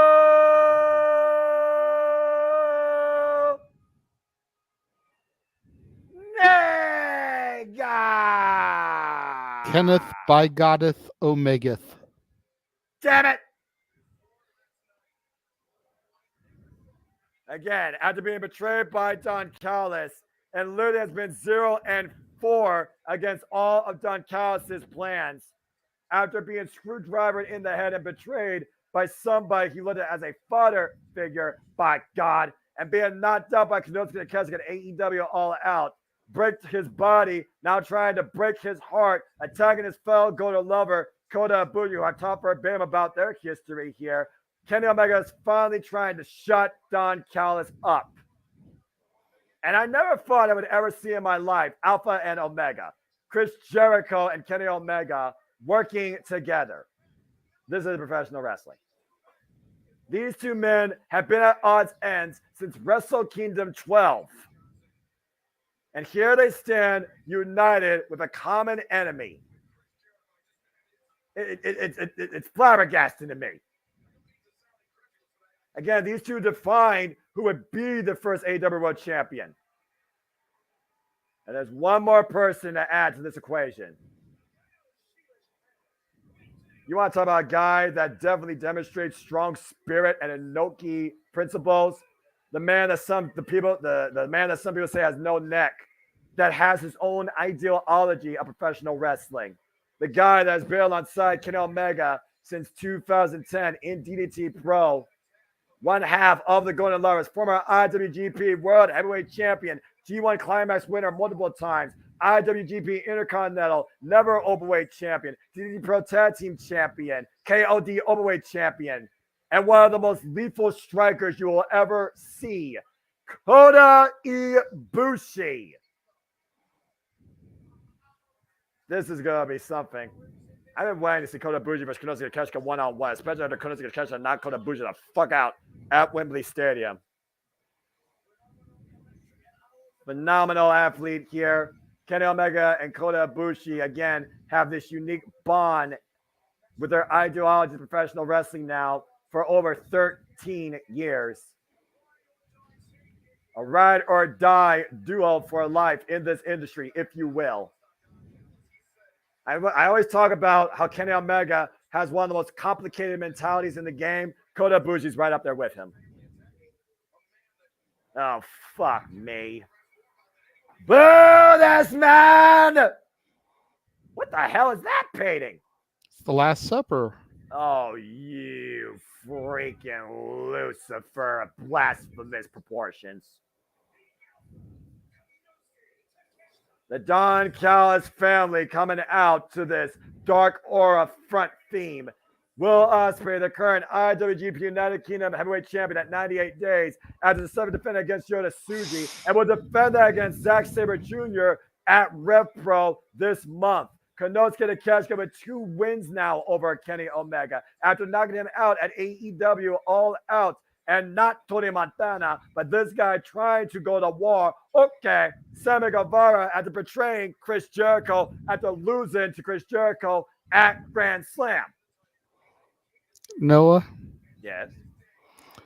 Jesus had 12 disciples.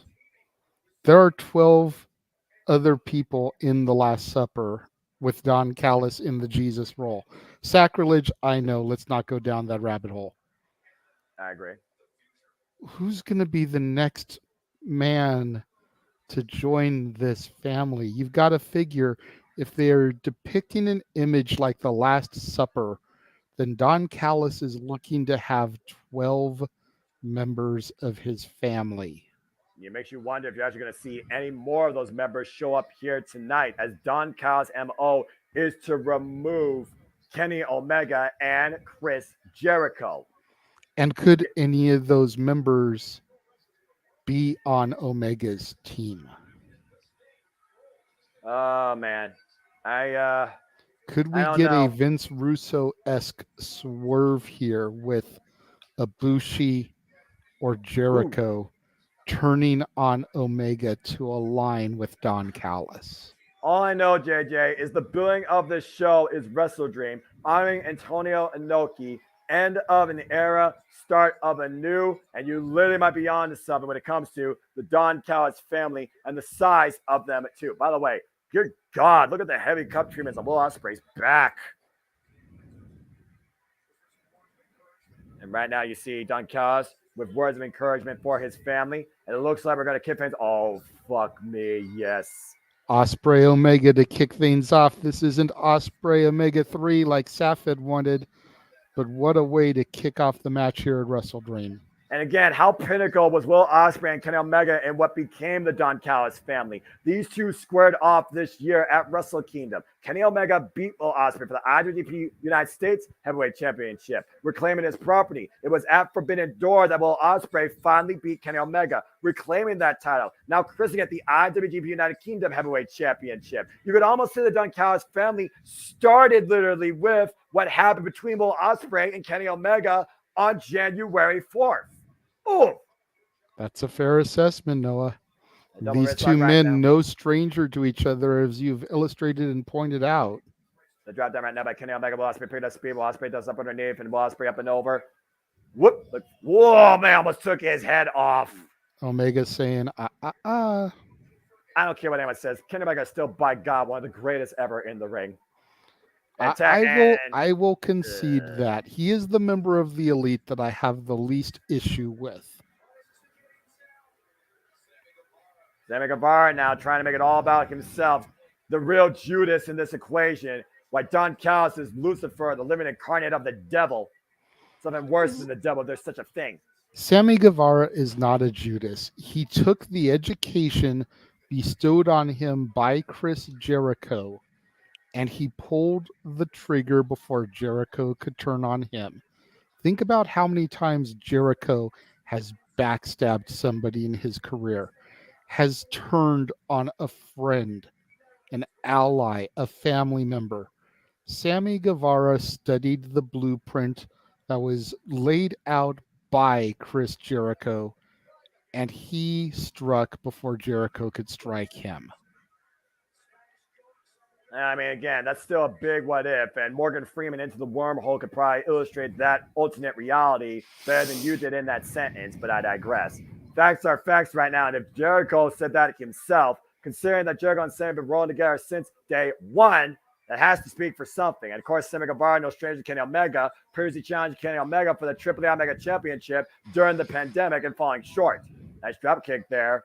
And again, the athleticism of Sammy Guevara cannot be denied. He is a young stud. He is an up-and-comer. He even talked about after Double or Nothing, he needed to make some changes. I didn't think this was going to be the change, though, he wanted to make. The jabs, and the jabs, and the jabs. Overhead shot. Again, we are literally about to celebrate AEW Dynamite's 4-year anniversary. It was episode 1 that Chris Jericho chose to go alongside Sammy Guevara. And now they're on opposite sides for the first time ever. And Jericho is going to look to try and teach Sammy Guevara a lesson. Woo. Oh, he's playing second fiddle. Tad to Will Ospreay. All right. If Sammy Guevara wants none of the old show, why am I not surprised? And Will Ospreay now renewing hostilities. Again, we saw what happened at Wembley Stadium, JJ. Will Ospreay got the better of Chris Jericho. Ooh. In the corner right now. Dustin needs a clothesline or the chop and gets the chop of his own. Will Ospreay taking off his feet. Will Ospreay with one of the best resumes this year. Nice backdrop suplex there. And Sammy right now taking the mic of Taz for whatever reason. And no one wants to hear what the hell Sammy has to say. Hey, shades of Dwayne Johnson, man. Remember when The Rock would come out, put the headset on, and just start cutting a promo mid-match? Yeah, that's fair. I'll give you that. That's fair. I mean, again, I guess tugging on the headset isn't also illegal in a match, to be fair. So, you know. And right now, back to Omega and Ospreay here. Yeah, again, I do wonder if these two are going to have one last one-on-one encounter. While Will Ospreay, again, has the entire industry in his hand. Let's not forget, JJ, next year in February, his contract with New Japan is up for renewal and expires. Konosuke taking off the apron. And Will Ospreay takes advantage with the strike. Chris Jericho takes a cheap shot now. Hey, you know what? 1 for 1. That's all as far as I'm concerned. The right hand. Uh-oh.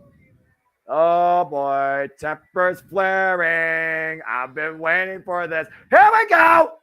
Got Jericho paired off with Guevara. We got Ibushi and Ospreay, and we've got Omega and Takeshita all paired off. Fierce 6 brawl, quite literally. And right now, Alpha, Omega, and Ibushi in control. A shout out to Antonio Inoki! Trios planchas! Well done. Again, the fact that we're talking about Chris Jericho in 2023 and how far he still goes, JJ, that's a testament also to his career. Oof. Back and forth battle right now. We are right now down to Ospreay and Omega. Whoops, Sammy looking to take a cheap shot. And Ospreay taking advantage. Gets to the midsection. Irish reversal. Irish whip off the ropes. Handstand. Springboard. Oh! Catches him with a rolling kick. Again, the unbelievable capabilities of Will Ospreay. Kenny Omega brought in the corner. Tag to the Alpha. Now christened by Don Callis. Konosuke Takeshita. Now Konosuke Takeshita, who was first brought into AEW during the pandemic under the good grace of Kenny Omega. Once a crowd favorite, now a dark omen. Oh, man. Oh, and a Takeshita right to the eyes. Again, different tactic. You would not have seen this in the old Takeshita if y'all have watched AEW like I have. Irish reversal, Irish whip. Now Toasty Takeshita picking up speed. Doesn't need the clothesline. Picks up speed again. Flies up the ropes again. And a flying clothesline connects. God. The explosive velocity and impact of Konosuke Takeshita, JJ, is something to see.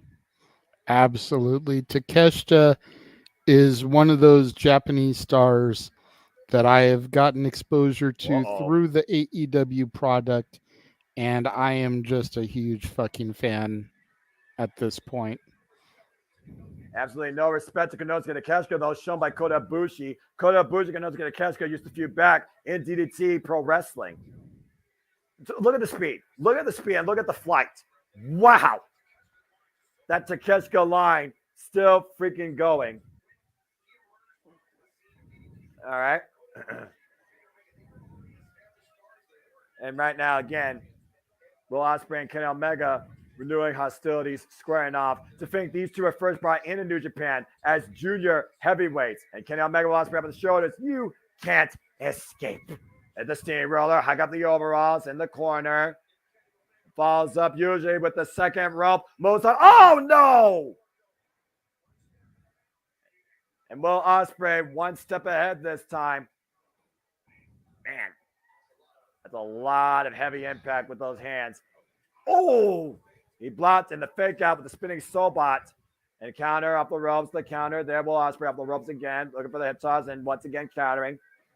Now into the abdominal stretch. And just bringing him over towards center. Aubrey Edwards, perfect position right now. You know Kenny Omega's not going to give up in this. There's no way. There's absolutely no way. And you see right now a little bit of, oh, come on. Seriously. Aubrey, do you see what's happening here? Okay, there you go. Yeah, cut your hand in the cookie jar there.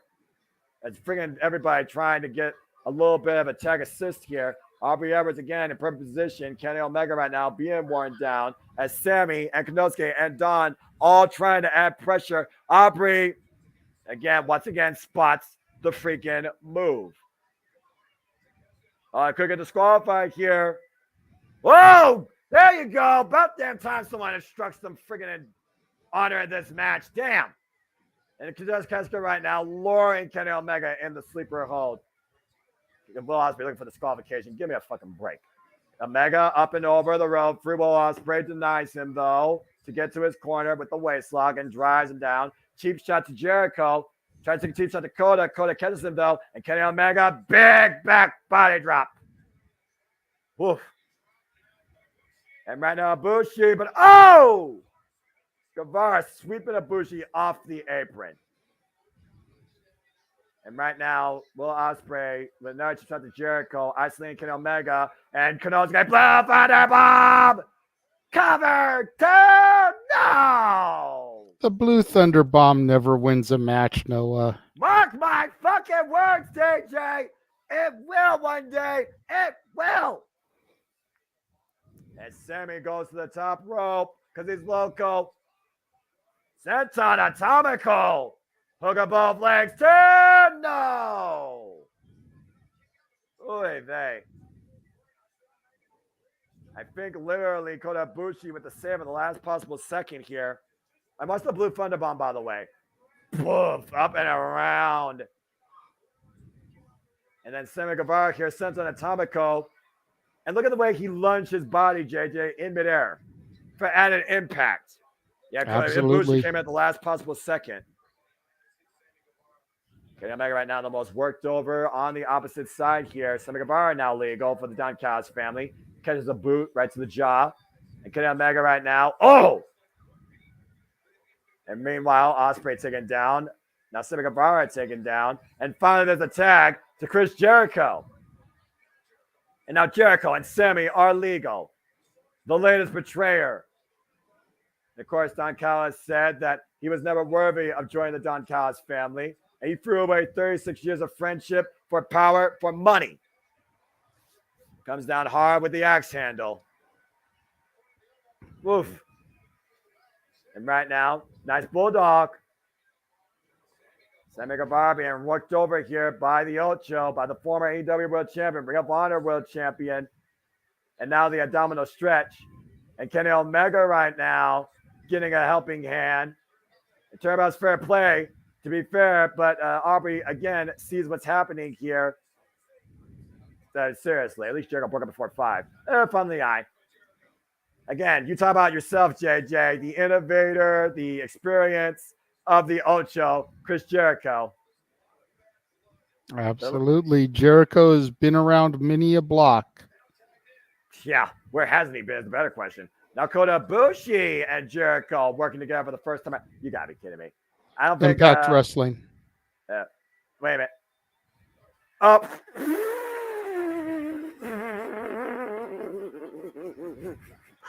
Nice shout out to the sex gods. That's one of the greatest fans I've ever seen. The beautiful standing moonsault covered by Ibushi too. No, I'm sorry, that just broke me. Oh God, that was beautiful. That was pretty funny. I'm not even gonna lie. Yeah, I'm not gonna lie. Someone take a picture of that and screen cap it. Thank you. Meanwhile, the Golden Lovers now legal. Kenny Omega and Kota Ibushi. Stereo offense here. There's a kick to the midsection. Kotaro Crusher. And again, folks, if you want to do the conversation, don't need to dictate, suggest as that, but be respectful of the presentation at hand and the content we are seeing. And at the end of the day, just enjoy live and enjoy wrestling. And what the hell are these three men thinking? Kota Ibushi, Chris Jericho, Kenny Omega, out of opposite corners. And oh my God! Synchronized Lion Salt. And the Lion Salt capitalized Kevin Sabato! No! Barely able to kick out of that. What a beautiful wide shot, by the way, of the stereo triangle moonsaults by the Golden Lovers, JJ. Look at this, JJ. Look at this. Watch the execution. Wow! Almost got Don Callis there in the process. Impressive offense here.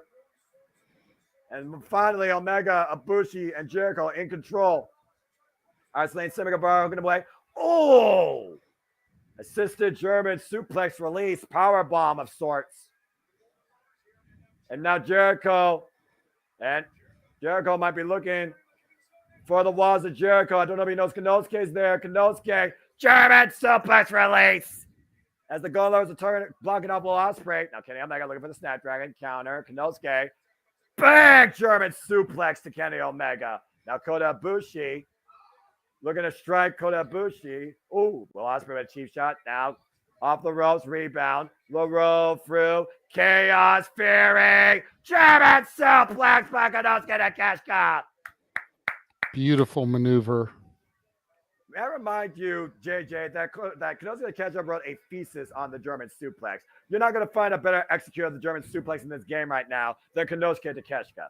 I did not know that. Or a bullhammer elbow. And right now, Chris Jericho, the legal man, uh-oh. And Will Ospreay is looking to unskip the hidden play. Oh, no! Malfunction at the junction. The hidden blade meets Konosuke's knee.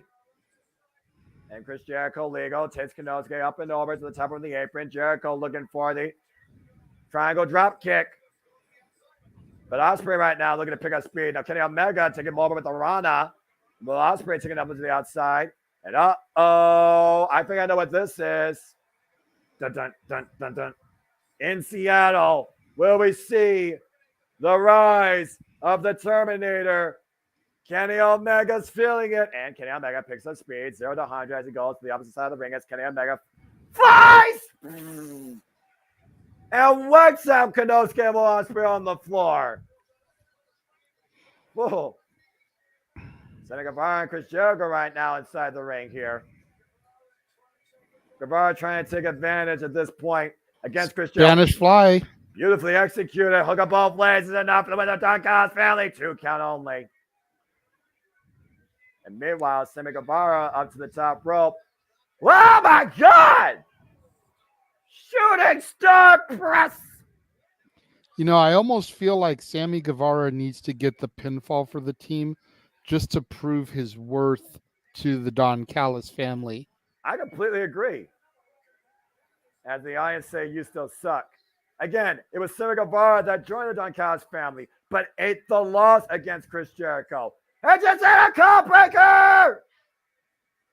Jericho the cover. Tell the beat Sammy again. Will Ospreay saves the match. Good Lord.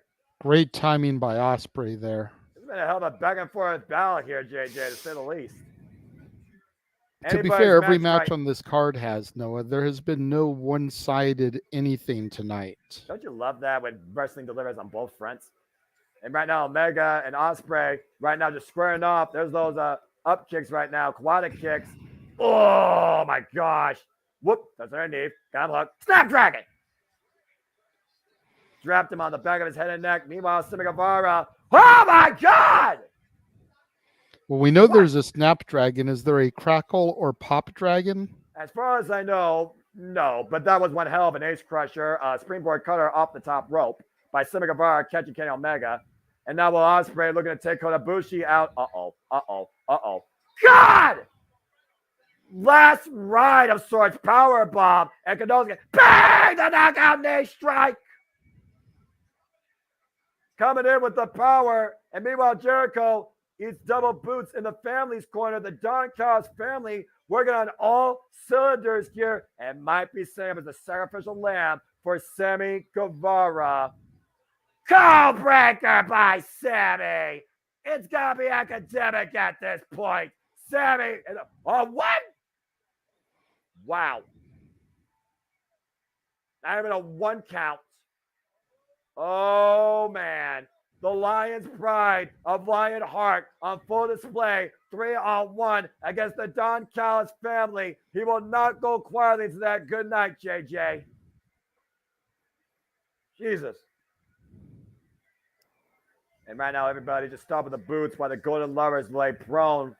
Kota Ibushi rising. Uh-oh. Is that what I think it is? Kota Ibushi, I think he just, yep, that's a scary face. For those that don't know, this is a state that Murder Ibushi could kill somebody. Oh my God! This is a fluke state, by the way, that Kota Ibushi goes in. He doesn't even know what he does in it. He says he control when it happens. Oh my God, what a heart punch. But it's almost like he feels nothing. Oh God, give me the singles match, please, and thank you. Yes, Murder Ibushi versus Konosuke Takeshita. This is what I wanted tonight at WrestleDream. This is what I hope would have been the one-on-one encounter. The Golden Lover versus the new Kristen Alpha. What a knockout shot. Discus miss. Clothesline miss. Got him hooked. Up and over. Lands on his feet. Whoop. Lost balance. Wow, God, sweep for the fences. And Kanosuke right now looking to follow in, flying it. Whack! Kanosuke gets whacked up by Ibushi. I fucking love this shit. Uh-oh. Might be looking to channel one of his guys come out. Oh, big boot. The hook kick by Will Ospreay. Bang! V-trigger! Duly V-triggered by the Golden Lovers. And now Sammy Guevara climbing top rope looking for the Golden Trigger. Whoa, blot with the cross body. And right now Jericho with the single leg kick. Now Kanosuke falls in with a clothesline. Body screwed everywhere. There's a high kick. There's a super kick by Ospreay. Bang! V-trigger by Kenny Omega. Now looking to hook him up on the shoulders. 1 week. What? Counter. Way! Both men wiped out over the top rope. Drags Omega. Meanwhile, Will Ospreay looking to send. Oh, man! Sky Twister. Crash and burn. Back inside. Sammy Guevara. The rub. He's got the tights. Whoa. 2 count only on Jericho. Almost stole it there. And regular the eyes. And I think the 2 legal men are Jericho and Sammy. Single leg kick. Little too overzealous, trying to take advantage. Will Ospreay. Will Ospreay's the Jones effect. He's not legal. Super kick by Sammy Guevara. And another thrust kick. Will Ospreay right now taking a bullet and distracting Aubrey Edwards while Jericho and Sammy fight out in the other corner. And Jericho has to maintain on the offense. This is his moment as he wells away at Sammy Guevara. Might be looking for a big old Frankensteiner. Beautiful Frankensteiner. Jericho goes for the pin, but Aubrey's out of position. 4, 5, 6, 7, 8, 1, 2, and no! Thanks to Will Ospreay holding her back. Saving the match for the Don Callis family. And to think, all Will Ospreay asked from Sammy is an apology. I don't think that's been given yet either. But so far, the Don Callis family is working on a united front. Super kick by Sammy Guevara to Chris Jericho. And again, Will Ospreay distracting Aubrey Edwards, trying to bring the title into play. Why Sammy Guevara hits the GTH, don't counter, double leg. Blocked, looking for the walls. Now Don Callis trying to come into play. Oh, for the baseball bat! Used by Don Callis! What the fuck? And to your point, JJ, this might be Sammy's moment. The cover, 2, and Sammy has won for the Don Callis family. Unbelievable. Now, that was truly a team effort right there. That was a family effort, to say the least. Will Ospreay holding Aubrey back, holding the IWGP United Kingdom Heavyweight Championship, and Don Callis with a hit and run with Floyd the baseball bat. Sammy capitalized on the cover, while Will Ospreay and Kanosuke Takeshita retain the Golden Lovers. Sammy Guevara only gets the pinfall win over Jericho, but the Don Callis family just beat Jericho, Ibushi, and Omega at WrestleDream. Damn. Unfortunate circumstances here for the Alpha, Omega, and the Golden Star. But for now, Don Callis' family continues their MO and make the life of Kenny Omega a nightmare. Well, that was quite a 6-man tag. Well, as this night of incredible professional wrestling action, honoring a legacy, ending an era, and ushering a new one yet to be foretold, continues to unfold. It is time for our semi-main event. As the AEW World Tag Team Championships are on the line, FTR defends the prize against Aussie Open. It is 1 year to the day that Aussie Open last faced FTR in a 38-minute classic at Royal Quest 2 for the IWGP Heavyweight Tag Team Championships. And it was FTR that got the better of Aussie Open that day. But after match, they said there wasn't equal to them. It is Aussie Open that could be the best tag team going in professional wrestling. But they need to prove it tonight. Dax Harwood begged Kyle Fletcher and Mark Davis to bring the biggest, baddest bastard tag team and prove that you guys truly can be on top. Here we go. Crowns up. Rounds up. So I am, just see, while they're making the entrance real quick, I am going to say toodles for now. I actually have to leave to catch the train to get home on time. Please be safe. But what an amazing match. My God.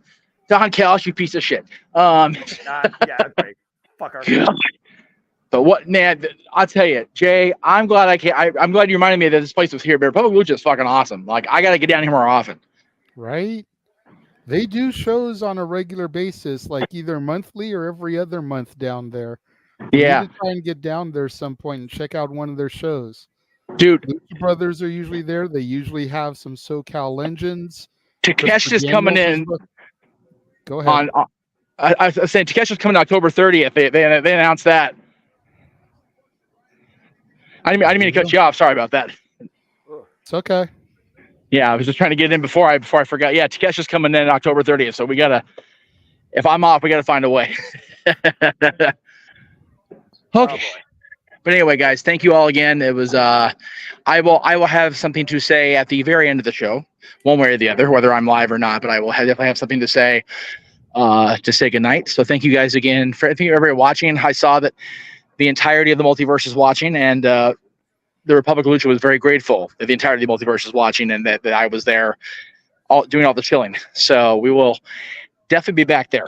Absolutely. For shows. So yes, we'll be back there going forward, and we'll see you guys after whatever happens in the TNT title match afterwards. I'll be back then. Later. Oh boy. Thank you, Jeff. Again, 1 year to the day, FTR and their greatest challengers to their illustrious time of the day, 2022, confirmed their legacy. Now Aussie Open looks to make history. The living legends, the best tag team in professional wrestling you could remember in recent memory. The top guys, the living legends, FTR, 179-day reign as the AEW World Tag Team Champions against their greatest adversaries after defeating the Young Bucks and putting away a 7-year feud. Absolutely. Senior official Paul Turner here for our semi-main event here at JJ. And you notice, by the way, those titles, they still are condoned with the tag name of Jay Briscoe. We know what time can do with somebody in this industry. It could make you, it could break you, it makes you stronger, or you have, honestly, no way of recovery. And since Mark Davis came back from the injury, we have seen a stronger, more hungry, more determined Aussie Open. Let's not forget, these two are on top of the world at one point. They were IWGP and NWA Strong Tag Team Champions. At Resurgence, Kyle Fletcher had to relinquish both of them due to Mark Davis getting injured. So Aussie Open is back to once again prove that Aussie Open owns the world, but also is better than FTR too. A clean break so far. There's a lot of similarities you could draw with these two teams. Aussie Open, our former IWGP Heavyweight Tag Team Champions. So is FTR. Aussie Open, our former Ring of Honor Tag Team Champions. So is FTR. And FTR, of course, defined themselves in WWE with the Raw Tag Team titles when they actually mattered, and the NXT Tag Team Championships, the Triple Odd Tag Team Championships. Why Aussie Open have defined themselves across Over the Top Wrestling, WXW, and RevPro. These two teams, in their own way, have paved a path in legacy of tag team professional wrestling, JJ. Ooh. That's freaking amazing. I love these guys. I love all four of these men. This is tag team professional wrestling, damn it. Dax Harwood right now feuding with Kyle Fletcher. Mark Davis, the heavy hitter, also known as Donzilla. You know, it's one of those things where I look at both these teams, I see a much more clear dynamic of power and hybrid speed with Aussie Open. Kyle Fletcher, the faster of the two. Mark Davis, the power. With Dax and Cash, it's kind of a shared, setup with both of them, given off both attributes. Off! That's a fair assessment, and it's hard to argue you on that one. The Armbringer there and the tag to Cash Wheeler. Of course, we saw FTR start this escapade of challenging young, hungry tag teams that want to prove that they can be on top of this industry. Again, last year defined FTR's legacy after that insane trio of matches against the Briscoes. God rest Jay Briscoe. So,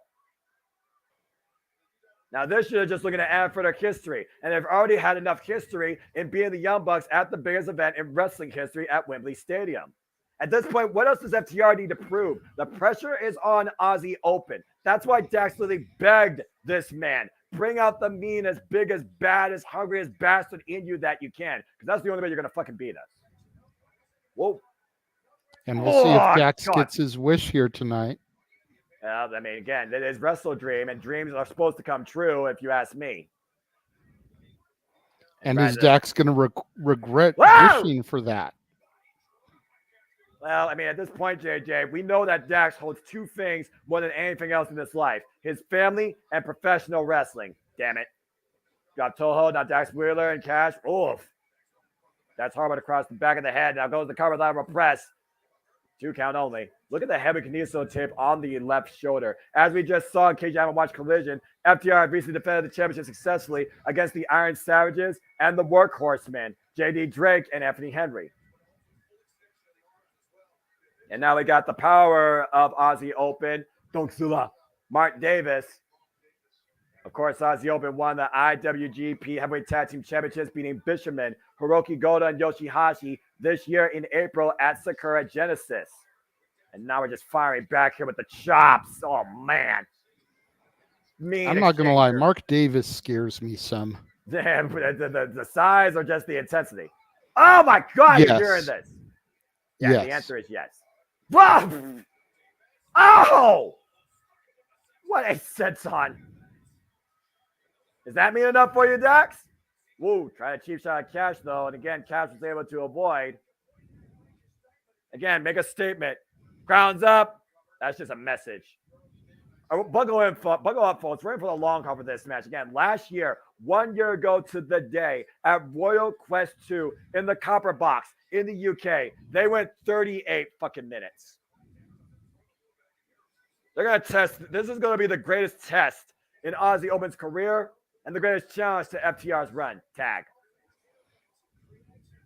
Of course, Kyle Fletcher, of course, has also been a previous challenger for the AEW International Championship. And again, FTR has been involved one-on-one in the Owen. Chop exchange here. The side headlock, looking to hook him up. Nice snap suplex. Floats over into a nice leg drop there. And now the cover, lateral press, the forearm side of the head. 2 count only. Oof. Tag. And here comes Cash. Oof. And again, it's only 1.5 when you figure about the 0 hour. But quantity of women matches aside, there's no. Oh my God, that was hard. There's no doubt this show has been worth every dime. Again, the only one that knows the book women's wrestling is Impact Wrestling. Start watching them and understand what I mean. And then argue me if you want. And I will, of course, out-debate you. Thank you. And right now, both men just hammering away. And meanwhile, oh, God. The meeting of the backs and the spines in the middle of the ring. That could definitely warp your body. Yeah, just a little bit. And right now, Kyle Fletcher has Cash Wheeler. Mark Davis has Dax Harwood. They run around the world and collide again. Full velocity. Once again, Aussie Open regaining control, trying to demonstrate exactly everything that they say they are. They call themselves the best tag team in the world, and they respect everything that FTR has done, including calling them the best tag team in the world. But you can't call yourself the best till you beat the champs. Quick cover, only a 1 count. That's fair. Bottom line, you have the prize. You are the best. Simple as that. A legendary WWE Hall of Famer, 2-time Hall of Famer, once said, to be the man, you gotta beat the man. You're damn fucking right. A former tag team champion in his own right, multiple times. Oh, nice scoop slam. And another big senton by Mark Davis. Big PK. Again, how impressive is this big man, Mark Davis? He is a mean, heavy hitter. Formerly involved in the New Japan Cup after Will Ospreay had to relinquish his spot due to a shoulder injury.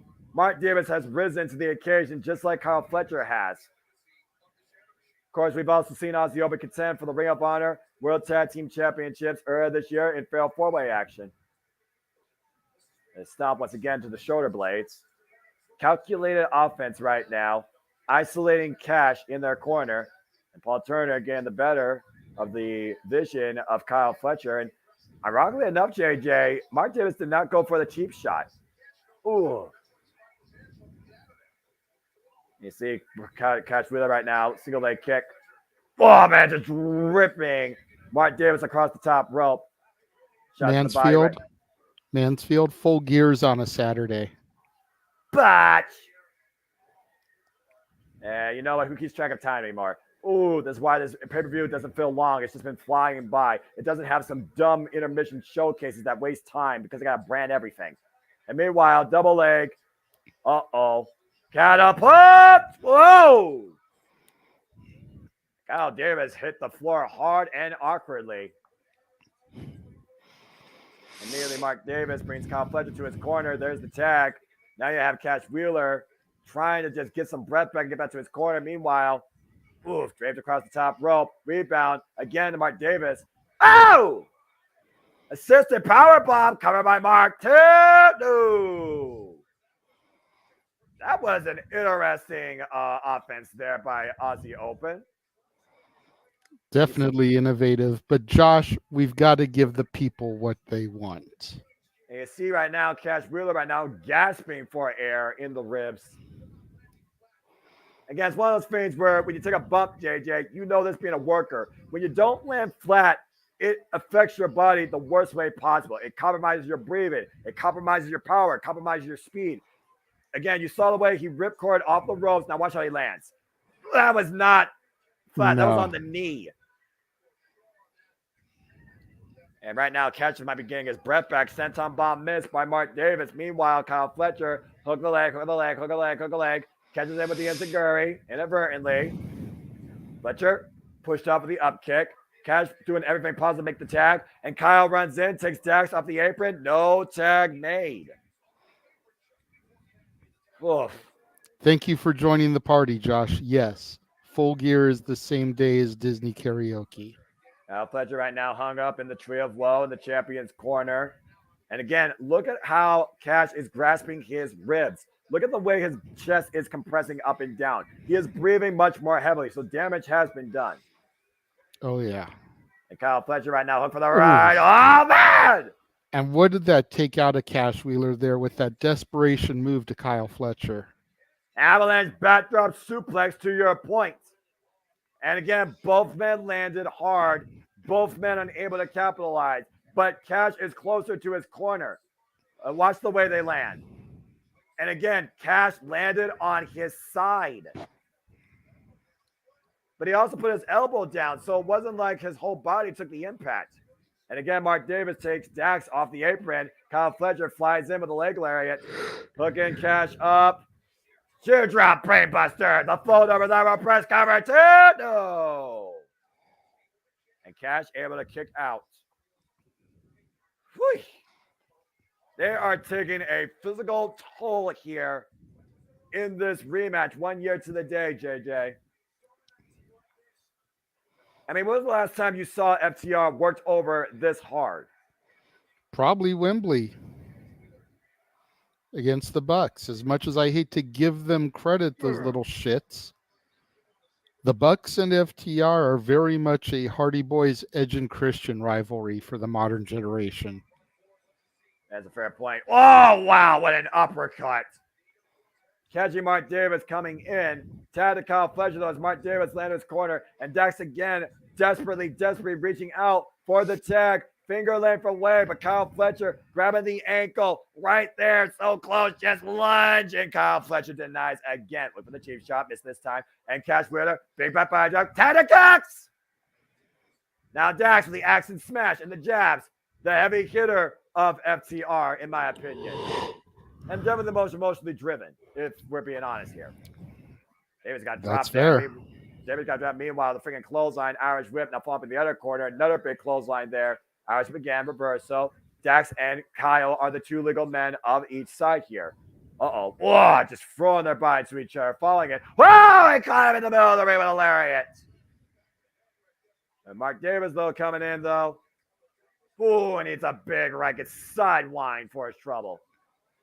Kyle Fletcher right now getting rocked over. The chop and the uppercut combination. And Dax Harbour right now really working off the hot tag as much adrenaline as possible. Look for the record there again. Kyle Fletcher underneath. Layer of his own. Dax doesn't budge.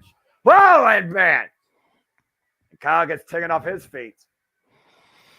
Dax trying to play the King of Hearts here, going off with his head. Yeah, no kidding. But apparently Mark refuses to be beheaded. Look at this, JJ. You said that Mark intimidates you. How's this for intimidation? That's strong spirit. Ooh. Ooh, big single kick. Well, finally taken off his feet. God. Kyle Fletcher over the waist slot, though. The counter staying switch. Big German suplex. Maintains waist control. Hangs on. Another big German. Might be looking for a hat trick. Nope, standing switch. And meanwhile, whoa, back by drop to Mark Davis. And once again, Kyle Fletcher sent for the ride. Big German suplex. The way that he landed high on the back of his head. You see right now, though, Kyle Fletcher might just be looking for feeling at his freaking right arm or just some way to get back up to his feet. And Dax Harwood right now might be looking for that big diving headbutt, but Kyle Fletcher, well aware and scouted it, able to roll away from the corner. Big German suplex again, released by Dax Harwood. Really. Where's Cash, though? Cash nowhere to be found right now. This has almost become a handicap match at this point. Oh! Diving headbutt hits none of the canvas as the big heavy hitter Mark Davis is now legal. Up on the fireman's carry. Ooh. Got him in the diaphragm. Now Mark Davis once again hooking him up. Aussie arrow. Cover up on leg two. No. Ooh. Great fortitude shown by the champions here, JJ, surviving that tag team maneuver. Tag. Look at the way that he landed, by the way. Watch this. Off the shoulder into proverbial ace crusher. Deep hook of both legs, but not enough. 2.5. Aussie Open showing how badly they want these titles here, Noah. And no kidding. The roll up, the roll up, the roll up. Cover to my Dax. 2 count only. And meanwhile, got him hooked. The power bomb. Meanwhile, Liger bomb. Nope. Counter. Up and around. The pop up on the shoulders. Slingshot. Power bomb. Cover. 2. No. Whoa. I'm not sure that was a kick out or just a convulsion off the impact. You know what I mean? Like when your whole body just jerks on you? Yeah, absolutely. I know exactly what that is. Take a look at the replay here. Watch the way that he kicks out. 1, 2. Little bit of both, because you could kind of see him roll off of the right shoulder to get that momentum. Well, either way, the match continues. Tag now to Cash. This has been a fucking incredible show. Ooh, man. Powerplex attempt denied. Meanwhile, Dax trimming off. Cash now legal. Uh-oh. And Kyle in the electric chair. No way. Dungeon of Ice! With a leg lariat cover. 2. No! Oh, my God. How the hell did Cash survive that? Easy, Noah. We have to have the Young Bucks versus FTR again. Come on.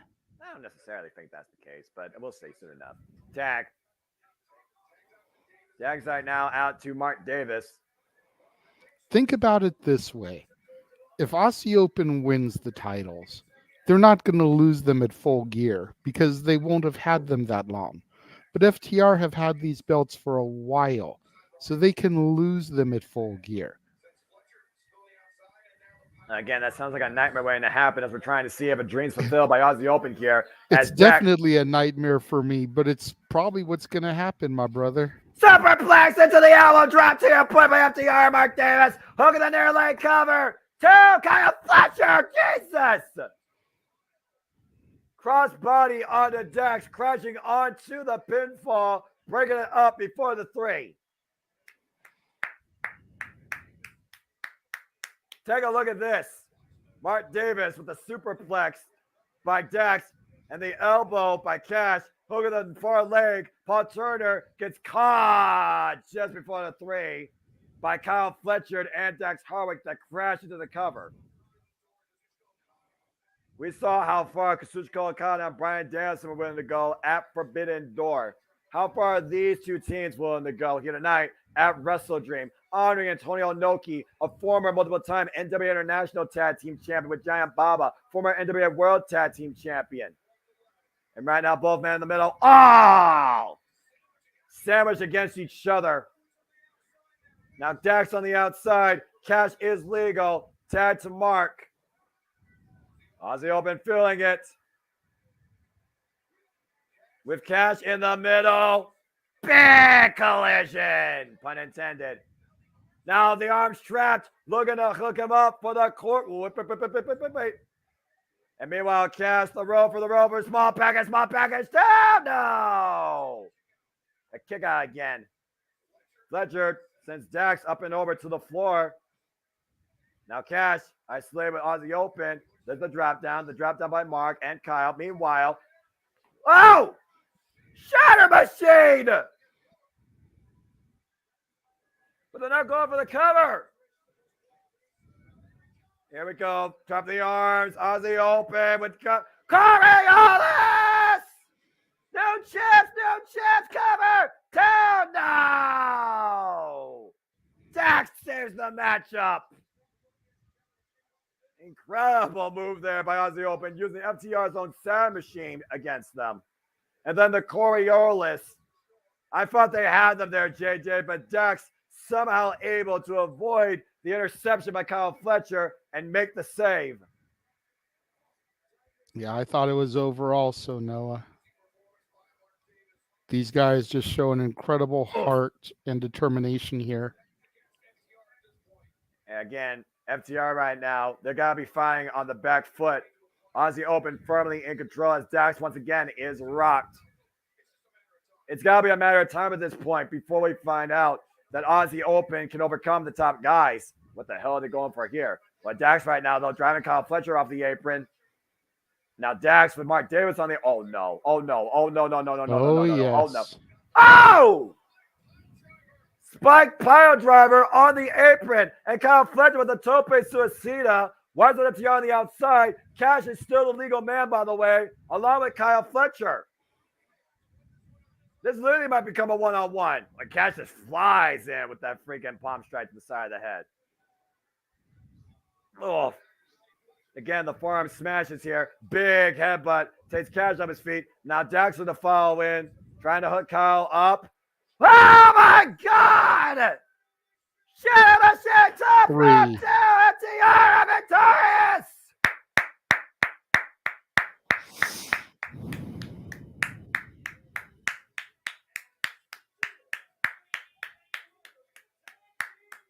Who is better in this day and age of tag team professional wrestling than Dax Harwood and Cash Wheeler of FTR? I will fucking wait.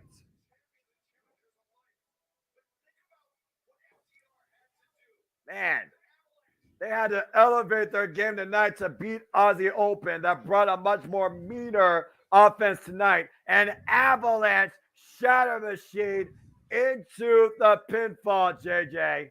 There is no way Kyle Fletcher was kicking out of that, even with Cash Wheeler's compromised ribs. Yeah. Tremendous tag team show and tremendous tag team match. FTR once again prove why they truly are the top guys. Mad respect being shown here tonight. You gotta tip your cap off to Kyle Fletcher and Mark Davis. If you didn't know who they were now, get some fucking education. They are a team to be reckoned with in this industry. And we see right now that Aussie Open are being attended to by Doc Sampson. As once again, FTR wonders what team can beat them. at what has been an absolutely incredible night honoring Antonio Inoki with strong style, technical wrestling, absolute incredible show of will, spirit, determination, and innovation of offense. It is time now for our main event as we wonder if somebody will finally achieve once again that validity. It is their finale. It is the TNT Championship as Christian Cage defends the gold one last time against Darby Allin. 2 out of 3 falls. And that is our main event tonight. Oh my gosh. JJ, I mean, again, you've been pretty quiet because I know where your emotions are. Thinking about the future, but let's look at tonight, my friend. Think about the TNT Championship. Think about Christian Cage working everyone. Think about Darby Allin, the determination, his identity in this industry, finding validation in holding this title. We are going to see if Darby Allin can defy Christian Cage tonight. But Darby Allin said something very interesting. You are finding someone you've never seen before. Are we going to truly see a different Darby Allin? Will face paint be involved? How will he wrestle? Because this is going to be a wrestling match, and only the better wrestler will win. But they have to win not once, but twice. In front of his family, in front of his friends, in front of his loved ones, in front of his hometown. Is the TNT title now and forever with Christian Cage? Or does Darby Allin find validation? Main event time here on WrestleDream. Good boy. Champion's prerogative to come out first, as they usually come out second.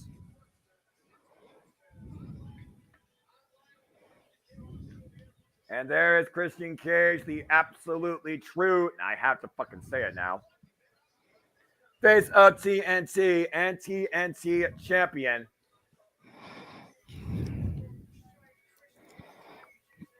Brother, you all right? You all right, JJ? I'm doing good. I'm doing good. Making sure. I just messaged Jeff because he's been kind of messaging both in the private chat here on the stream and then me on Facebook.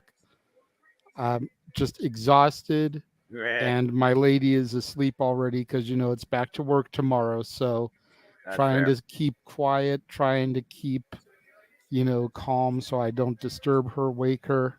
Okay. I'm good. I just want to make sure you're okay, brother. You know me, all right? No, I'm good. I'm good. Again, we've been calling this WrestleDream show all night long. It's been an incredible night of professional wrestling. And I really have been a pleasure to call with you, JJ. I truly do appreciate it. I truly do mean that. I know you do, bro. I enjoy calling all the wrestling action with you, dude. The way that you have said over the past year that my love and my passion for the WWE product has helped you get back into it and enjoy it more.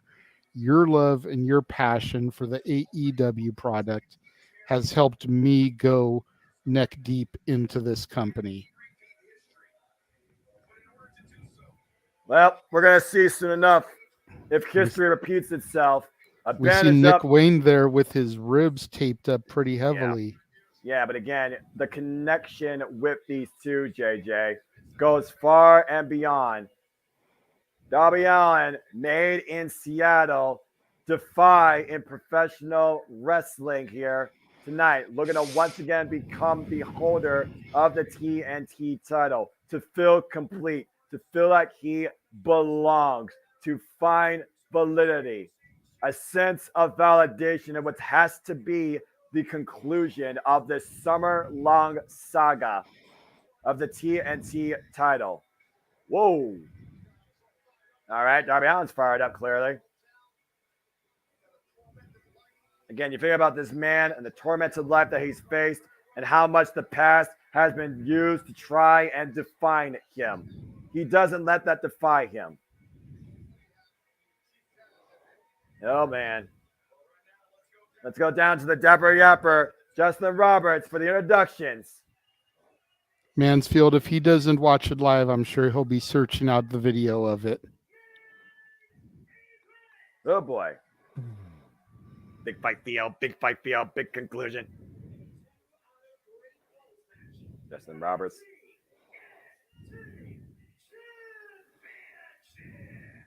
Yep, TNT Championship. Oh boy.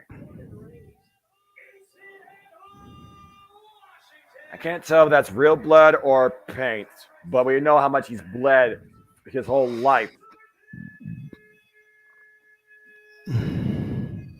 This is surreal for Darby Allin to find the main event of pay-per-view in AEW, let alone in his hometown.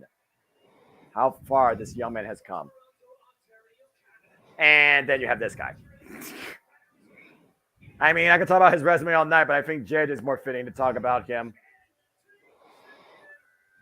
But I would not Captain add Charisma, Christian Cage. Yeah, I would not add Fun of the Year to his repertoire, to say the least.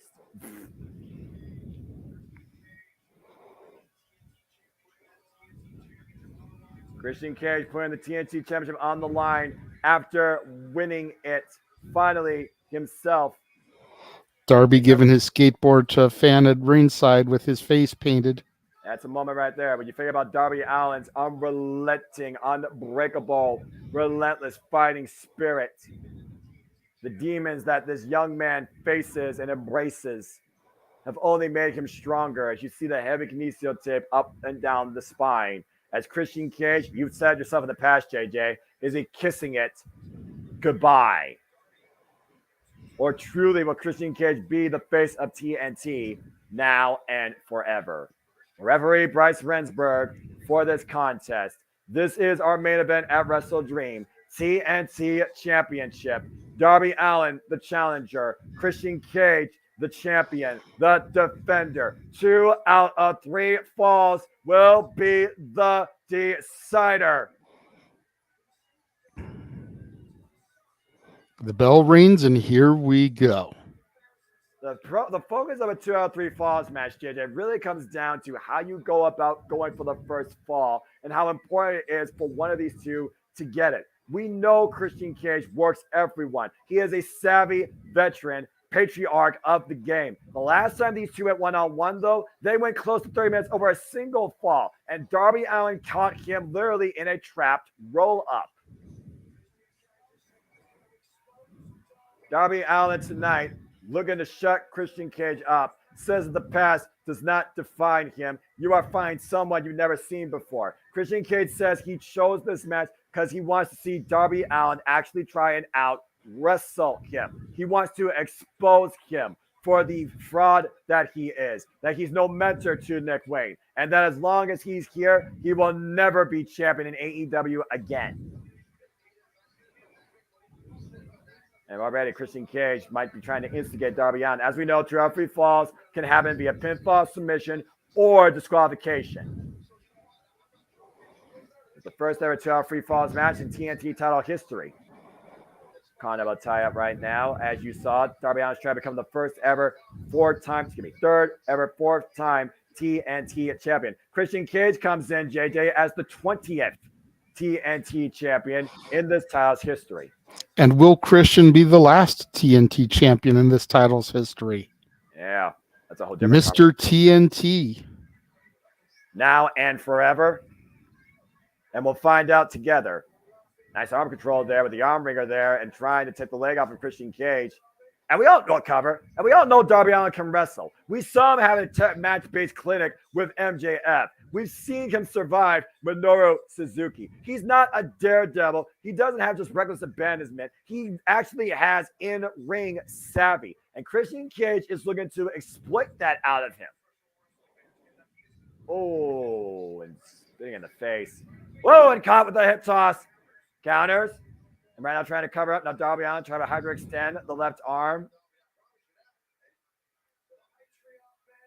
Again, Christian Cage right now, who's been instigating every dead father known in professional wrestling lately. It's one of those things you mock the dead, you might suffer for it. And he literally might suffer for his sins tonight.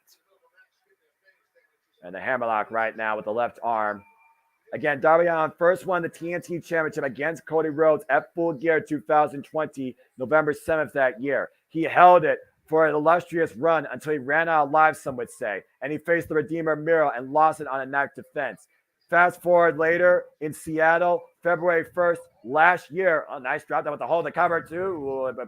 Or this year, excuse me, botch. This year in Seattle, he beat Samoa Joe for that title. And then lost it shortly thereafter against Samoa Joe in a Falls Count Anywhere bout after being muscle busted on exposed wood. Again, you control the head, you control the body. You see right now Christian Cage is under Darby Allin's control. Hits the cover. And watch the shoulders here. Very calculated, slow approach. Again, it's going to be Pinnacle who gets the first fall here and who can exploit. Not necessarily. Not necessarily. You tell. From my standpoint, and something that I used multiple times in a 2 out of 3 falls match, is you take the first 5 to 10 minutes of the bout and you pace it, you target something, you start to break down your opponent. Then you go and you get a weapon and you bludgeon them to shit, drawing a disqualification. But they're so beaten, so battered, so bruised, so weak that you can then go right in for 2 immediate pinfalls and steal the victory.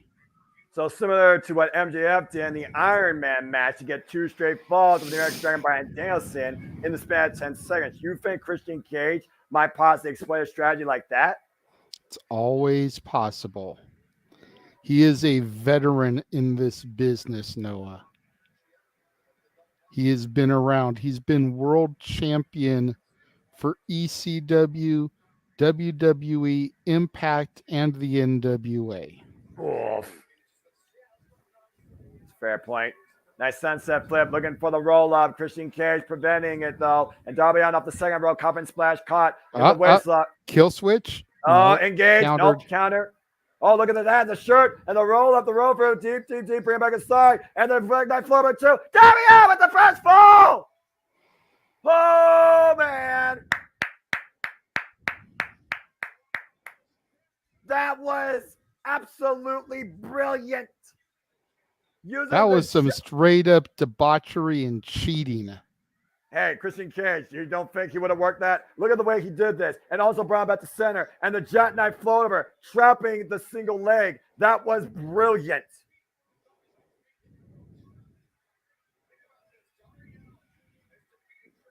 Again, like I said, a few weeks ago on Collision, Darby Allin beat Christian Cage one-on-one singles non-title encounter. If that was the case tonight, Darby Allin would be the new TNT champion. And there's Nick Wayne's mom again. Yeah, Christian heading over there towards her, making eyes with Nick Wayne's mom. You better focus on this match, you freaking pervert.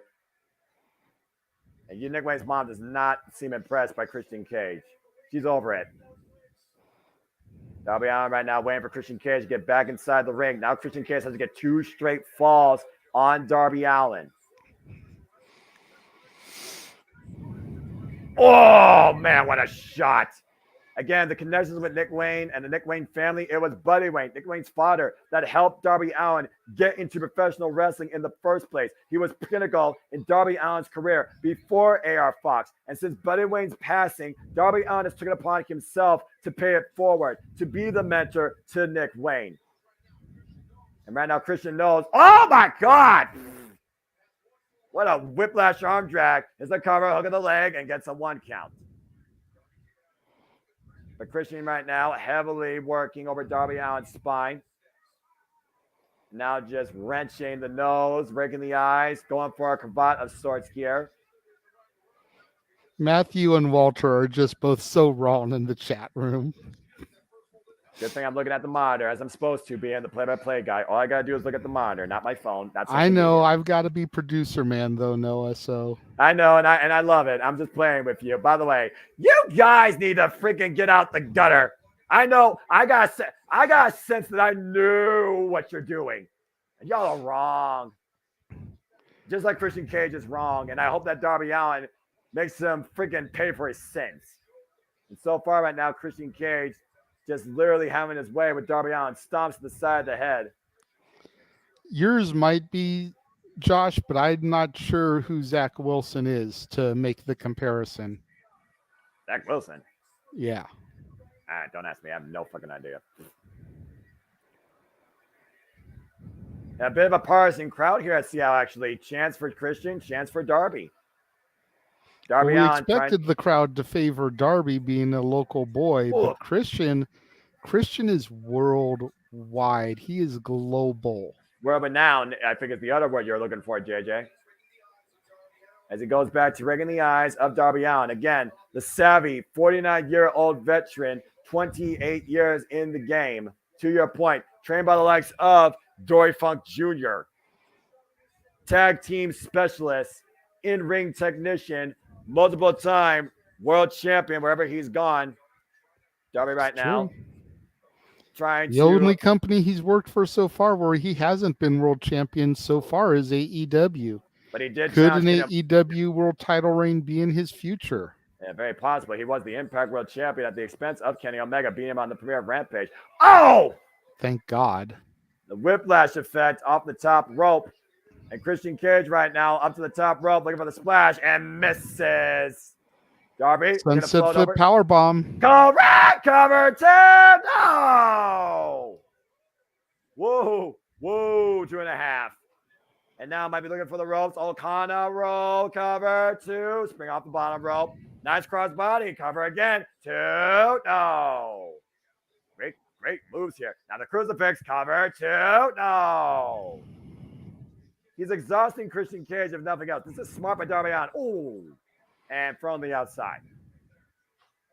As Christian Cage tries to alleviate some of that building momentum for who could be our future AEW TNT champion. Darby Allin even said he doesn't fear anything. He doesn't fear death.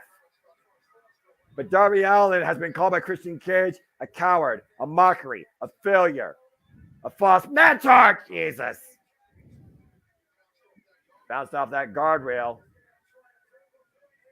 Christian Cage again. All this is about is cementing his already known legacy, to your point, JJ. That's all this is about to Christian Cage. This is about so much more to Darby Allin. Oh, God. At first, set hard into the barricade. And stay tuned, folks, for me and the King of ATW to do our own little simple review on the interview impromptu later this week. And me and JJ, in time to be determined, will do a simple take on WrestleDream and maybe NXT No Mercy. Again, you see Christian Cage trying to instigate Nick Wayne's mom again. No. What the hell is this guy doing? I think Christian Cage has got the Fountains of Wayne song, Stacy's mom, going through his head. You know, Nick Wayne's mom has got it going on.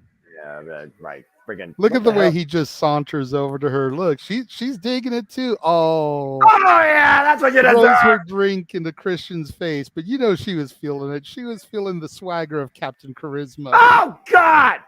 And Darby Allin felt that bullet. Tope Suicida taking out Christian Cage. Now Darby Allin's pissed. Real smart move, you fucking idiot. But Christian Smart going to the outside. Oh, you were saying coffin drop. Coffin drop connects, but on the outside, to your point. But immediately, Darby Allin beats Christian Cage back inside the ring. Might be one more coffin drop away. New TNT champion, coffin drop on the knees. And this is Christian's opportunity to capitalize and go 1-1 here. Good God. I'm just wish Nick Wayne threw a freaking hand and slapped the taste out of Christian Cage's mouth. Whoa, watch out! Oh, God! Wow. Damn.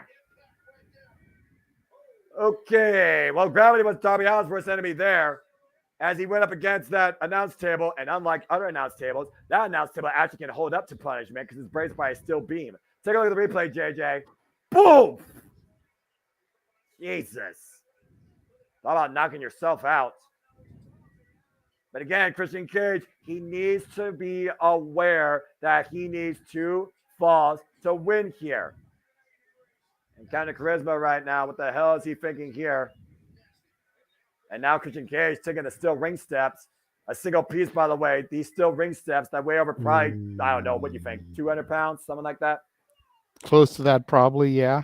That's ridiculous. I'm just going to see what Christian's got in store here. It's definitely plotting something here. As they're trying to repair the announce table after Darby Allin wiped out face first and ribs first on it. Darby Allin's just trying to get back in the ring to get his breath as Price Christian Cage and then take a count out. And Darby Allin right now up on the shoulder of Christian Cage. And wait a minute, what's he looking for here? Whoa, whoa, whoa, whoa, whoa, whoa, whoa, whoa, whoa, whoa, whoa. Got up to his feet, saw the steel ring steps. Oh, man. To the midsection with the shoulder block. And Darby Allin still fighting back. Now Christian Cage might be a victim of his own device, JJ. Trying to fall on those ring steps. Darby Allin trying to make Christian Cage fall on those ring steps. Was unable to. Looking to fall in. Whoa, and a thumb to the eye. Looking to fall in with the dive. And Christian Cage, what the fuck is about to? Oh, no, no, no, no, no, no, no, no. Oh, no, yes. Oh, no, no, no, no, no, no, no. Not the deadlift German suplex. Vertical. Oh, my God. Got him hooked. Christian Cage sees it. Jesus Christ. No. Oh, man. Whoa. Darby just thrown to the floor, which I think was the better of that situation that could have happened there. And Christian Cage, though, hooking him again. Jesus, just dropped them on the stale stairs there. Yeah, and his legs crashed first. Mick Foley knows a thing or two about that. Just get him back in the ring and get the cover already.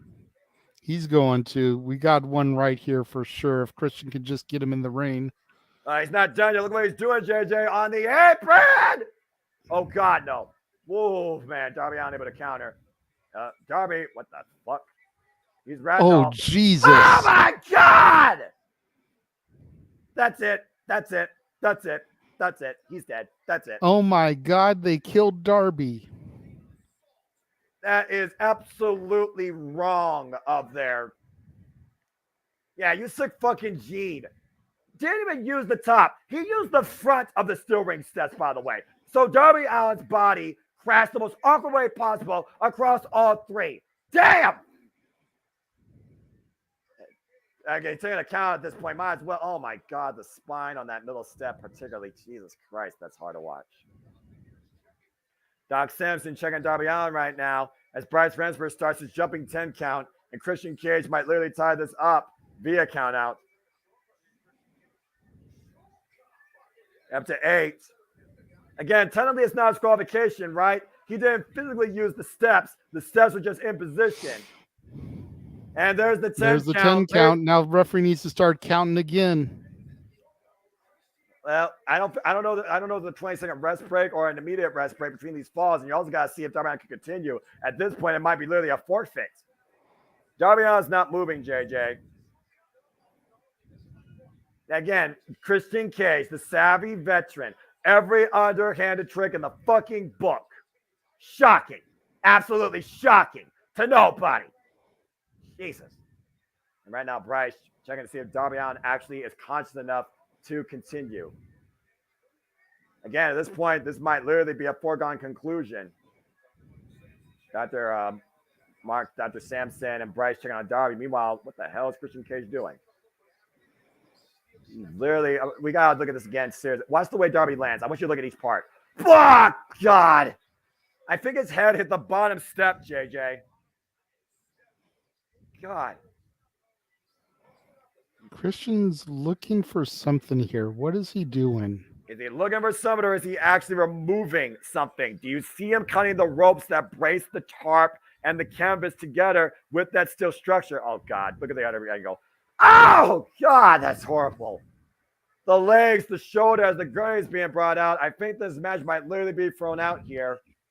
Darby Allin's not fucking moving. He is not moving at all. Nah, we're not going to throw this out, Noah. It can't be. I mean, but again, though, look at this, JJ. Oh, God. The shoulder, the side of the head, the spine, the legs. I think every part of Darby Allin hit every part. He is trying to remove the padding, Noah. What the fuck is he doing? He's going to drop Darby onto the wood.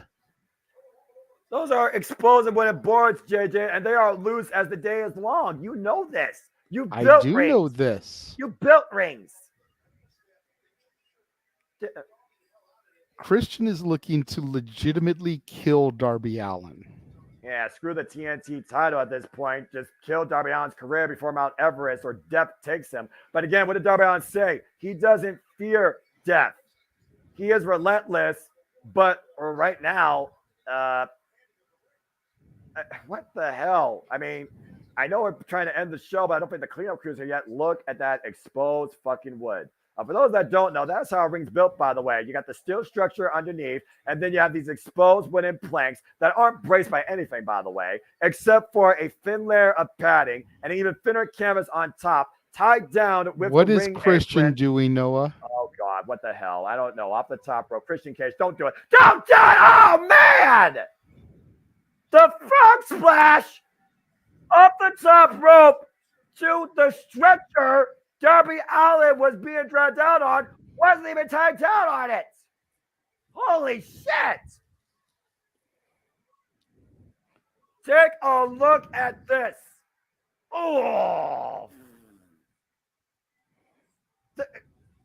The stretcher buckled under both those men's impact. Pun intended. God. To your point, JJ, this isn't about ending a title feud. This is about ending a man's career. Jesus, man. Christian Cage, freaking fucking psychopath. The crowd waiting on in bated breath. Oh my God. And the canvas absolutely exposed. This is dangerous even for the official, because all it takes is one of those to go out of place and you literally could lose a limb. Oh boy. And somehow Darby Allin is still saying he can go, and Christian Cage is looking for the final opportunity to put the nail in Darby Allin's coffin. He's got him hooked. Oh no! Oh no! Kill switch. No! God! Engage. No! No! Oh man! Kill switch or exposed wood. Cover two. And Darby kicked out. Oh! I got nothing. I got fucking nothing. How the fuck is Darby Allin even alive? That put down Kenny Omega in 2019 when Jon Moxley Death Ridered him on the wood. It didn't put Darby Allin down, who went face fucking first on a kill switch. Again, right now, the next fall will decide the TNT championship. He's waiting for opportunity, JJ. He's looking for a 5-letter word. The spear, no, counter. Into the second turnbuckle. Darby Allin looking for something here. Oh, the double leg, though. Crot stepping over for the sharpshooter. No, he's very Scorpion Deathlock, JJ. An homage to Darby Allin's best friend. Talk about literally rubbing this in Darby Allin's face. And a shot to the icon to boot. And Darby Allin right now just needs to find way to the ropes, find some sort of reprieve. And oh my gosh, Christian Cage sitting back deep on it. You see the hand hovering. All we are is a tap away from Christian Cage retaining, and Darby Allin makes it to the ropes. As again, this is 2 out of 3 falls, but still normal wrestling rules. There is rope breaks. Darby Allin right now just gasping for air. This is fucking insane. I did not think that Christian Cage was going to go this far with Darby Allin tonight, JJ. I did not think this was going to happen. I knew Christian would do whatever it took to keep the title. But yeah, this is even a new low for Christian Cage. And Darby right now gouging the eyes. Scorpion Death Drop. Scorpion Death Drop on the wood!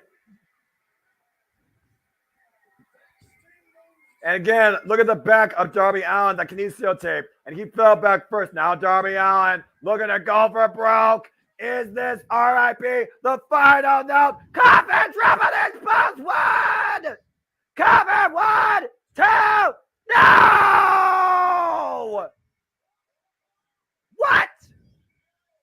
What in the holy high hell?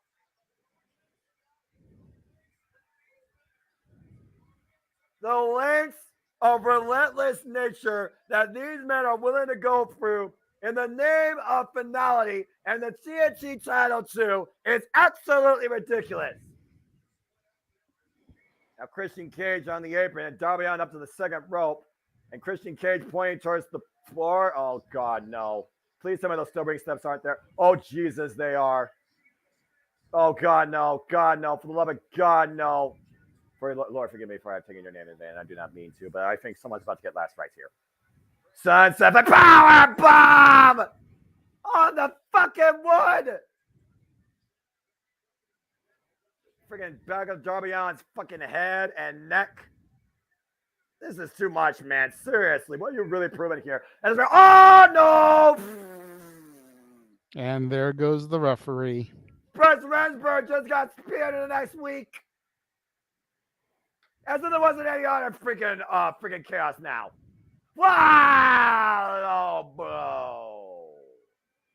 Get up, Rick. Get Paul Turner. Get the fucking Mexican guy. Brandon somebody. Where's Aubrey? I don't know. Uh-oh. And Christian Cage right now getting the TNT title. And there's nothing to stop Christian Cage from doing anything he fucking wants. There's nothing right now standing between Christian Cage and cementing himself forever as the face of TNT, except 3 fucking seconds. And we got no official. And you see once again. Here comes Nick Wayne. Nick Wayne took the title from him. And then ran right to mommy's arms. Aww. You see him instigating his mother. I mean, come on. Even a man's got to stand up for their own family. And Nick Wayne right now trying to run away. Darby Allin back up to his feet now. And look at this. 2-on-1.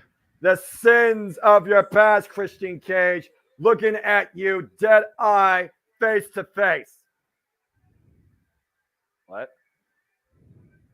Did Darby Allin say end him?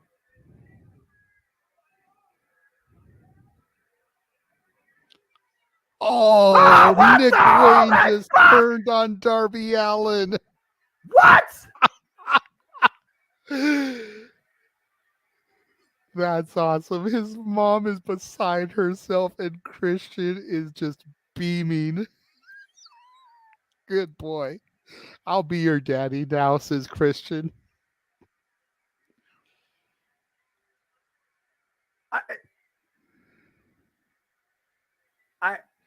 I don't believe what I just saw. Wow. What a shot. It's academic at this point. It's got to be academic. Christian Cage falls in the cover. Bryce counts 1. Bryce counts 2. Ladies and gentlemen, Christian Cage is still the face of TNT. Holy fucking cow.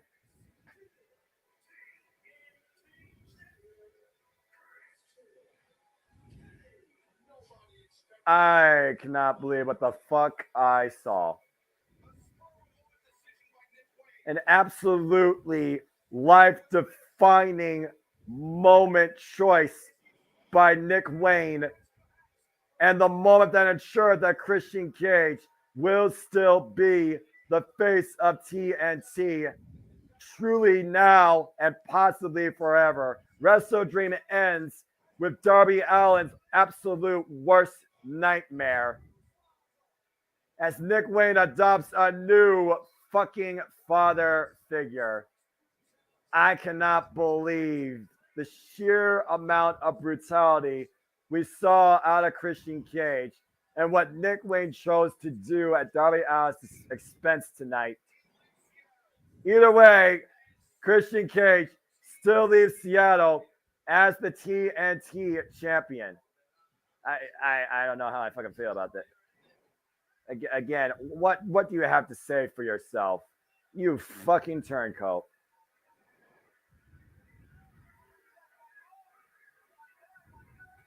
Oh. And Nick Wayne right now just taking shot. This is ridiculous. Someone get the fuck out here and stop this.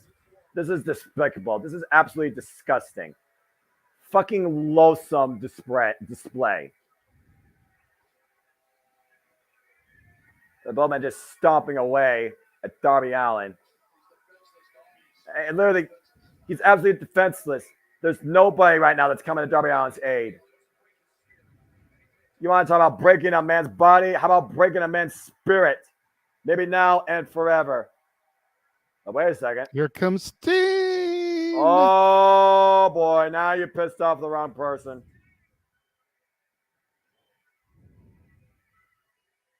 Yeah, I think that business is about to get And Nick Wayne right now. Oh!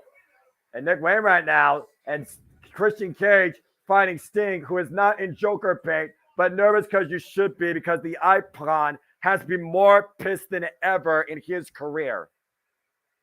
What is going through Sting's head right now? I mean, at this point, someone deserves to do this to both of these men. And Luchasaurus now trying to come into play. Ooh, and a shot. And of course, Sting's unaffected because it's fucking Sting.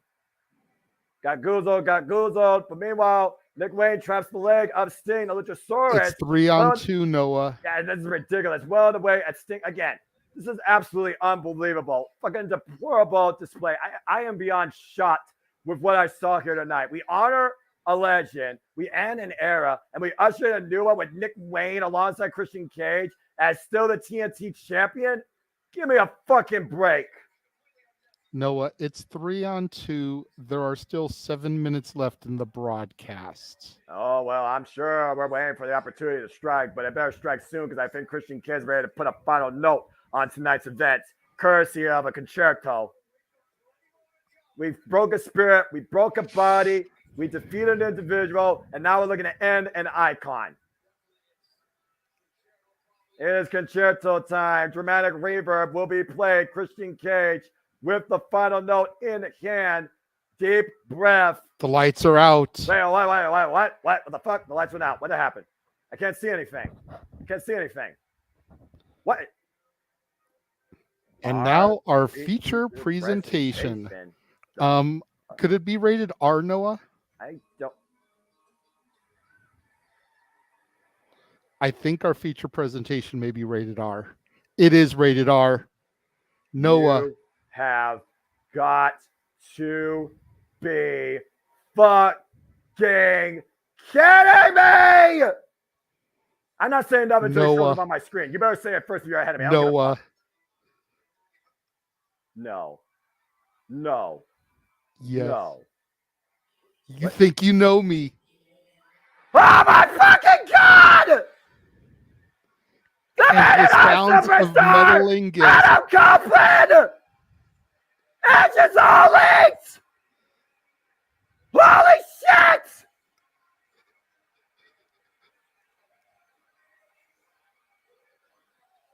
Are you fucking kidding me? The WWE Hall of Famer! Another father! The innovator of extreme! The ultimate opportunist! Adam Copeland! It's all linked! And Christian is shocked. I'm fucking shocked!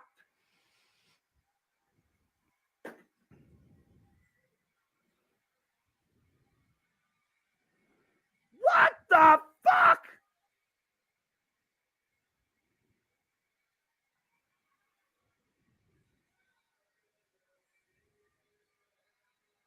Christian Cage seeing a ghost of his past, and dare I say, the fucking better half.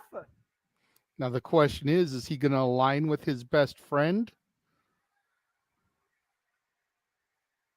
Or is he on Team Sting? I don't know, JJ. That still remains to be determined. He's asking for the chair. Christian trusting his best friend. The end of an era, right? Sting and Edge have never, ever, ever had a confrontation before in these respective careers. And he might be looking to end an icon as we look to usher in a new era of extreme rated R all elite. What's Edge going to do? No. Oh! He threw it at Nick Wayne and a offensive shot. Look out the route. Spear! The rated R superstar! Spear to Nick Wayne, you fucking despicable brat! Adam Copeland is officially part of All Elite Wrestling!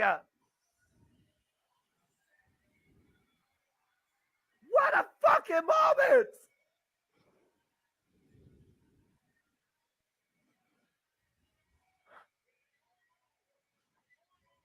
Your move, Christian Cage. Say hello to a better father and always the better half of you. Talk about the ultimate opportunity to end an era and start a new one. That is fucking nuts. Adam Copeland is in All Elite Wrestling. Unbelievable.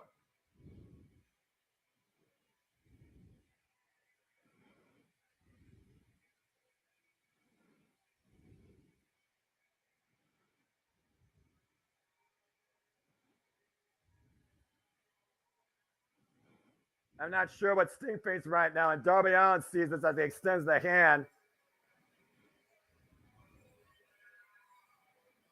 That's fucking respect. That's validation, Darby Allin. You may not be the TNT champion, but it certainly will not be your last opportunity. And you do belong in All Elite Wrestling. Edge is in the ring with Darby Allin and Sting. From one icon to a Hall of Famer, respect shown tonight as WrestleDream ushers in a new era.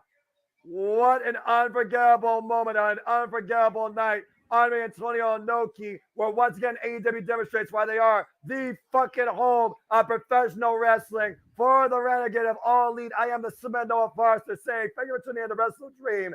AEW is now rated R, and still to this day proves why they are the home of professional wrestling. Gosh damn it. Okay. I don't know what to think here.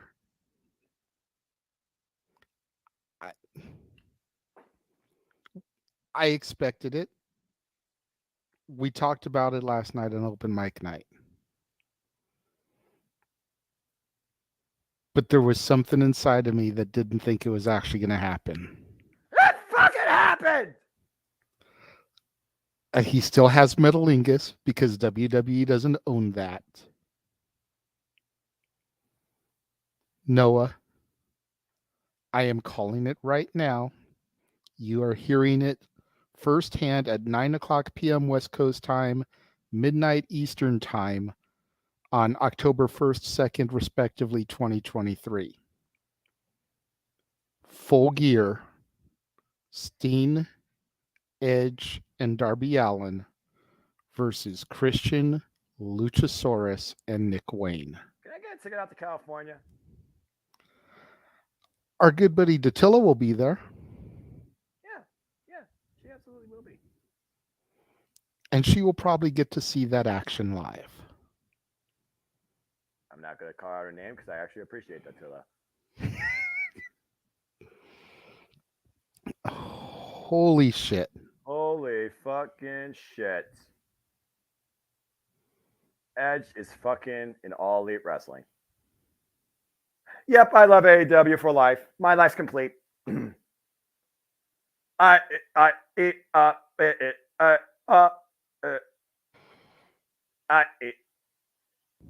got nothing. I got nothing. AEW is the greatest thing in the industry. I got nothing. That's And that's just me as a fan saying that anything's possible in All Elite Wrestling. They just prove that. Fucking phenomenal pay-per-view. Edge is All Elite in wrestling too. Fuck any other opinion. I don't give a fuck. That's it. I'm good. I'm good. I'm done. What do you say? What do you say? What do you say when that happens? Then Cargill goes from AEW to WWE. Edge goes from WWE to AEW. Anything can happen in this industry. It's not about what company you fucking support. It's not about where a wrestler goes. It's not about what the superstars do. But let this be known. In 2023, Edge is in fucking AEW.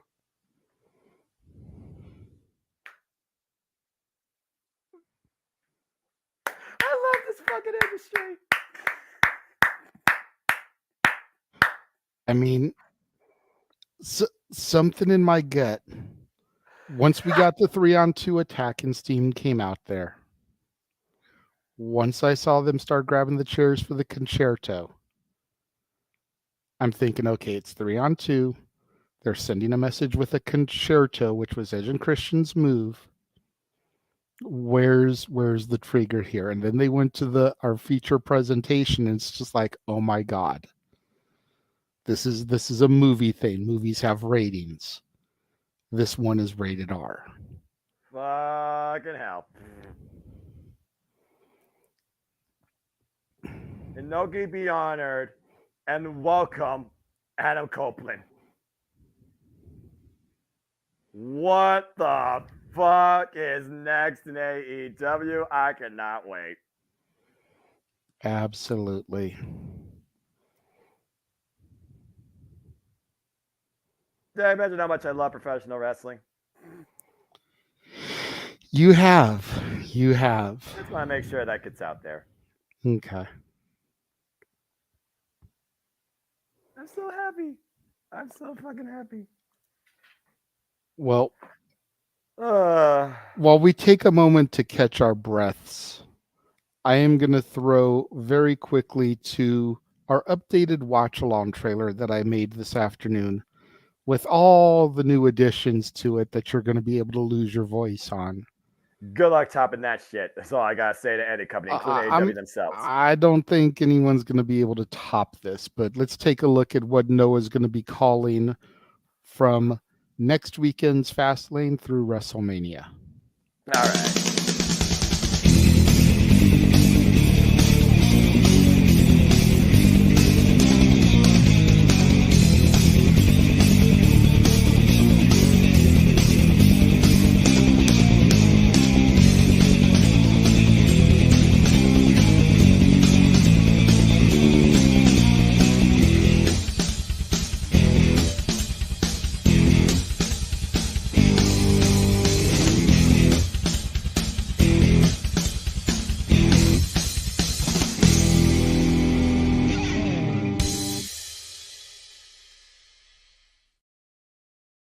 All the wrestling, all the wrestling, all the wrestling, all the wrestling, all the wrestling, all the wrestling, all the wrestling, all the professional wrestling, damn it, and sports entertainment.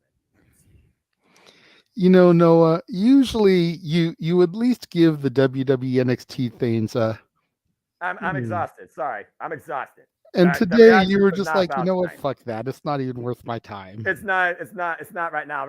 It's not about reacting to what's ahead. It's about reacting to what we just fucking saw tonight. And what we saw tonight was Adam Copeland arriving at All Elite Wrestling. And once again, what we saw tonight from AEW across this pay-per-view, once again demonstrating why I eat, sleep, breathe, and breathe this business. Because truly tonight, I will say it once again. Say amen if you agree with me. That is professional wrestling, damn it! But I digress. All right. Well, I'm seeing in the comments that it is time for Jeff to catch his train home. So we're going to throw to him very quickly in Haddonfield, Illinois, on location. I just wanted to say really quick before I depart from my train to get home, get the heck out of here. Much appreciated to everybody that's watched the last 2 days while I've been absent. I know I've been absent a lot, more than I wish I could be. But thank you guys again very much. It was great having everybody watch along for No Mercy yesterday. Open mic night, it was crazy with Frankie Kazarian and everybody. And of course tonight's presentation of WrestleDream. What a night. I just got lucky after the 2 days of the convention. Yeah. I got very lucky that tonight was not the night that Michael chose to come home. Do you know where you are, Jeff? Give you guys a parting shot. You know thank where you all you very are. much. Again, Meacham's Musings tomorrow coming up with all the recaps from the convention, doing everything we're doing, and so much more across the network. Meacham. Look out behind you, Meacham. See you guys all week right here on the Jeff Meacham Network. Jeff, Bye. run.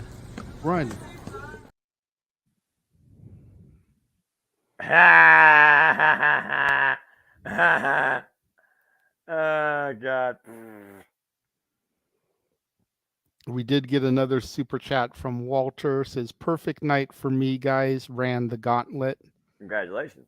Jeff, we hope that you are safe, that you are okay after that maniacal man in the mask came up behind you. Yeah, Matthew, Jeff has died. Yep, that's it for the man in the marquee. Now JJ has to take the spot. Oh, man. Josh Mansfield says, WWE got Jade Cargill, AEW got Adam Copeland. Both companies win. The fans win. Wrestling wins. Damn it. You know what, Josh? You're a young boy that usually has a short sight on analysis. That is the smartest thing you ever said in your life, and I'm proud of you. Oh, good. Jeff's able to chime in there. He says that he is fine. Good night. Of course, Jeff will see everybody tomorrow across the multiverse on Meach's Musings. 4 o'clock Pacific time, 7 o'clock Eastern time. Whoa, hello. The image changed on me. That's no good. But And it happened again. Make sure you guys tune in across the entirety of the multiverse to see what Jeff has been up to this weekend, why he's been missing in action.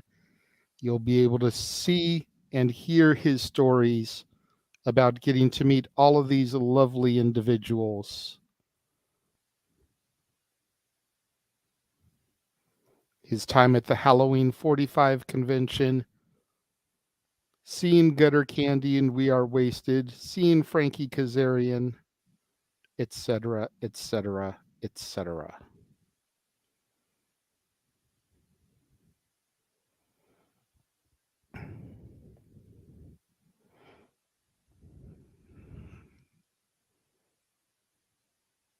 You're awful quiet, Noah. Did you freeze?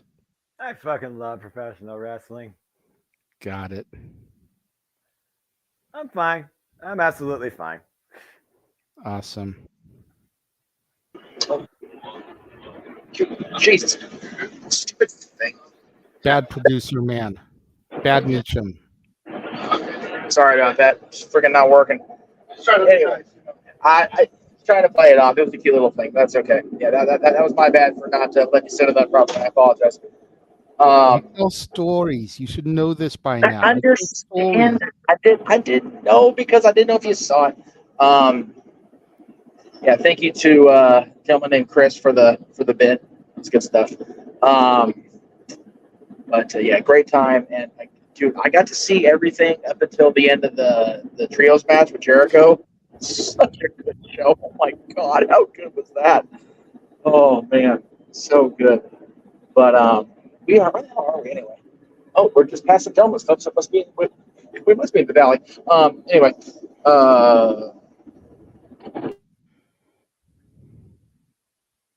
everything. So I will.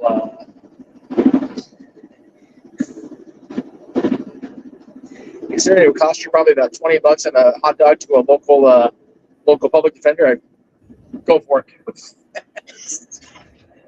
No copyright. Anyway, Noah's just so content. You love to see it. But you know what? You've been at Bad Mansfield all night with your comments in the chat rooms. You hush your face. Dirty little Catholic boy, you. Anyway, terrible. Yes, Noah, breathe, Noah. Breathe. I'm fine. I'm fine. Okay. I'm absolutely Making fine. sure up there. Making sure. Just take the words of Faith Hill to heart and just breathe. We need to do a country karaoke here before too long. We'll get my true rhythm going. Don't get ahead of yourself. No, we got to. I gotta get my shit going. We already have next year booked. Not get too far ahead of ourselves. Okay, fine. Karaoke is your side of things, so that's fine. Whatever. Exactly. Damn it.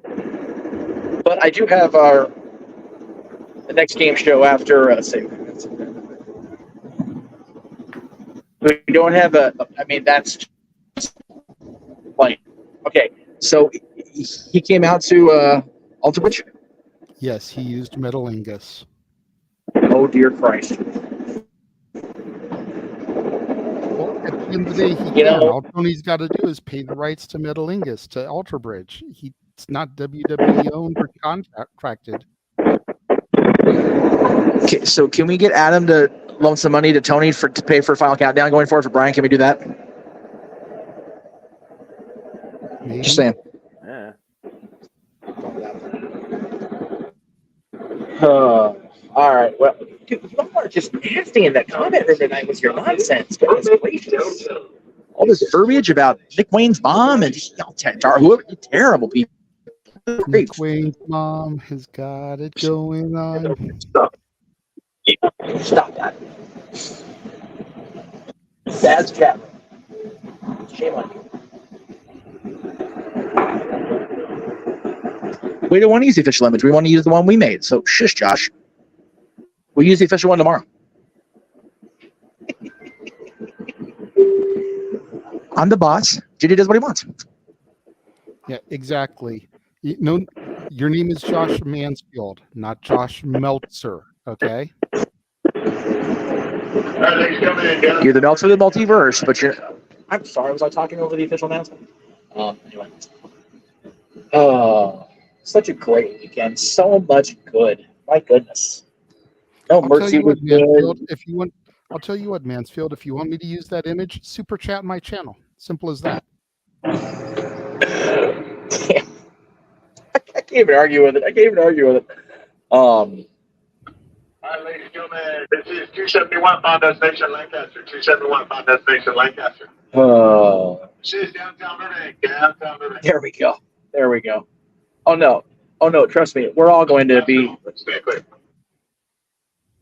I got this Josh Jared bugging me. I got this Josh bugging me over the PA. All the Josh fathers today. Goodness gracious.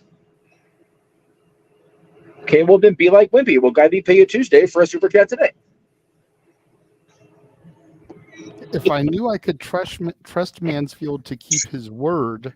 Oh, now that. I mean, you're not. Okay, whatever. I'm not going to go there. Because I will find a way to fly out to Cleveland and beat his ass if he doesn't come through.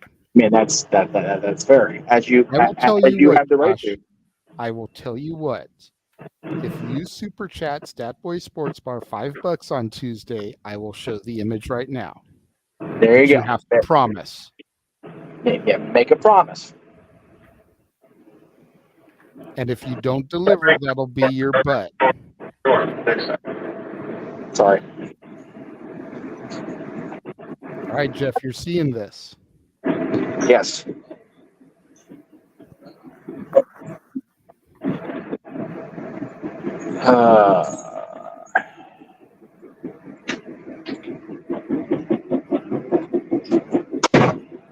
I shall do the thing. All right. Then we'll go ahead and use the official Tony Khan image. Dude.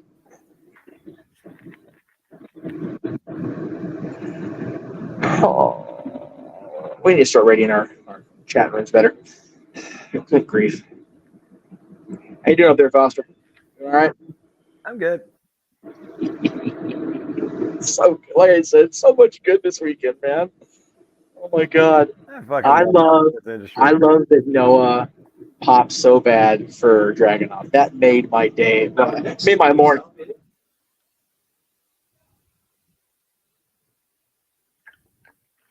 There you go, Mansfield. You made the promise. There's the image I delivered. Oh, I like that shot of that. That's a good shot. Let's fucking go.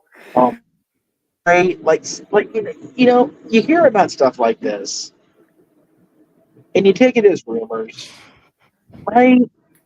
But man, it is so cool that Adam loves wrestling enough. It's like, you know what? Let's just see what happens. Mm-hmm. Because at the end of the day, Adam has always been a wrestling fan. I think I said it last night, and you weren't around. Okay.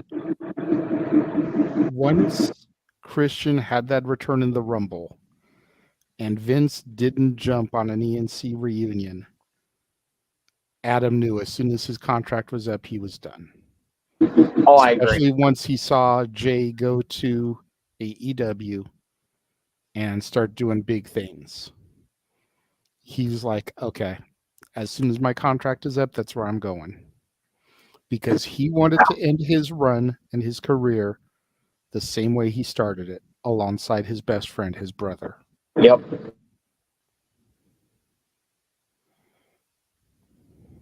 Yeah, it's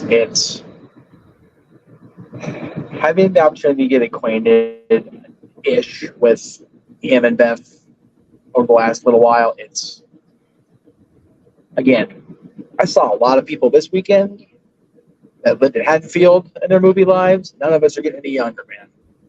And it's wonderful to see Adam still doing his thing. But while I'm on that topic, I want to chime in with what Walter was talking about earlier.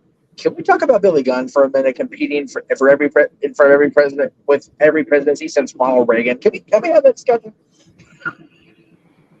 Like, he had a match on NWA television 18 days before George Bush Sr. was inaugurated president. It was a squash. Road Warriors done ate him alive, but it was still on TV. And he's been wrestling ever since. That's crazy. So both Bushes, both terms with Clinton, both terms with Obama, number 45, and then now with President Biden, he's still wrestling. It's bonkers that guy is in as good a shape as he's in as long as he's freaking been around. It's awesome, man. Speaking of awesome, like the way they were teasing it, the new era, it's like King of the Ring was the era of awesome. Being station stuff. I'm talking over it. Screw it. Being Unleashed, the era of awesome. Ed said that when he won King of the Ring, he was beginning the era of awesome. So I'm like, there's so many signs that are just going, this is what's obviously going to happen. So, very cool to see.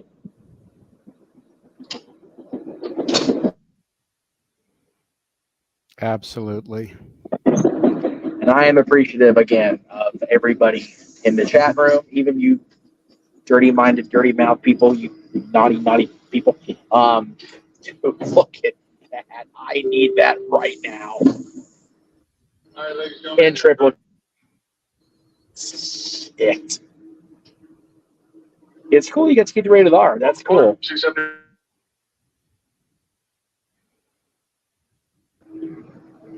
I always wondered about that. Like, how did Vince let that be a thing? Last call, stand quick.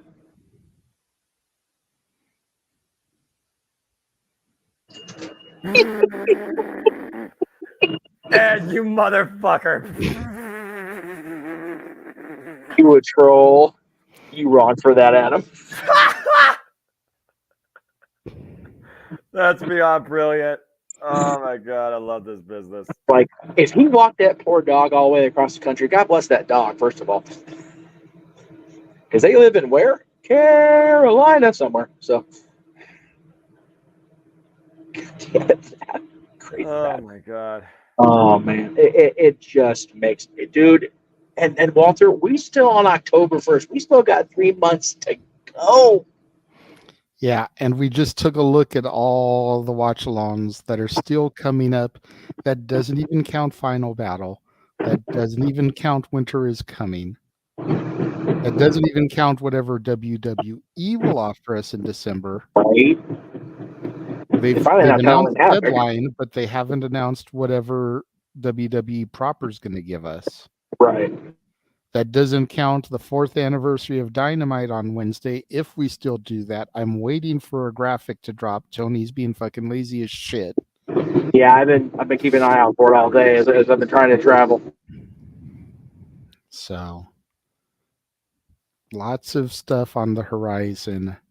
Yeah, I'm just so. JJ, you and I talk about all the time whenever we get like these. We keep having to change the goddamn trailers like every day, it feels like now. Right. Oh, yeah. We're going to scale back when Jeff goes to Disney. Nope. Speaking of scaling back, I mean, hell, there's going to be some days where we're going to have double features like this is Rocky Horror Picture Show. Right. That okay, now granted, those would be separate streams, but man, 4 o'clock until we can't sing no more.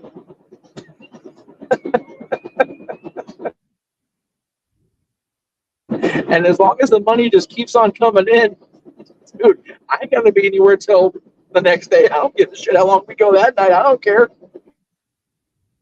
Disney songs, baby. I can do that. I can do that shit all night. Right? Captain America style. I can do this all day. That's it. I mean, I have to be off property at 1 o'clock, but I don't care.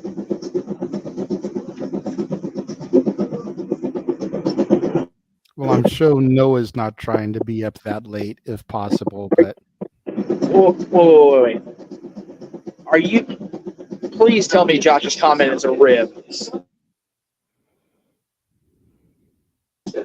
And he's in the East Coast, which means he'll be gone from 5 till. Damn, he's gonna be home like just in time to catch the open mic night part of the night. As long as he's home in time for open mic night, that's all that matters. For his Disney fandom perspective, yes, he's gonna miss a hell of a call. He's gonna miss a hell of a call, but he doesn't seem to care about AEW as much as he cares about other stuff. So, and if I'm wrong, I apologize for being wrong. But as long as he's there for open mic night. Yeah. Yes, he'll be. The thing is, how tired will he be trying to make Noah do that eye for eye duet? Okay.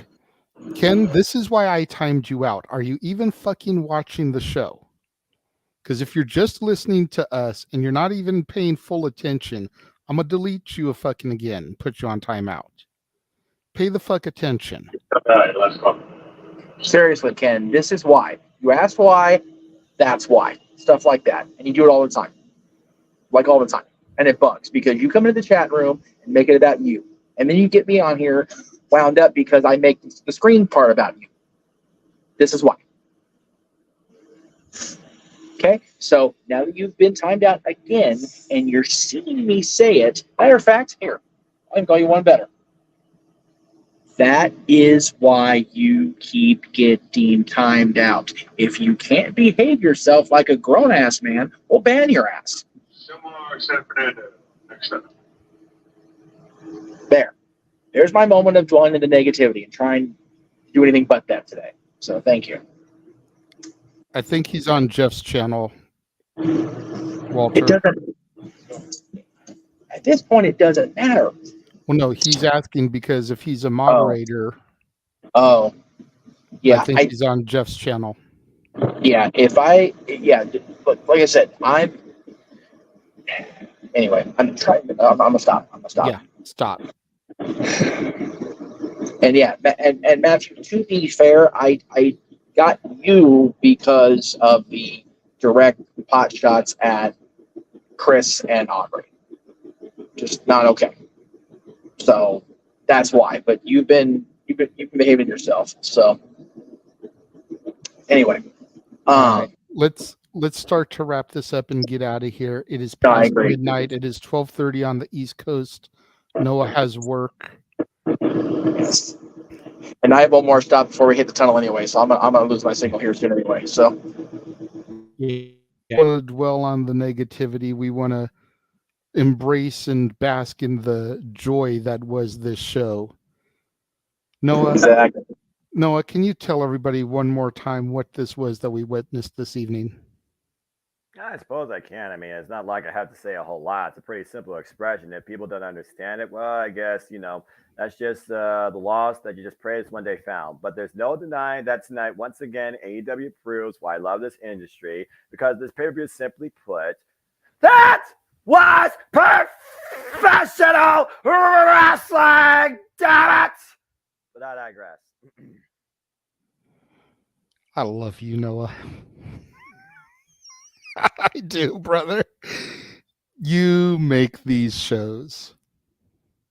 Y'all nice. I may have grown into my own sitting alongside of you as your color man here in the past year and a half, but you truly are what makes these watch-alongs special.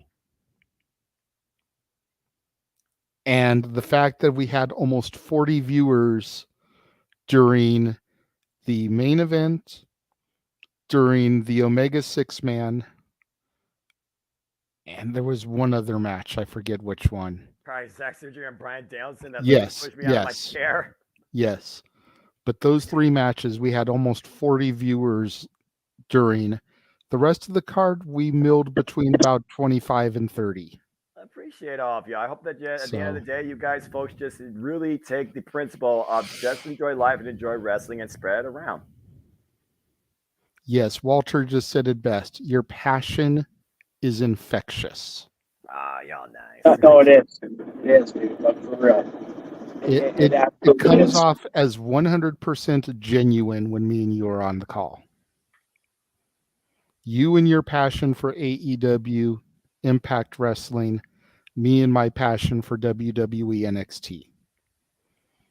I'm able to play second fiddle for you when necessary for AEW and Impact and kind of help carry things along. And you're able to play second fiddle for me and help move things along. But it's our passion for both of those brands that really shines through, I think, and is the reason why we get the turnouts we get. So thank you very much, brother. I appreciate that. I really do. Again, this is just, again, this to me is just absolutely just why I live, eat, sleep, and breathe for this business. And doing this is honestly, the show was WrestleDream. It was truly a WrestleDream. It's a WrestleDream every time to do this. Just to know you two as friends, just again, out of pure circumstance. And I thank you and I thank everybody across the Multiverse of Media too. There we go. So I'm just going to say it very simply for the West Coast professor, Jeff Meacham, who is on a train and about to lose his signal. For me, the renegade of all elite this evening, J.J. Williams. For the simple man with the spectacular voice, who may not have much of a voice, Noah Foster. You've already done your professional wrestling damn it quote, but go ahead and take us out of here as you always do. It doesn't matter whether you watch WWE, NXT, Ring of Honor, GCW, MLW, NJPW, AEW, or any other company you can think of, Western Front International too. We all share this passion. And I simply illustrate it to all of you, forever grateful to share that passion and try and inspire and encourage with it too. Why do I do this? Simply put, it's because I am but a simple man and a lifelong fan of professional wrestling. Damn it, but I digress because my name is Noah Andrew Foster, here to encourage you to just enjoy life and enjoy professional wrestling too. Where there are no winners, there are no losers, there are no graders. Just fans with opinions with passion we all share. At the end of the day, folks, support one another, respect each other, protect your fucking mentality too. Treasure your family. It's the greatest gift you are ever blessed to have in this life. And just enjoy life and enjoy professional wrestling. It is truly as simple as that. And I thank all of you. And we thank you, and we thank all of you for joining us for AEW WrestleDream, the first ever. And we hope y'all will tune in next week for our watch-along coverage of WWE Fastlane, as we are still unsure if we'll do the 4th anniversary of Dynamite yet. Until then, have a good night, everybody. Have a good night, folks, and thank you, AEW.